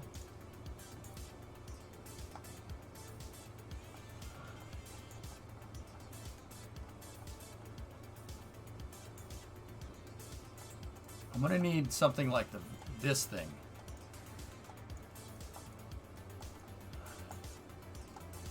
Something like this.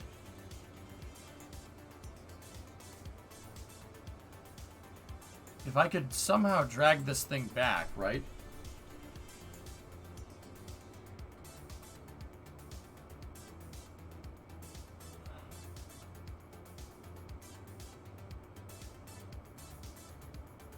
And we say we could have a truck that's towing the vehicle, right? Drag it underneath something like this, or drag it into the hangar, right?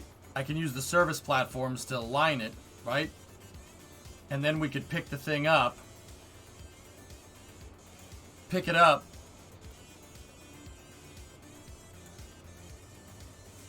and then we could put the thing... Ooh.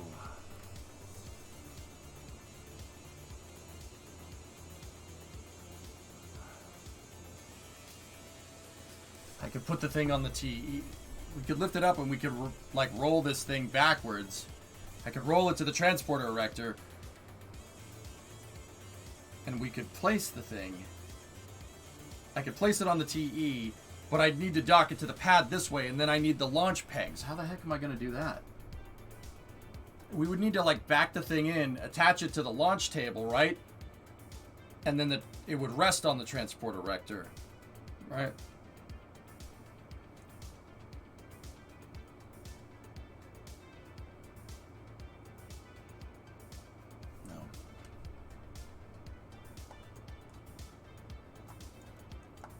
Yeah, Brian, I got you.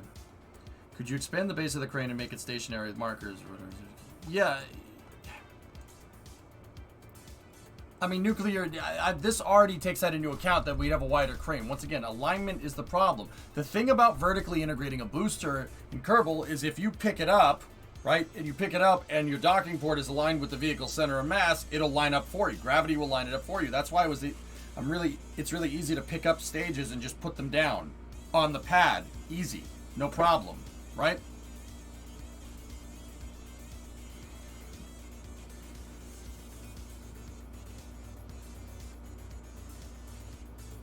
Large docking port on the back of the SSDO. Back it up to the dock. Okay, how do I back it up to the docking port, Jared?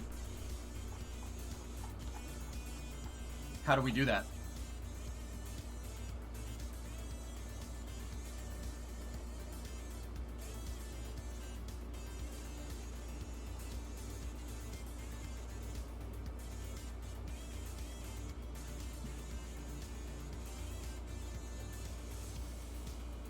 I'm gonna need something like the first stage truck. We're gonna need something like this, and it's gonna have to have a port like it's gonna have to have a free holding alligator hinge. Yeah, it should be done exactly like the first stages. I'm gonna have to make some type of alignment mechanism on the recovery vehicle, and that means the other thing is that I need a way for this thing to basically be able to be towed back to the launch pad. How would I do that? The problem with if I stop the vehicle on the runway, and then bring a new vehicle out, right? Is if I switch accidentally to the pad while I'm towing the vehicle. And then we switch back by accident. So what we would have to do is either A, launch it out of render range, have its launch complex be somewhere else, which I can do, that's no problem. We can build, there's Kerbal Construction, I can build wherever, right?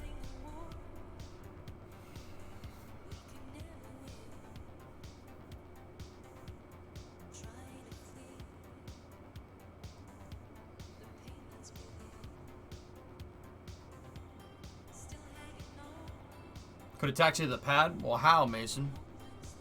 I mean, Dart could because it had SAS, and I could use the SAS to wiggle it all the way there. I don't have the, I'm not buying the desert right now, Hip.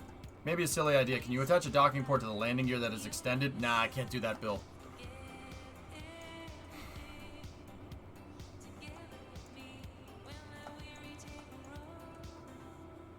What if we made this thing the recovery vehicle? We drive this thing over. Well, it's gonna have a. It has to have a hinge. Damn. And basically, we could drive the thing up. It'll drive underneath it, right? It'll drive underneath, and because the back of it is an integration port, right? We could have pegs or some type of same vessel interaction thing going on there, and.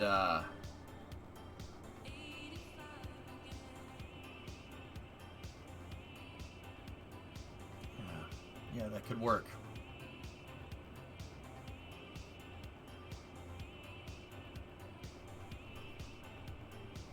No powered landing gear, Mason. You can make the whole recovery vehicle flip up. Well, I could use the crane, Admiral. I have a crane, and if I could just take the truck, right, and put a docking port at the front and have the crane attached to it and pick it up and move the whole thing vertical, right? Like, we could do that. That's doable. That's not a problem.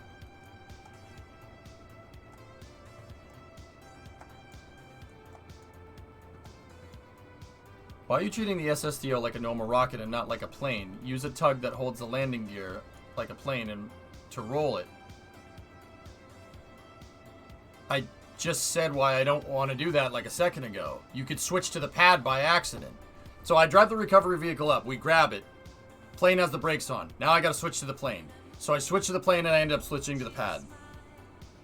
See what I'm talking about? If I put the launch pad at the launch site at LC1 over there, then I end up switching to that by accident. And I don't want to have these things set to debris, so I wouldn't be able to bracket key switch to them, right? I don't want to do that.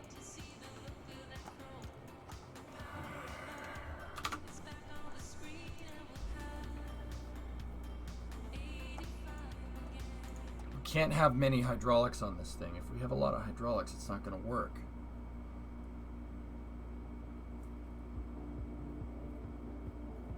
Because the hydraulics drift. They drift everywhere.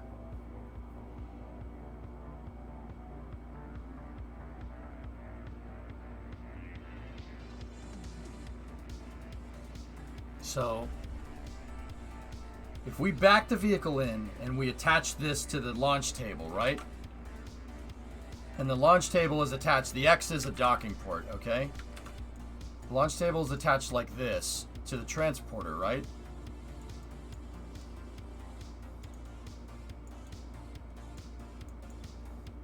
And then the main docking port is here, right? And then I'll have something right here to hold the thing up. We could have something...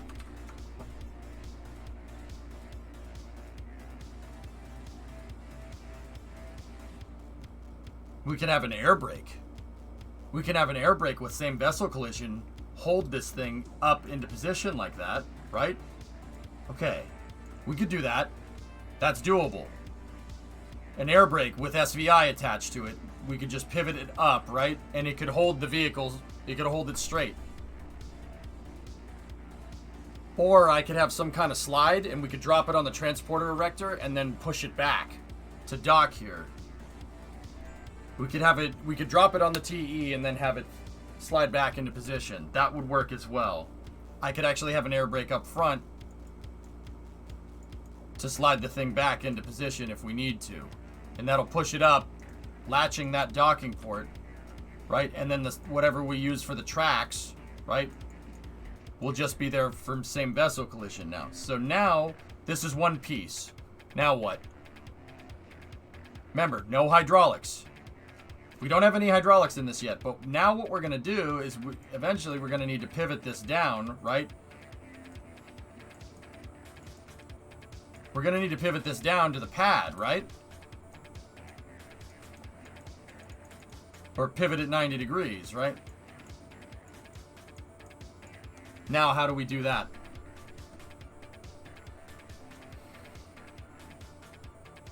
Transporter becomes part of the pad.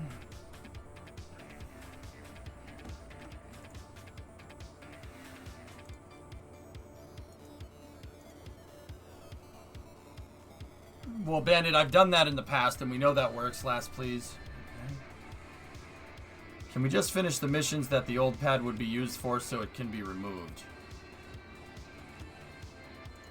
We could do that, yeah. Yeah, I could do that, but we don't have missions for those.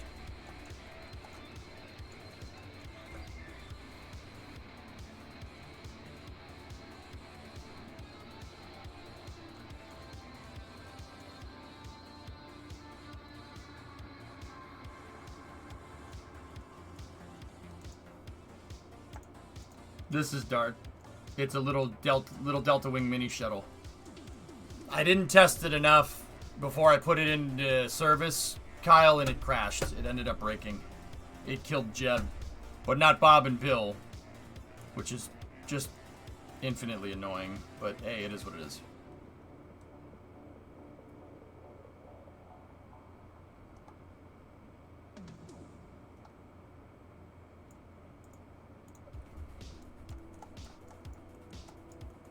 We could use the air brakes as hinges, Bilko, but that means that...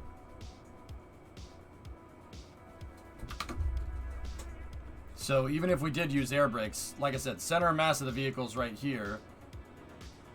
And we'd need to find the center of mass of the whole subassembly of all these three things together, and it would be somewhere like here. So now we would need hydraulics.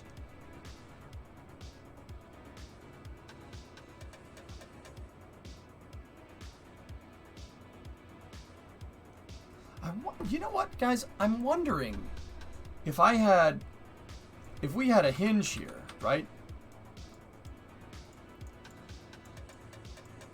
Right? And then we had hydraulics.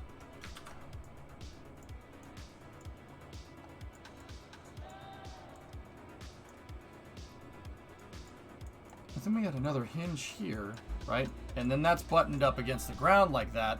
This thing could extend, right? And this hinge right here could be unpowered.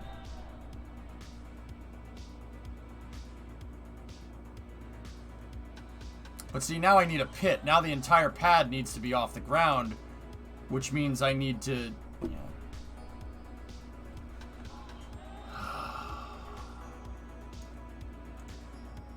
Well, the crane works, just make more space between the supporting SRBs. If it was that simple, Grahid. Why are you assuming it's going to be that simple? So how do I pick up the SSDO? How do I make sure it's aligned? What do I use for the alignment rails? I can't just drive it in there and pick it up with the crane. It could end up crooked. And then if I go to snap it to the pad, the whole pad snaps. See what I'm talking about? How am I going to align it to the crane? I need the rails. Remember the rails from Imahara? How am I going to roll? This thing can't have the keepers on it, right? That I used with Freedom. Can't have that. Because they drift, right?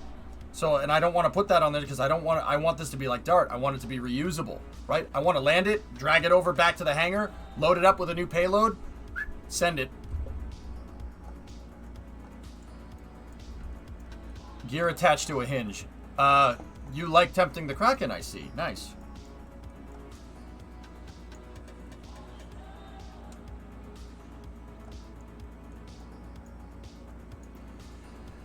Maybe something similar to this. A Scud? Yeah, see, you guys are coming up with all these ways to put the rocket on the pad, but you're not coming up with ways to put the rocket on the vehicle. Okay, Scud missile. I know what it does, man. It turns it up right. Launch. Instant. I get it. How do you get the Scud on there? How do you do that? A crane. Okay, so how do we pick it up? Well, we're going to need a crazy bracket to pick it up. Now we're back to square one. If we're going to use a crazy bracket to pick it up, why don't we just use a crazy bracket to pick it up, turn it at 90 degrees, and then put it on the pad? See what I'm talking about?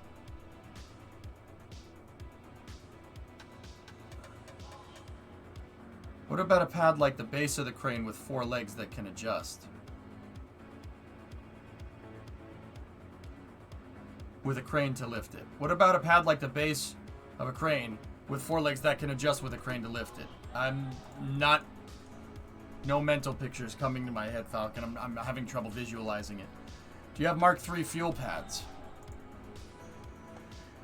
Nope.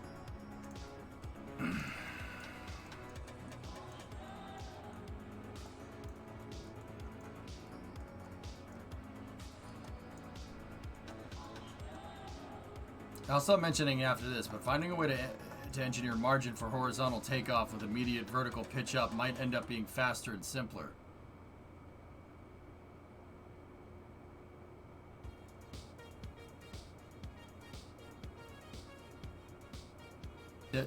No. No, it wouldn't. Guys. No, it wouldn't, Xeon.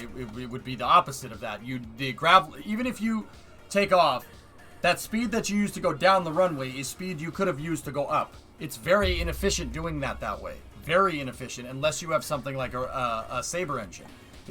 No, not a good idea. And I don't have Sabre engines. You don't want to do that way.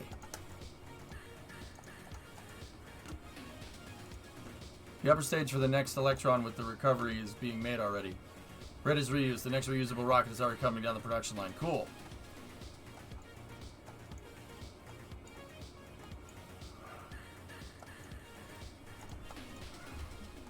We could nuclear, I suppose, but...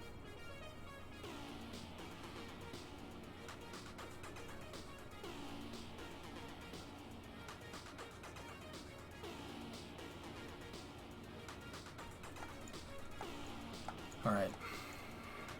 Okay, so we back this thing in, right?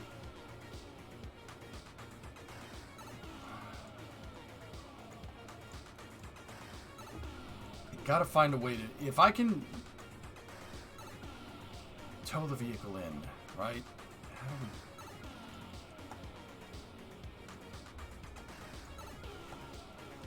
do we could put it on a crazy bracket truck thing, have the... Make it back and do a Kraken air brake hinge.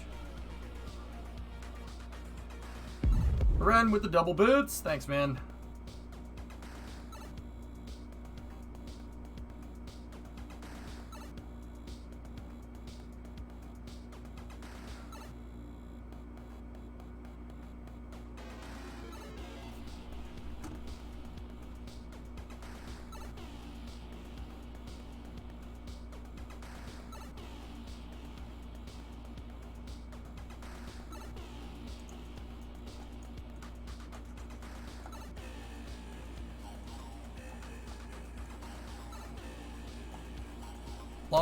You know what? We should do it how we recovered the Freedom 10 stages. The Freedom 10 stages rolled and landed on the runway, and then I picked them up from the top, right? We put them down on an alignment vehicle, right?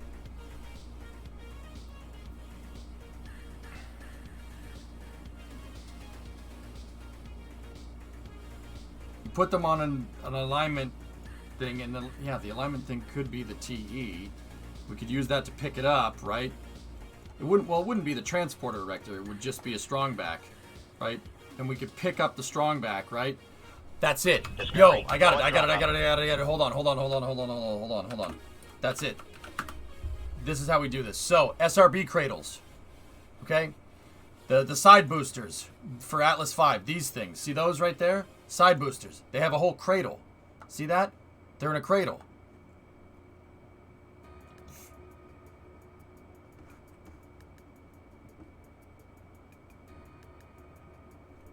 Yeah, I don't mind that either. Can Kerbals play struts? Yes. Xeon gifted a sub to Falcon. alignment is the issue. I don't have anything to keep it in place. See, SRBs have a strong back, but once they're vertical, you don't need it. You don't need it anymore. You could just slip it right off the strong back.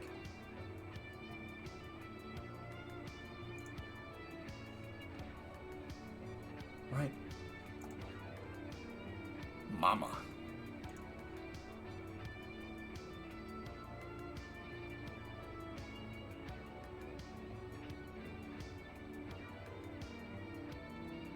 Wait. How the heck does that thing... What about a GM60? Hinges. Damn. GM60 is much simpler than the AJ60A.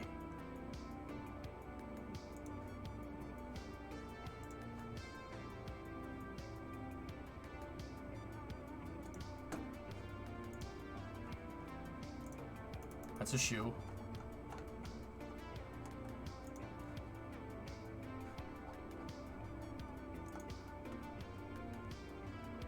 The whole thing is on a trailer, and that thing rolls forward on the trailer. Alright, let's back it up.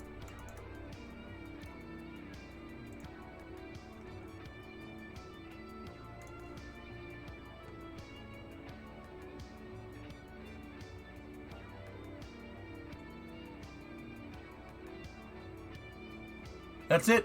The shoe! Need videos?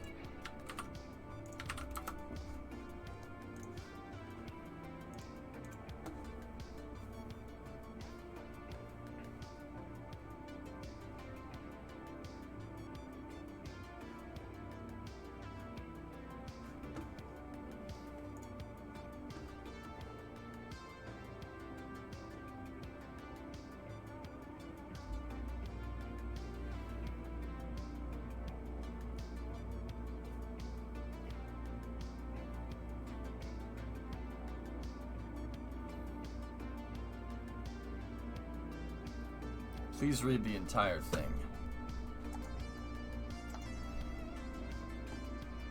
Nuclear, is it bad if I'm mildly annoyed that you said please read the entire thing? Just mildly.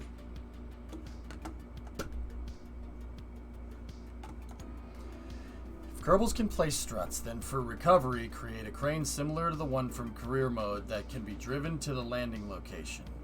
Connect the crane to the center of mass of the SSTO. A Kerbal goes and connects the struts from the top of the SSTO to the crane and moves it towards the pad.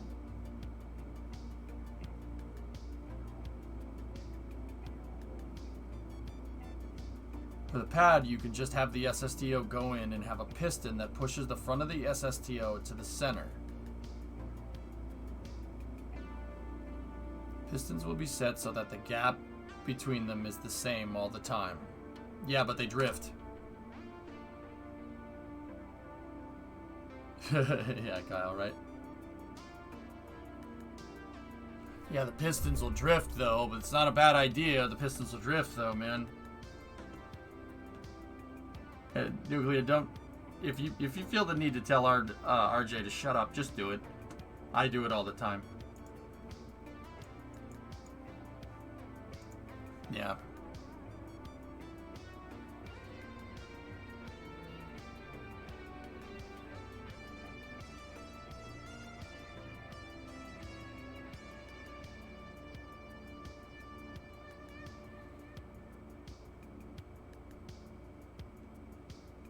Link puzz.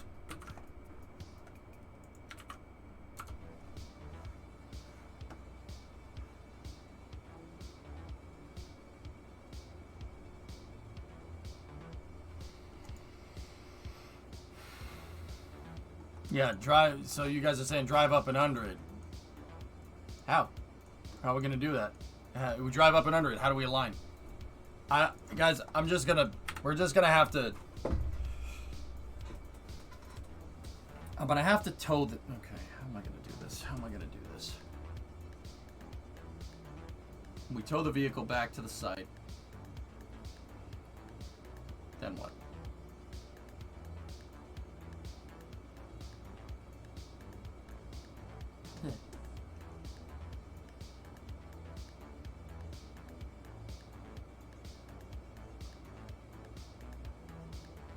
I don't know, Reagan.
That's not a bad idea.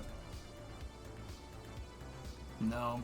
So I'm thinking we could have a pad that has 2 gantry cranes, right? One's a tall one and one's a short one, right?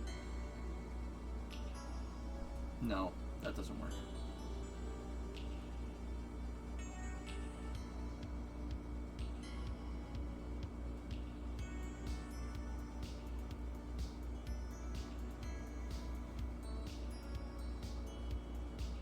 No, that won't work. Damn it.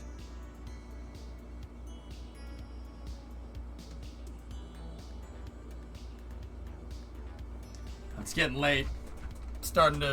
My brain's starting to go into potato mode. I'm having trouble visualizing what you guys are saying. Crap.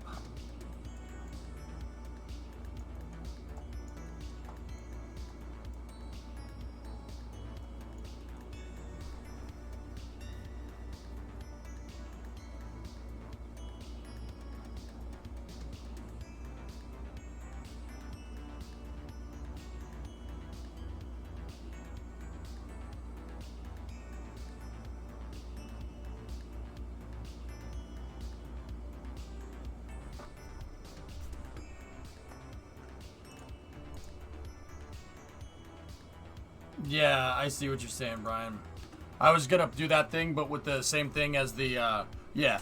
It's basically that, but with the recovery vehicle. Yeah, we're gonna have to tow it. You can push this across the finish line or tow it. Couldn't even tow that across the finish line. Could you just use landing gear for alignment? Landing gear cause nasty Kraken strikes, Prof. That's the problem.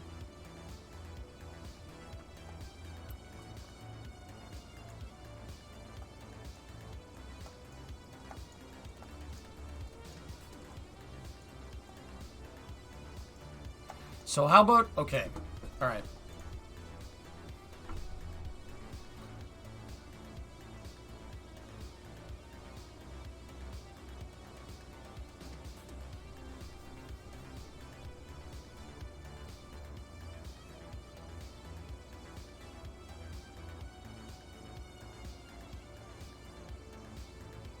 All right. Let's prototype this.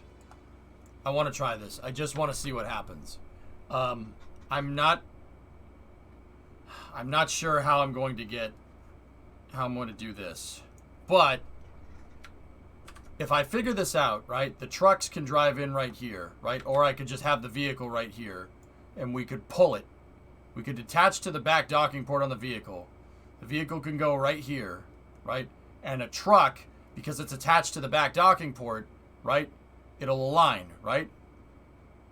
I'll have a truck with basically a docking port on the back like this that mimics the launch table. So the truck would look something like this, right? Launch table, there's the pegs, there's the docking port, right? And it would just have wheels like this, right?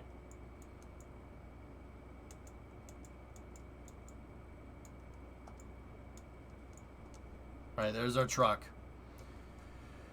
We back that up to the vehicle, right? And we dock it. We can make sure, it doesn't have to be absolutely aligned, but it can be closed. This thing can pull It'll pull the vehicle, and then this thing could have the keepers on the sides, and then we have the rails, and then this thing will go in here like this, and it'll tow the SSTO into this position. It'll be aligned then, right? Then...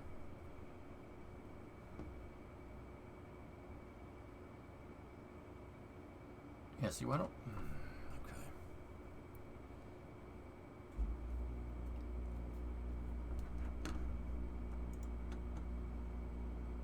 Yeah, sideways. Yeah, we could do that.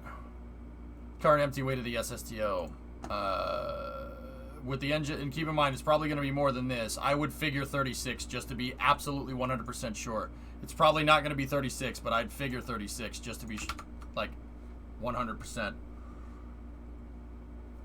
I could lift the vehicle up, right? We could go this way with it and bring it down. But see, this is complicated. This is the kind of stuff that takes forever. No. This is a good design, but...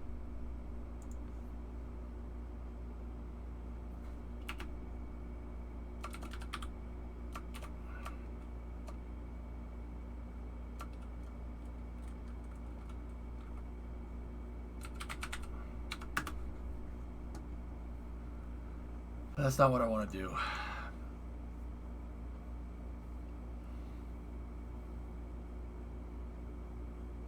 I'm building a launch pad for the vehicle so I can reuse it. Why not lift it with a crane from the top instead of pushing it with hydraulics to the bottom?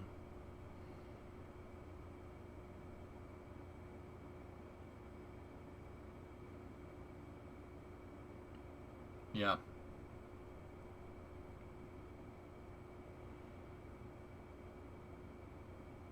How is the vehicle landing gear going to move on its own power to the pad, Pruffles? Landing gear is unpowered. How are we going to do that? Honest question. Like, that's the problem to solve. This thing lands, and I guess if I taxi it back to the pad, it's not a big deal. We could do exactly what we did with Dart.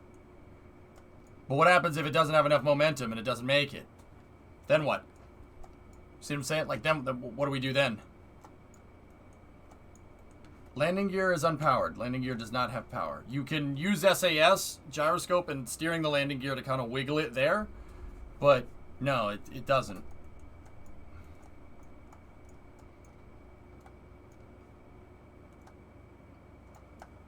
You know what? The folks that are saying have a truck that drives underneath it from the back, right? Have a truck that drives underneath it from the back that attaches to here, right? And then... we drive that truck back to the pad. That truck will have keepers on it, right? Yeah. Yeah, that's the right move.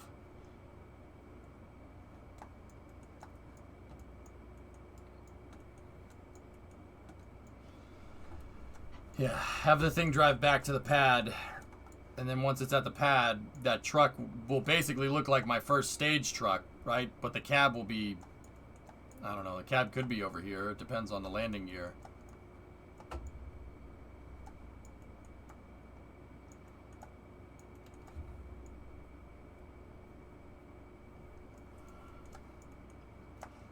If you have a bigger truck, well, if we're going to build a bigger truck to scoop it up, fuel it, and launch it again off the... No. It's not a Scud missile, guys. Jeez. I don't want to do that. That's off the table. I don't want to do that. Let's see. How can I make this? How can we get this done?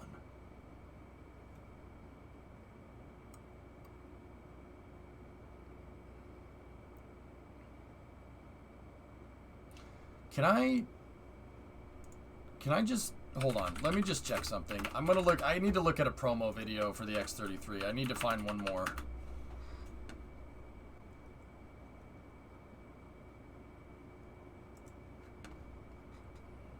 Is this the one with the classical music? It is.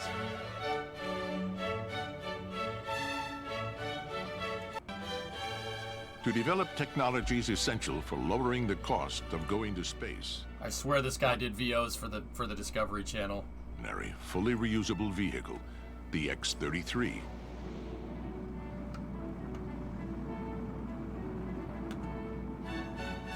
Its first 450-mile flight from Southern California to Utah will take just 14 minutes.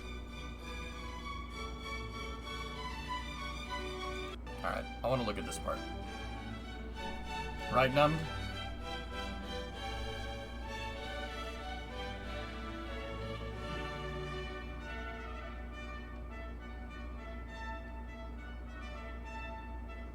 After landing, the X-33 will be returned to the launch site, be reprocessed and flown again in a matter of days, demonstrating rapid turnaround critical to the operations of a low-cost spaceplane.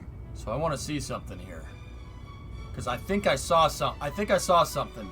I just want to see what they Its do two here. linear aerospike engines propel the vehicle to speeds greater than Mach 13 and an altitude of more than 50 miles. Okay. The fuel for these engines is carried in lightweight composite cryogenic tanks, which forms the lifting body structure, Oh, it does retract. creating an efficient aerodynamic design.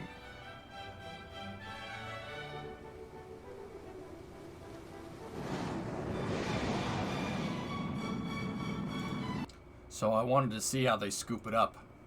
So the building moves out of the way, right? So how they would presumably connect this thing, right, is they would back it in. Turn to the launch site. They would back the thing in, right? Line it up on the launch table, right?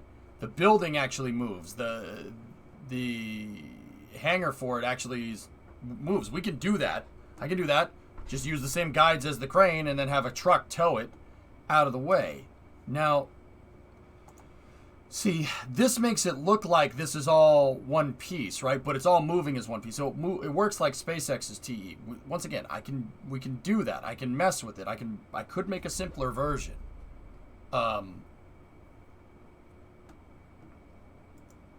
We could make a simpler version using same vessel collision. Oh, wait a minute.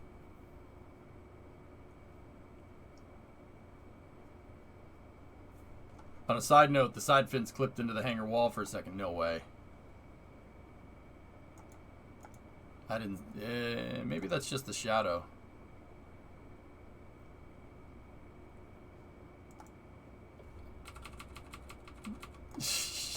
Alright.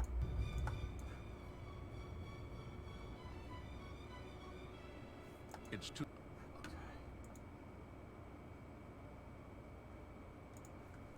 Okay. Alright. Let's go here. Give me something like this. Actually, you know what we'll do? Don't save, and then we go back over here. We're going to test something. I need to see something on a subscale. A smaller scale. So, where's the hammer? I have the hammer MLS mobile launch system, right? And you got, I know what you guys are saying. Well, isn't that what we just said to make? Kind of, but also no. K200. Water launch. Oh, that's for a boat. Yeah, okay. The hammer launcher. Here we go. So the hammer launcher was using hinges. Okay. What I really need to do is see if we can make an interactable system, because I'm wondering if you triangulate the hydraulics, if they break. So what does that mean? K200 LV5 test trailer. Testing a strong back TE method to stop hydro drift. All right. Okay, so we can get rid of the hammer. We don't need that. Get rid of this and get rid of that transporter erector, okay? So dump that, right?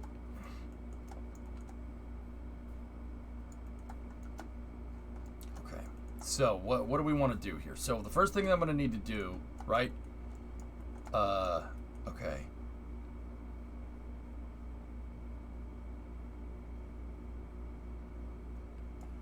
We gotta do something like the crane.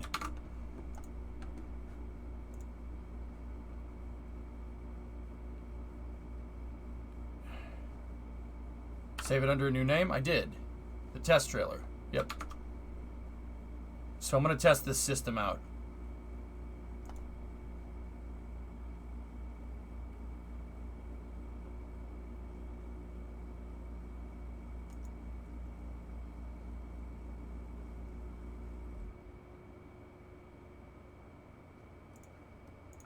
All right, so what we're going to do is I'm going to tow this trailer.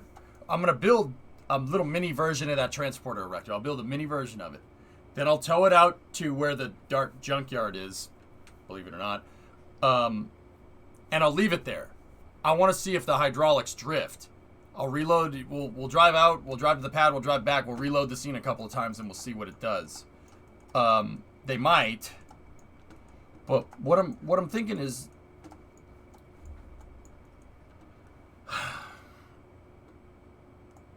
you sell off Dart for pieces of extra cash. It's negligible, dude.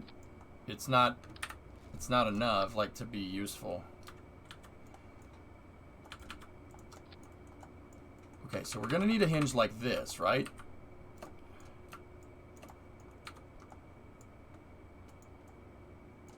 That'll be our master, right? And then attached here, I'm gonna need a side hinge.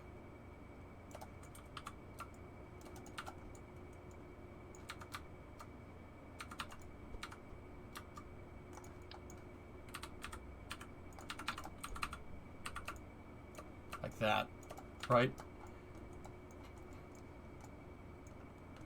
So this one, this has got to be attached to the box, all right? So the boxes, you can look in it. Boxes like this, right? This will represent our launch table, okay? For the vehicle. And once again, I'll scale this up. We proved that you can scale up with hinges like this when we were messing with cranes, believe it or not. So we're gonna attach this. We're gonna attach the struts to these other hinges, and now we have 3 hinges working as one. These hinges do not need motor. The motor should be just disengaged on both of these, right? Okay. And now give me a debug controller over here. Main hinge debug. Go into the action groups. Click on the cow controller, click on these. Target angle, click on that. Target angle, this goes here like that, right? Copy that, put that over here like this, take that.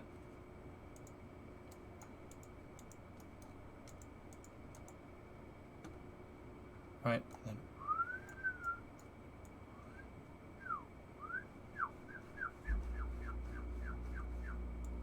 Okay.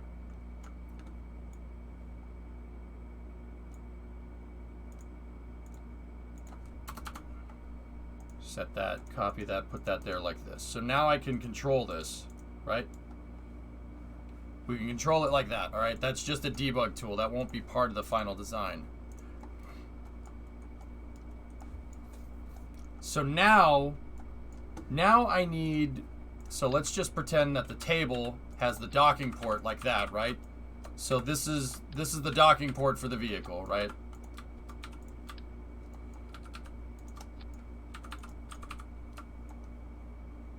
Right, so just leave that there. The inner machinations of my mind are an enigma. So now what we need, so when this is in that position, right?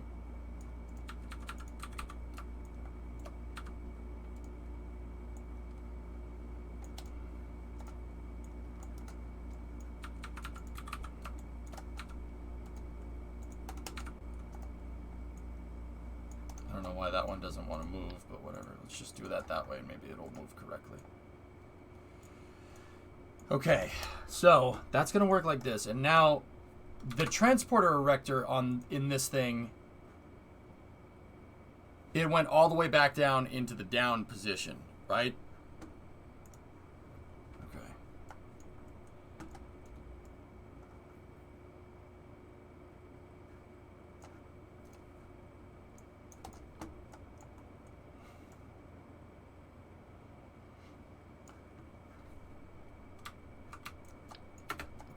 Now give me this, and we can attach this here like this. Now this thing, right? Let me make sure. You know what? Just give me. Let me make sure that that's not beholden to the cow controller. It's not. Okay.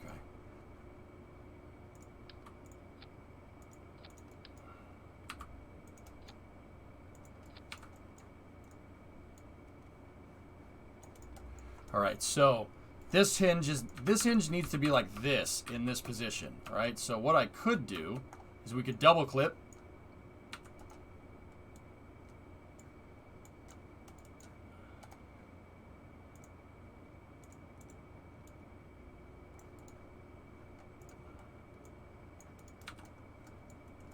Right, and then now this is going to need a transporter, right? It needs to be like this. And then this is going to need to be able to move into the position like that, right? Like that's how that needs to work.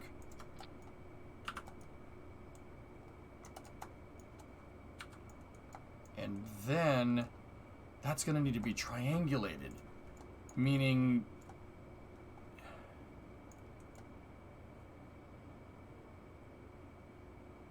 I need to make a line of struts to connect all of it.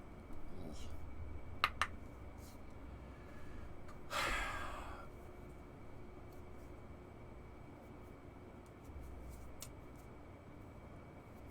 Not liking it.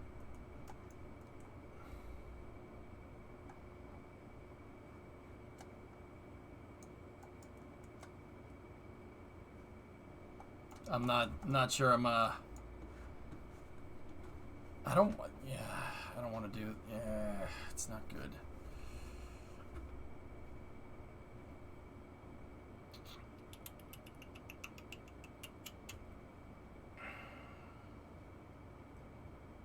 Nah.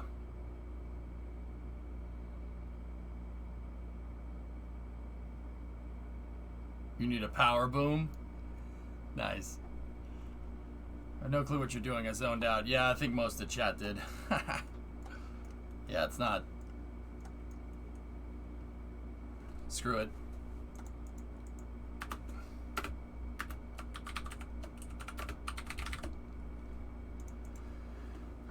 That's not going to be what I want, guys. So tank testing, I'm going to have to go back in here like this. All right, so save that like that. Let's go over here.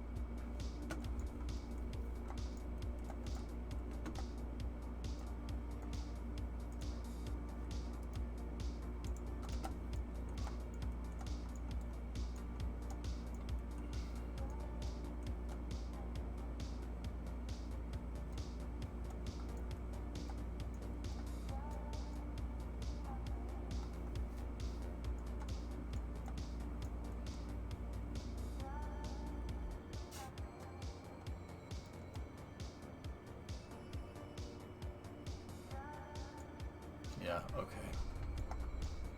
Who am I enabling? Your face. You're enabling your face.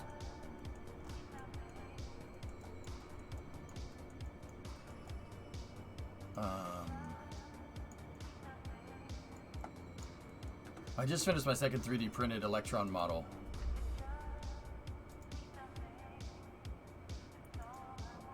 Hey, look at those little things. That's cool, Ian. Good job.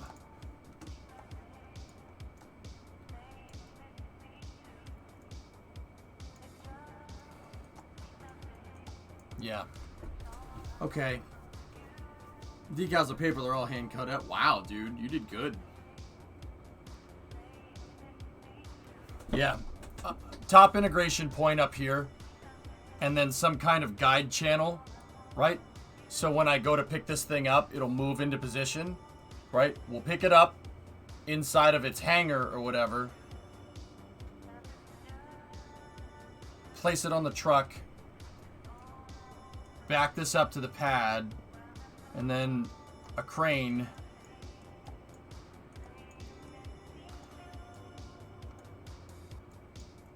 No, it's gonna need a bracket, just like Dart would.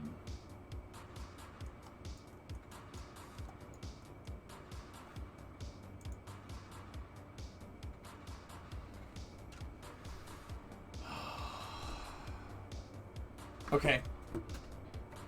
We're gonna have to figure out. Yeah. I'm gonna need to go at it with the fresh mind. I tried to power through to it, guys. I couldn't get it.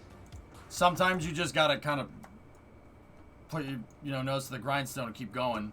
But can you use the same ball hinges from the shuttle? Kind of. And RJ, I might have to end up making a transporter erector, man. I could see, like, what I could do is I could do a miniaturized version. I could do a miniaturized version of the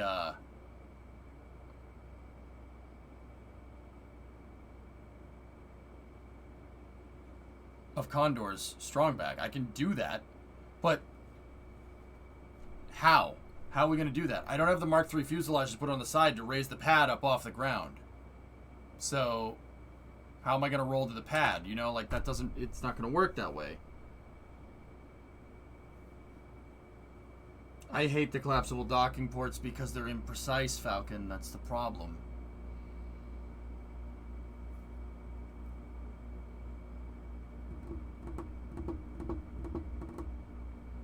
Well, I gotta go back to the drawing board, guys.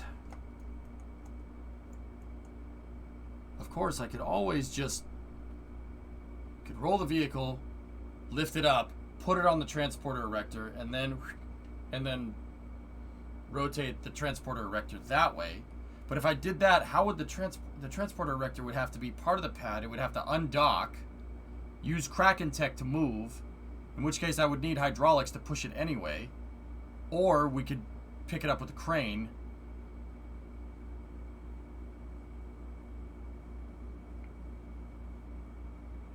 So, okay, hang on.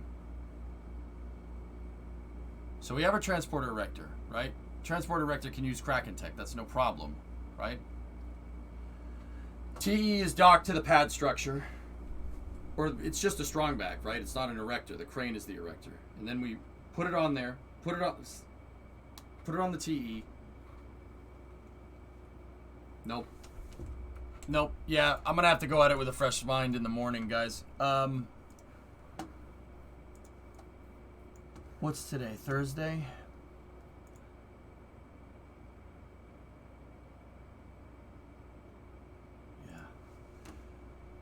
Yeah, we need to... The integration thing is going to be one of the bigger things to fix. Or not fix, to solve. Like that, because this thing needs to be reusable. Chat wanted me to make the stupid thing reusable, so... Well, not stupid. It's not stupid, but you get the idea. It needs to be... It has to be that way. So...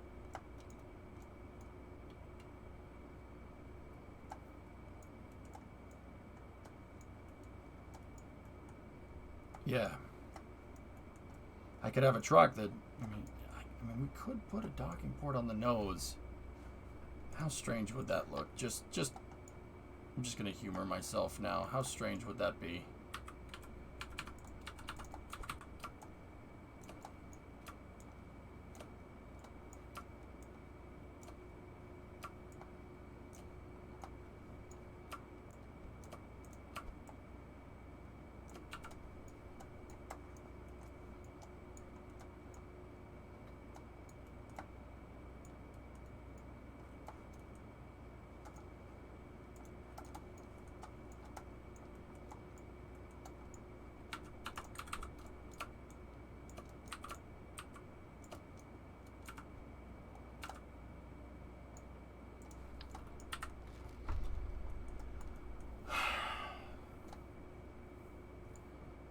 If I was going to make a bracket, what would it look like? It would need to dock on the center of mass. That would be useful. That would make it... No. I would need a dock...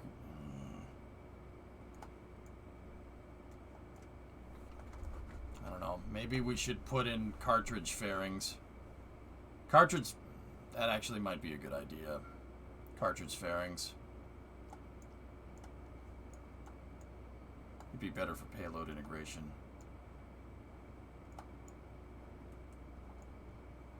Instead of a payload bay. I think that's what Rocket Guy was talking about.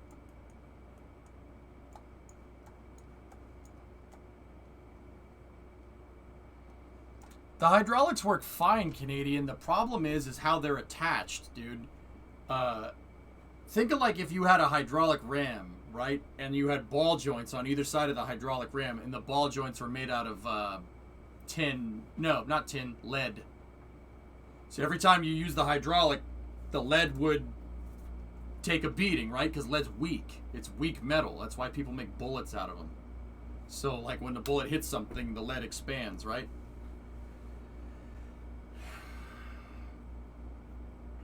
Like it would be like making the attachment points for the hydraulic out of lead. The hydraulic would work just fine, but wherever it attaches, it would just bend out of shape.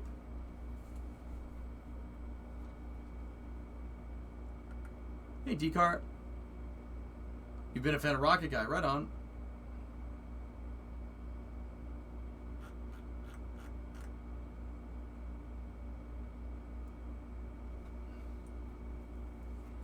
Dude, yeah, no, the hydraulics would be great. I've used hydraulic rams that I built a hydraulic system that you'd probably really enjoy. The thing is, it's just, yeah.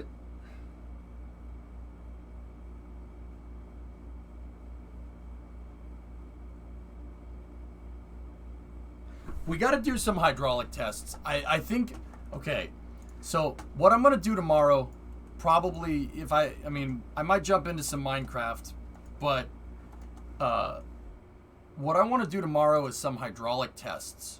And we might need to do that for before hours. But then again, I have some errands that I need to run tomorrow. I have some errands that I need to run tomorrow in the morning. So yeah, okay, early hours, I'm going to be messing with hydraulics tomorrow. I think I have a way to use same vessel collision to make the joints stronger. I think it can work. That's what we're going to mess with tomorrow. If I can figure out the transporter erector and everything, all I would really need, if I can figure out a way to pick up the vehicle, right, and put it on the TE and make sure that it's aligned correctly, you could use hydraulics to push the whole thing up. I could make it work just like the video. We could do exactly this.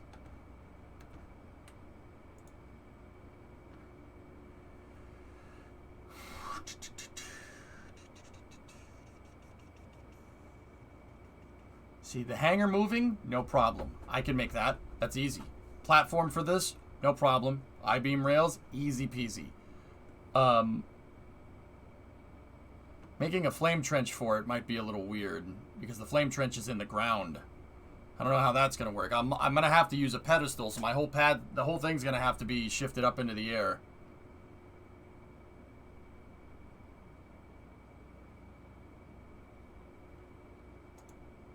No, that's no good, man. The TE is cool, but they don't work in KSP very well, especially if you want to reuse it a bunch of times. Guys, the more and more I think about it, the more and more fixed landing pedestal, right? Basically, just use a Freedom 10 mount or Freedom 7 mount right here. Mount it to that, have a docking port, and then literally figure out some kind of bracket. Just figure out some kind of bracket that I can, and some kind of alignment system, right? Yeah. Just the transporter truck. Yeah, it's gonna have to work that way. Does the strongback need to retract? I'm really enjoying your engineering process. Your prioritization is ingenious. What? Really, Cray? Thanks, man.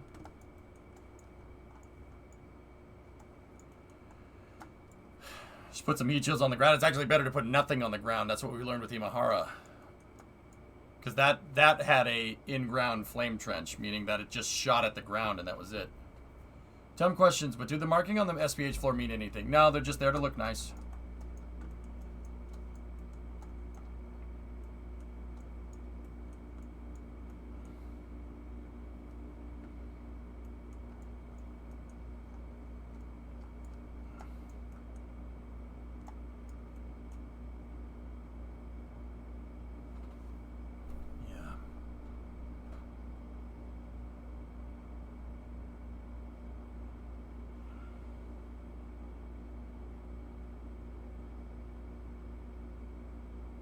Okay. Okay. Shouldn't we finish the shuttle tomorrow? Well, RJ, that was one of the problems that I had. That was one of the problems that... No, not wrong scene. That was one of the problems that I had with Dart. I built Dart and I built the whole thing and I didn't test anything on it, really. But then again, it was very simple. This thing... We might not have to do tank load tests. We're going to have to do a full duration static fire for it, but we could do that with its pad. That's not a problem. I don't have an issue doing that.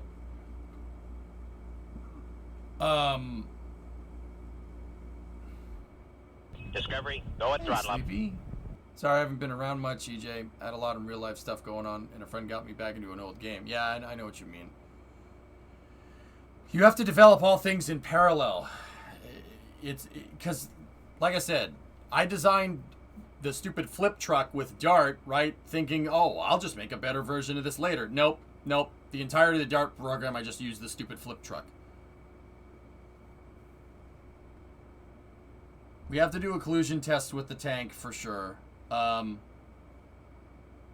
Yeah, we got to do that. That's no problem. I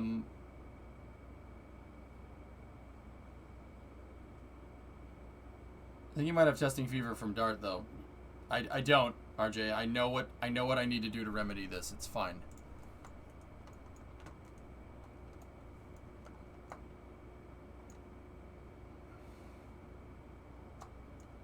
Yeah, I'm gonna have to. How would I build it? Is there any other way that I could build a transporter reactor? Any way at all? Other than trying to build something elevated like that. We just need to narrow it down. Yeah, and that sometimes that just takes a good night's sleep. That's all. I'm still hungry though, dude. I'm hangry. I want it. We could use something like the dartboard. Dartboard building.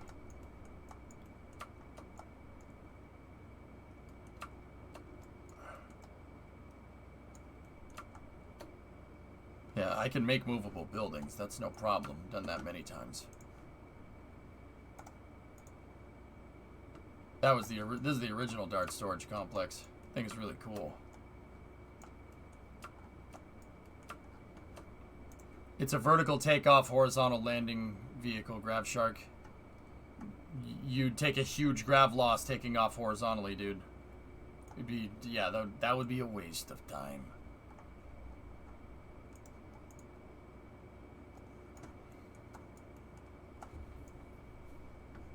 The backwards TE might be... I mean, we could do that. That could work, but that would be really weird. And this is hydraulics as well, and it will drift.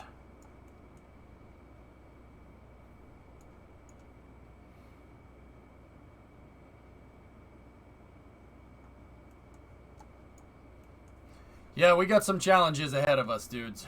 That's for sure. We got some challenges.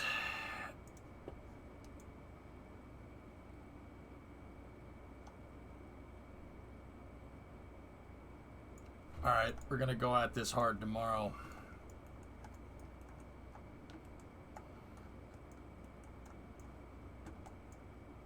Look at Phantom Express's pad. I think that was...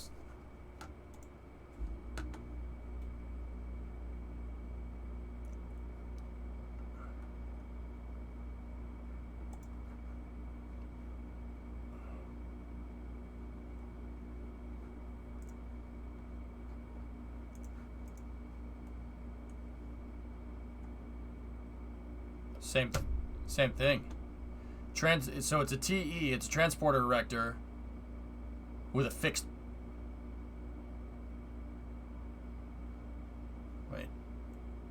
Wait, how the...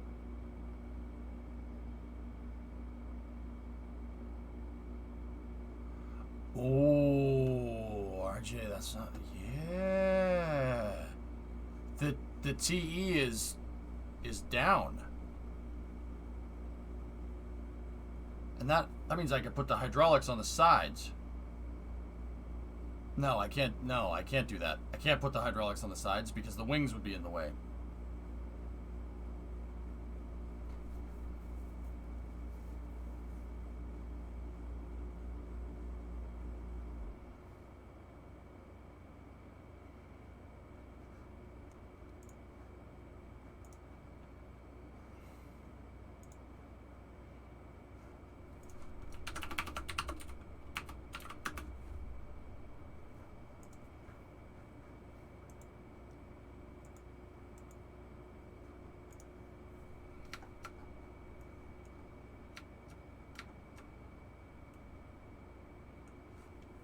Depending on KSP limitations, you can drive the T mechanically,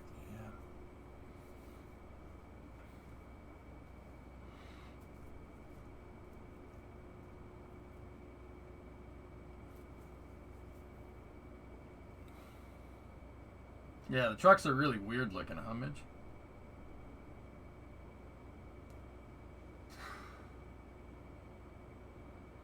Kurama, I'm studying different launch pads to figure out a way to make my SSDO prototype work better.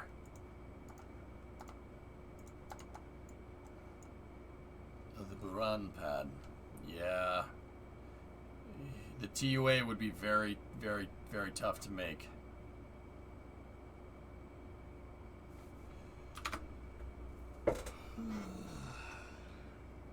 Discovery, go at throttle up. Mitch, give the sub to Kurama.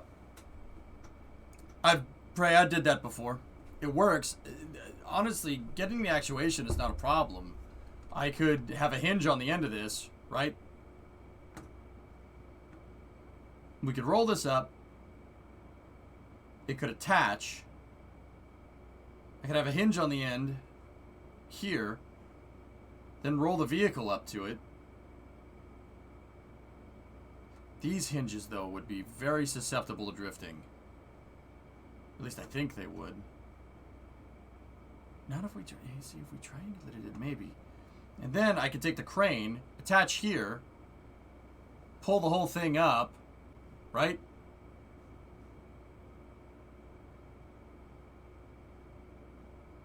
No, see, this wouldn't be able to be docked to this.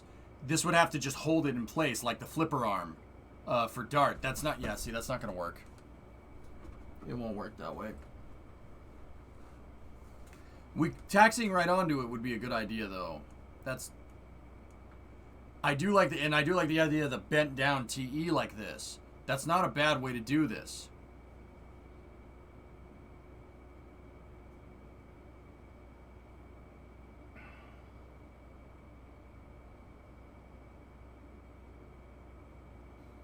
We could just back it right up. And we could have the alignment mechanisms here. And then we could just pick the thing up. But see, if we're doing that and we align to this way, if we push the vehicle in, if we push our vehicle in, why not just have an alignment piece or something to, like the rails or something, like something else, another way to do this, like another rail mechanism or something, right? To line it up with the back. Then I know it's in position. And then the crane could install a bracket on the thing, right? And then the crane could attach it to the front, and without this thing even being there, just pick it up vertical, and then place it down.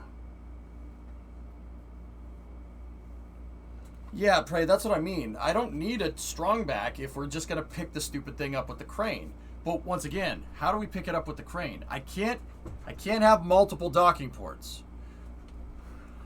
I have to have one attachment point, and the one attachment point needs to be on the longitudinal line of the vehicle, and it also needs to be able to line up with the center of mass. It needs to be lined up with the longitudinal axis when the vehicle's on its side like this, and then somehow I need it to pivot and line up another way, but I can't do that with a single docking port connection.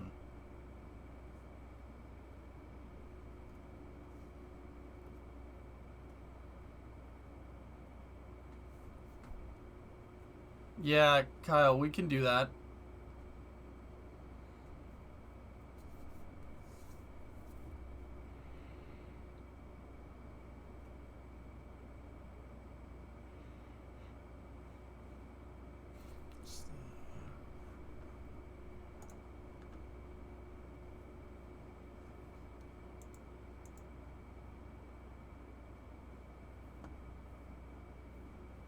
It's tough, man.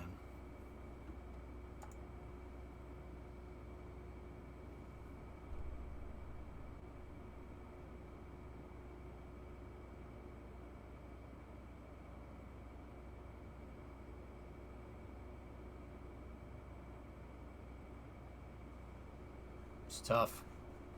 This is going to be hard. It's gonna be tough doing this.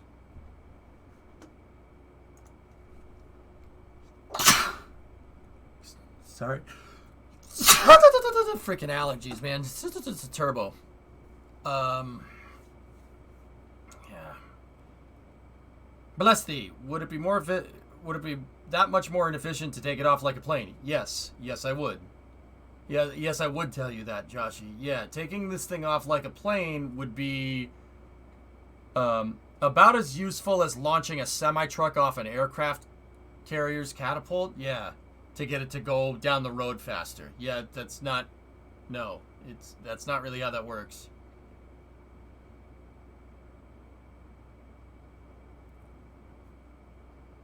Yeah, strong back to make it vertical and then crane to put it into place. Yeah. Or I could just make a giant flipper truck for it.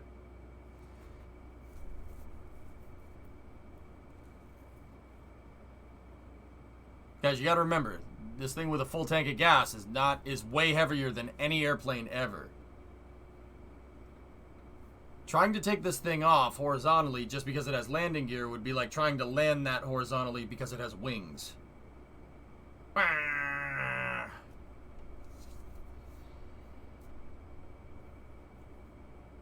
We've already explored that, Joshy. That's a little bit on the complicated side.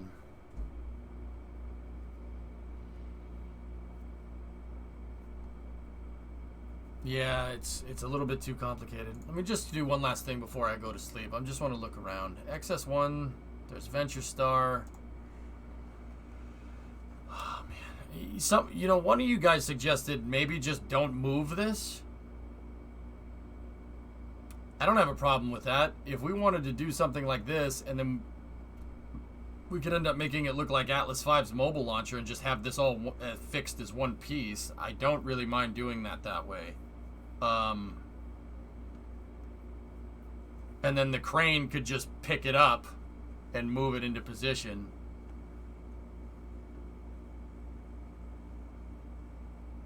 Yeah, that thing could just sit in place, and then the attachment point right here, the bipod strut up front, could just be on an air brake or something. It could just be an air brake if we retract the air brake or something.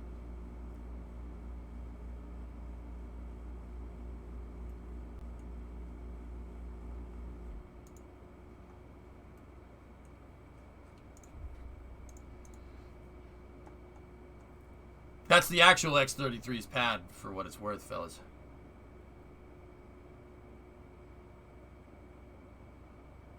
Start bed horizontal, then lift it vertical with the crane.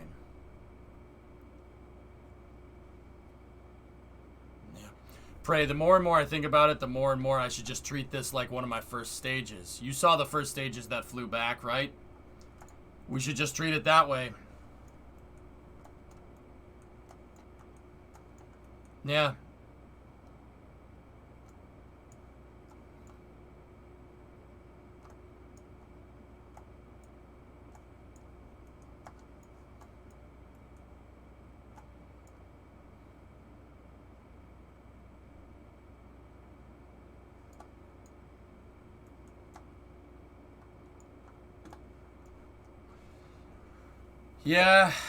Yeah, it won't hurt it too bad, I suppose. But that still means that I need like the mother of all brackets to freaking lift the thing, like shuttle style. Can't be that. No, not like that. Not like that. Not like these. Yeah. Okay.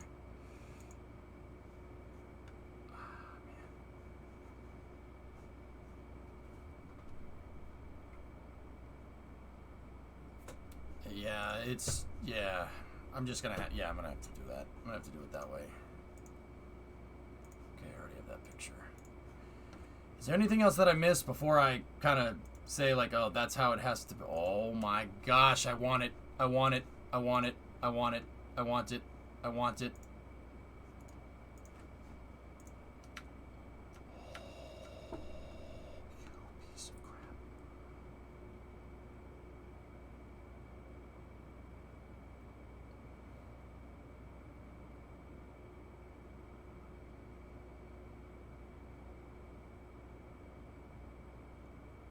I know, Ian, it's pretty awesome. And it does rotate. You saw the other pictures, right?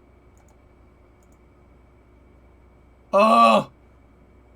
Oh! Wait a minute. Wait a minute. Wait a minute. Wait a minute. Wait a minute. Wait a minute. Wait a minute. Wait a minute. Wait a minute. Wait a minute. Oh, that's all on one hinge. Maybe there. Maybe. So I did have that right. This is a family-friendly stream. Shh.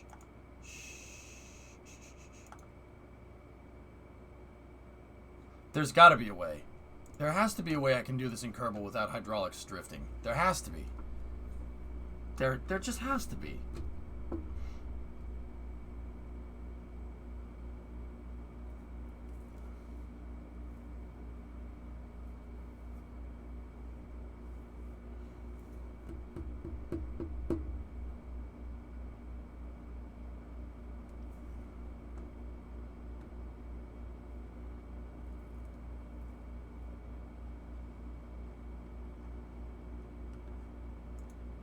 Oh, that's so damn cool.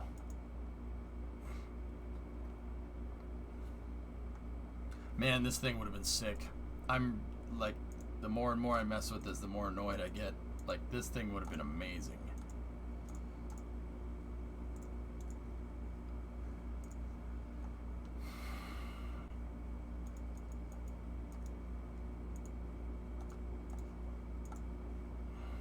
See, it's all on one hinge. See that?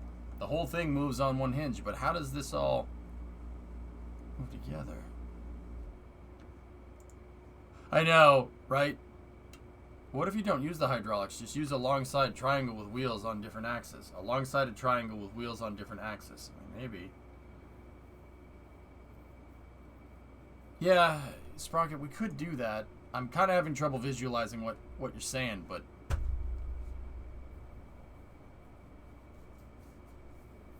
Common pivot, independent actuation.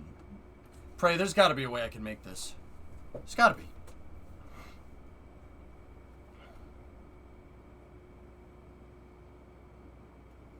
How? How do we do this?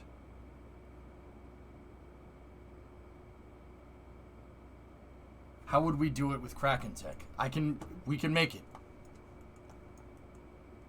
Well, no, dude, there's so many opportunities for a snap dock and an explosion.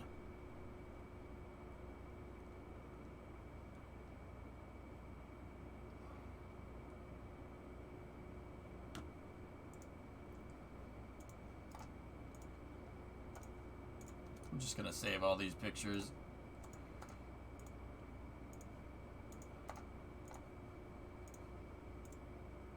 How can we make that hinge?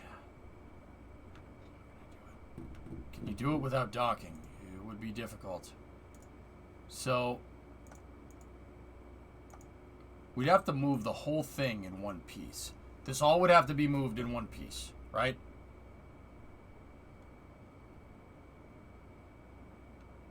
Jim, chat decided on an SSTO. I don't really have a choice because I made the idiot decision of letting them decide what type of architecture I should use. I've created a trash bag army. Oh no. Ah, nice. Got vertical with the crane, yeah. How would I have a common axle rotating hinge like that? I need them to rotate together. I mean, hang on a minute.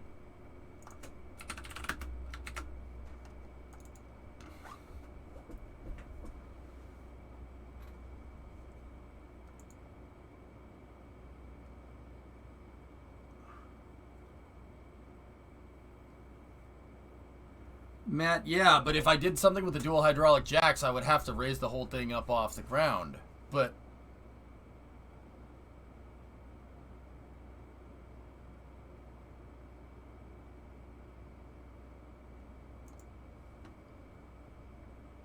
see, if we did this, if I had this, I wouldn't need the...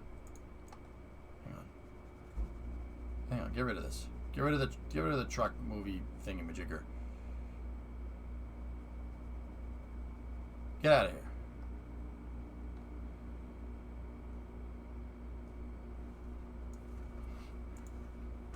If we had this, all I would need is a crane that can just pick this thing up.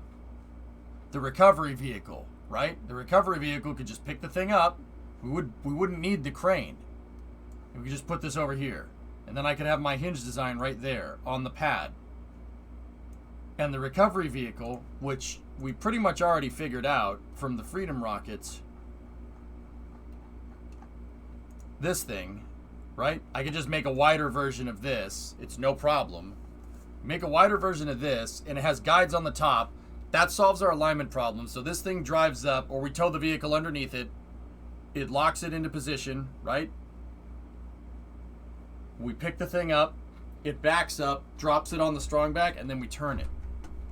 That means we don't need a crane at all. We wouldn't need one.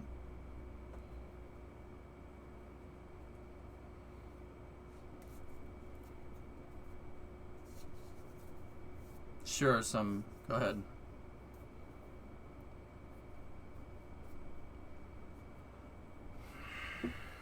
But then again, just picking the thing up from the frickin' nose is probably the better solution. What is this? Let me take a look. It's a drawbridge.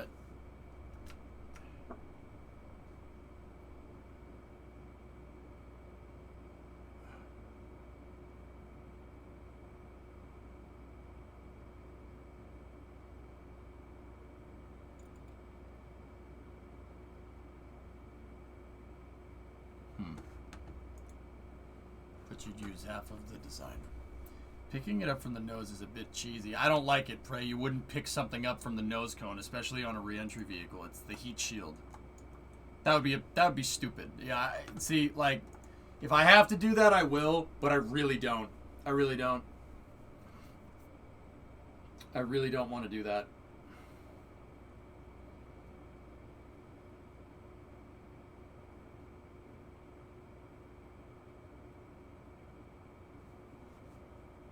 Can you not use a piston on the side of the lift, the whole structure, and then lower the piston on the strong back? Another for takeoff. It's possible. Huh.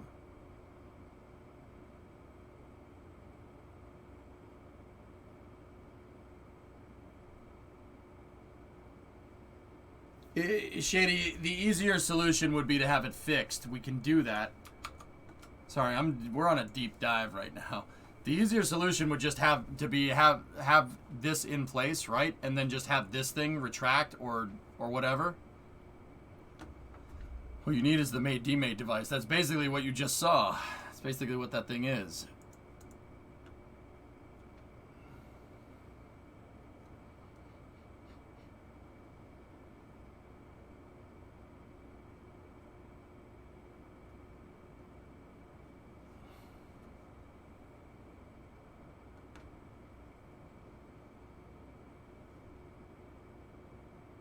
Let's go over here.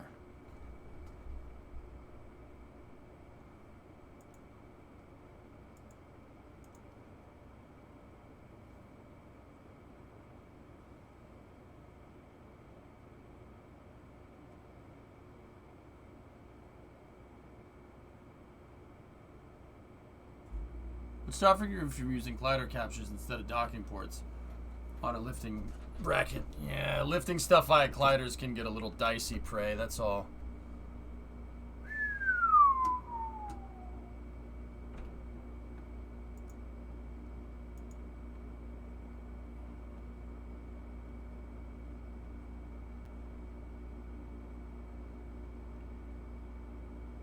I can make them, Canadian. I made them with my old pad. You can use I-beams as tracks, as rails. Yeah, no problem. I know, Hawks, right? It's like, really?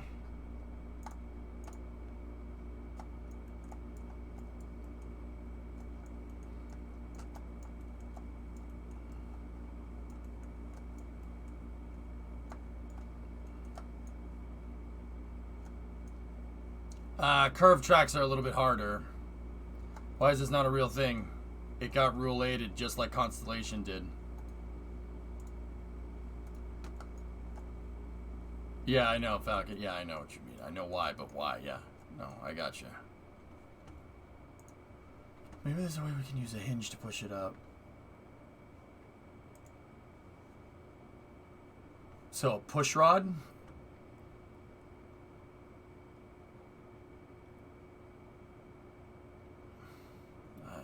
Maybe. Single load bearing docking port. Secondary collider captures that. Yeah, that's how I made my launch vehicles, Prey. That's how I made the Freedom rocket. The inner stage is collide, and the docking port, it basically just holds it together.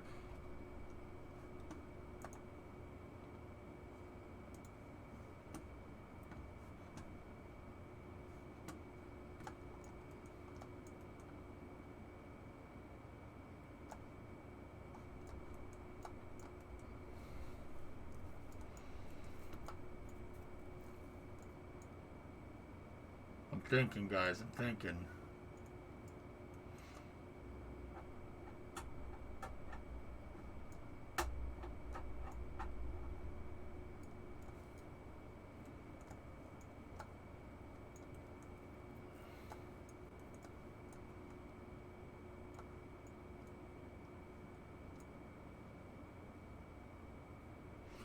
Like, okay, realistically, I could just put a docking port right here, and then we could have a bracket that we can attach right here. The crane could attach it as long as I center mass the bracket this way, center mass the bracket this way, and then that way as well, then it's fine.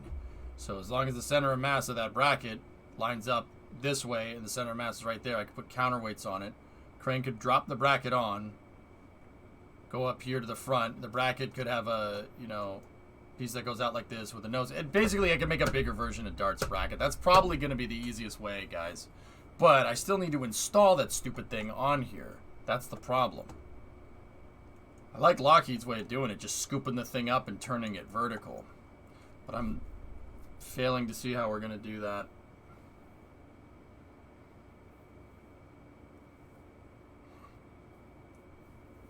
Unless I had some kind of guide rail for this thing.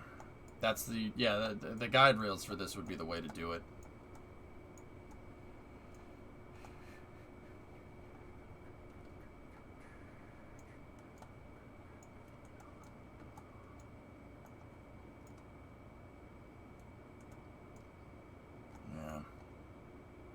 Yeah. Alright. Alright. We still got to figure out integration, and then I still got to run with a, we got to do a big baseline test, but I can do that. We'll start on that stuff tomorrow. What about a ramp that the wheels can lock into? That could work, Stone. Pray, think of, if you guys could think of some things, that'd be good. And not because I can't think of anything, and you guys have had some good ideas tonight. Some of them I can't really picture in my head too well, but it's mostly because I got a thick skull. But yeah, I'm going to think about this. That's literally what I'm going to go do while I'm going to make food. All right. Anyway, let's go see who's out and about streaming.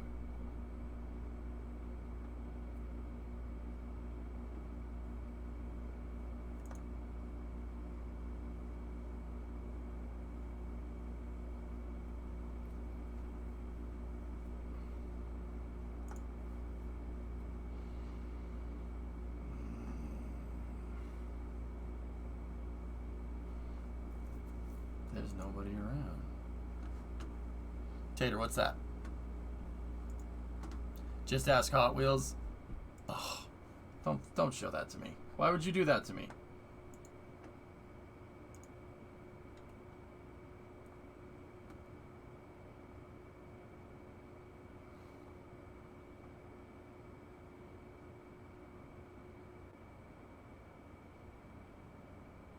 I don't know, RJ. I think whatever we do, the crane should be the primary source of mechanical effort. We know it works and we should stick to it. Yeah. I'm not seeing anybody around, guys, so I'm just going to call it for the night. I'll see you guys tomorrow. See you in about 12 hours. Thank you very much for watching. Have a good night, everybody, okay? We'll make more progress than this. I basically stacked all the big hurdles right at the beginning, so the rest of it should be rather easy. But getting this pad down first, just like with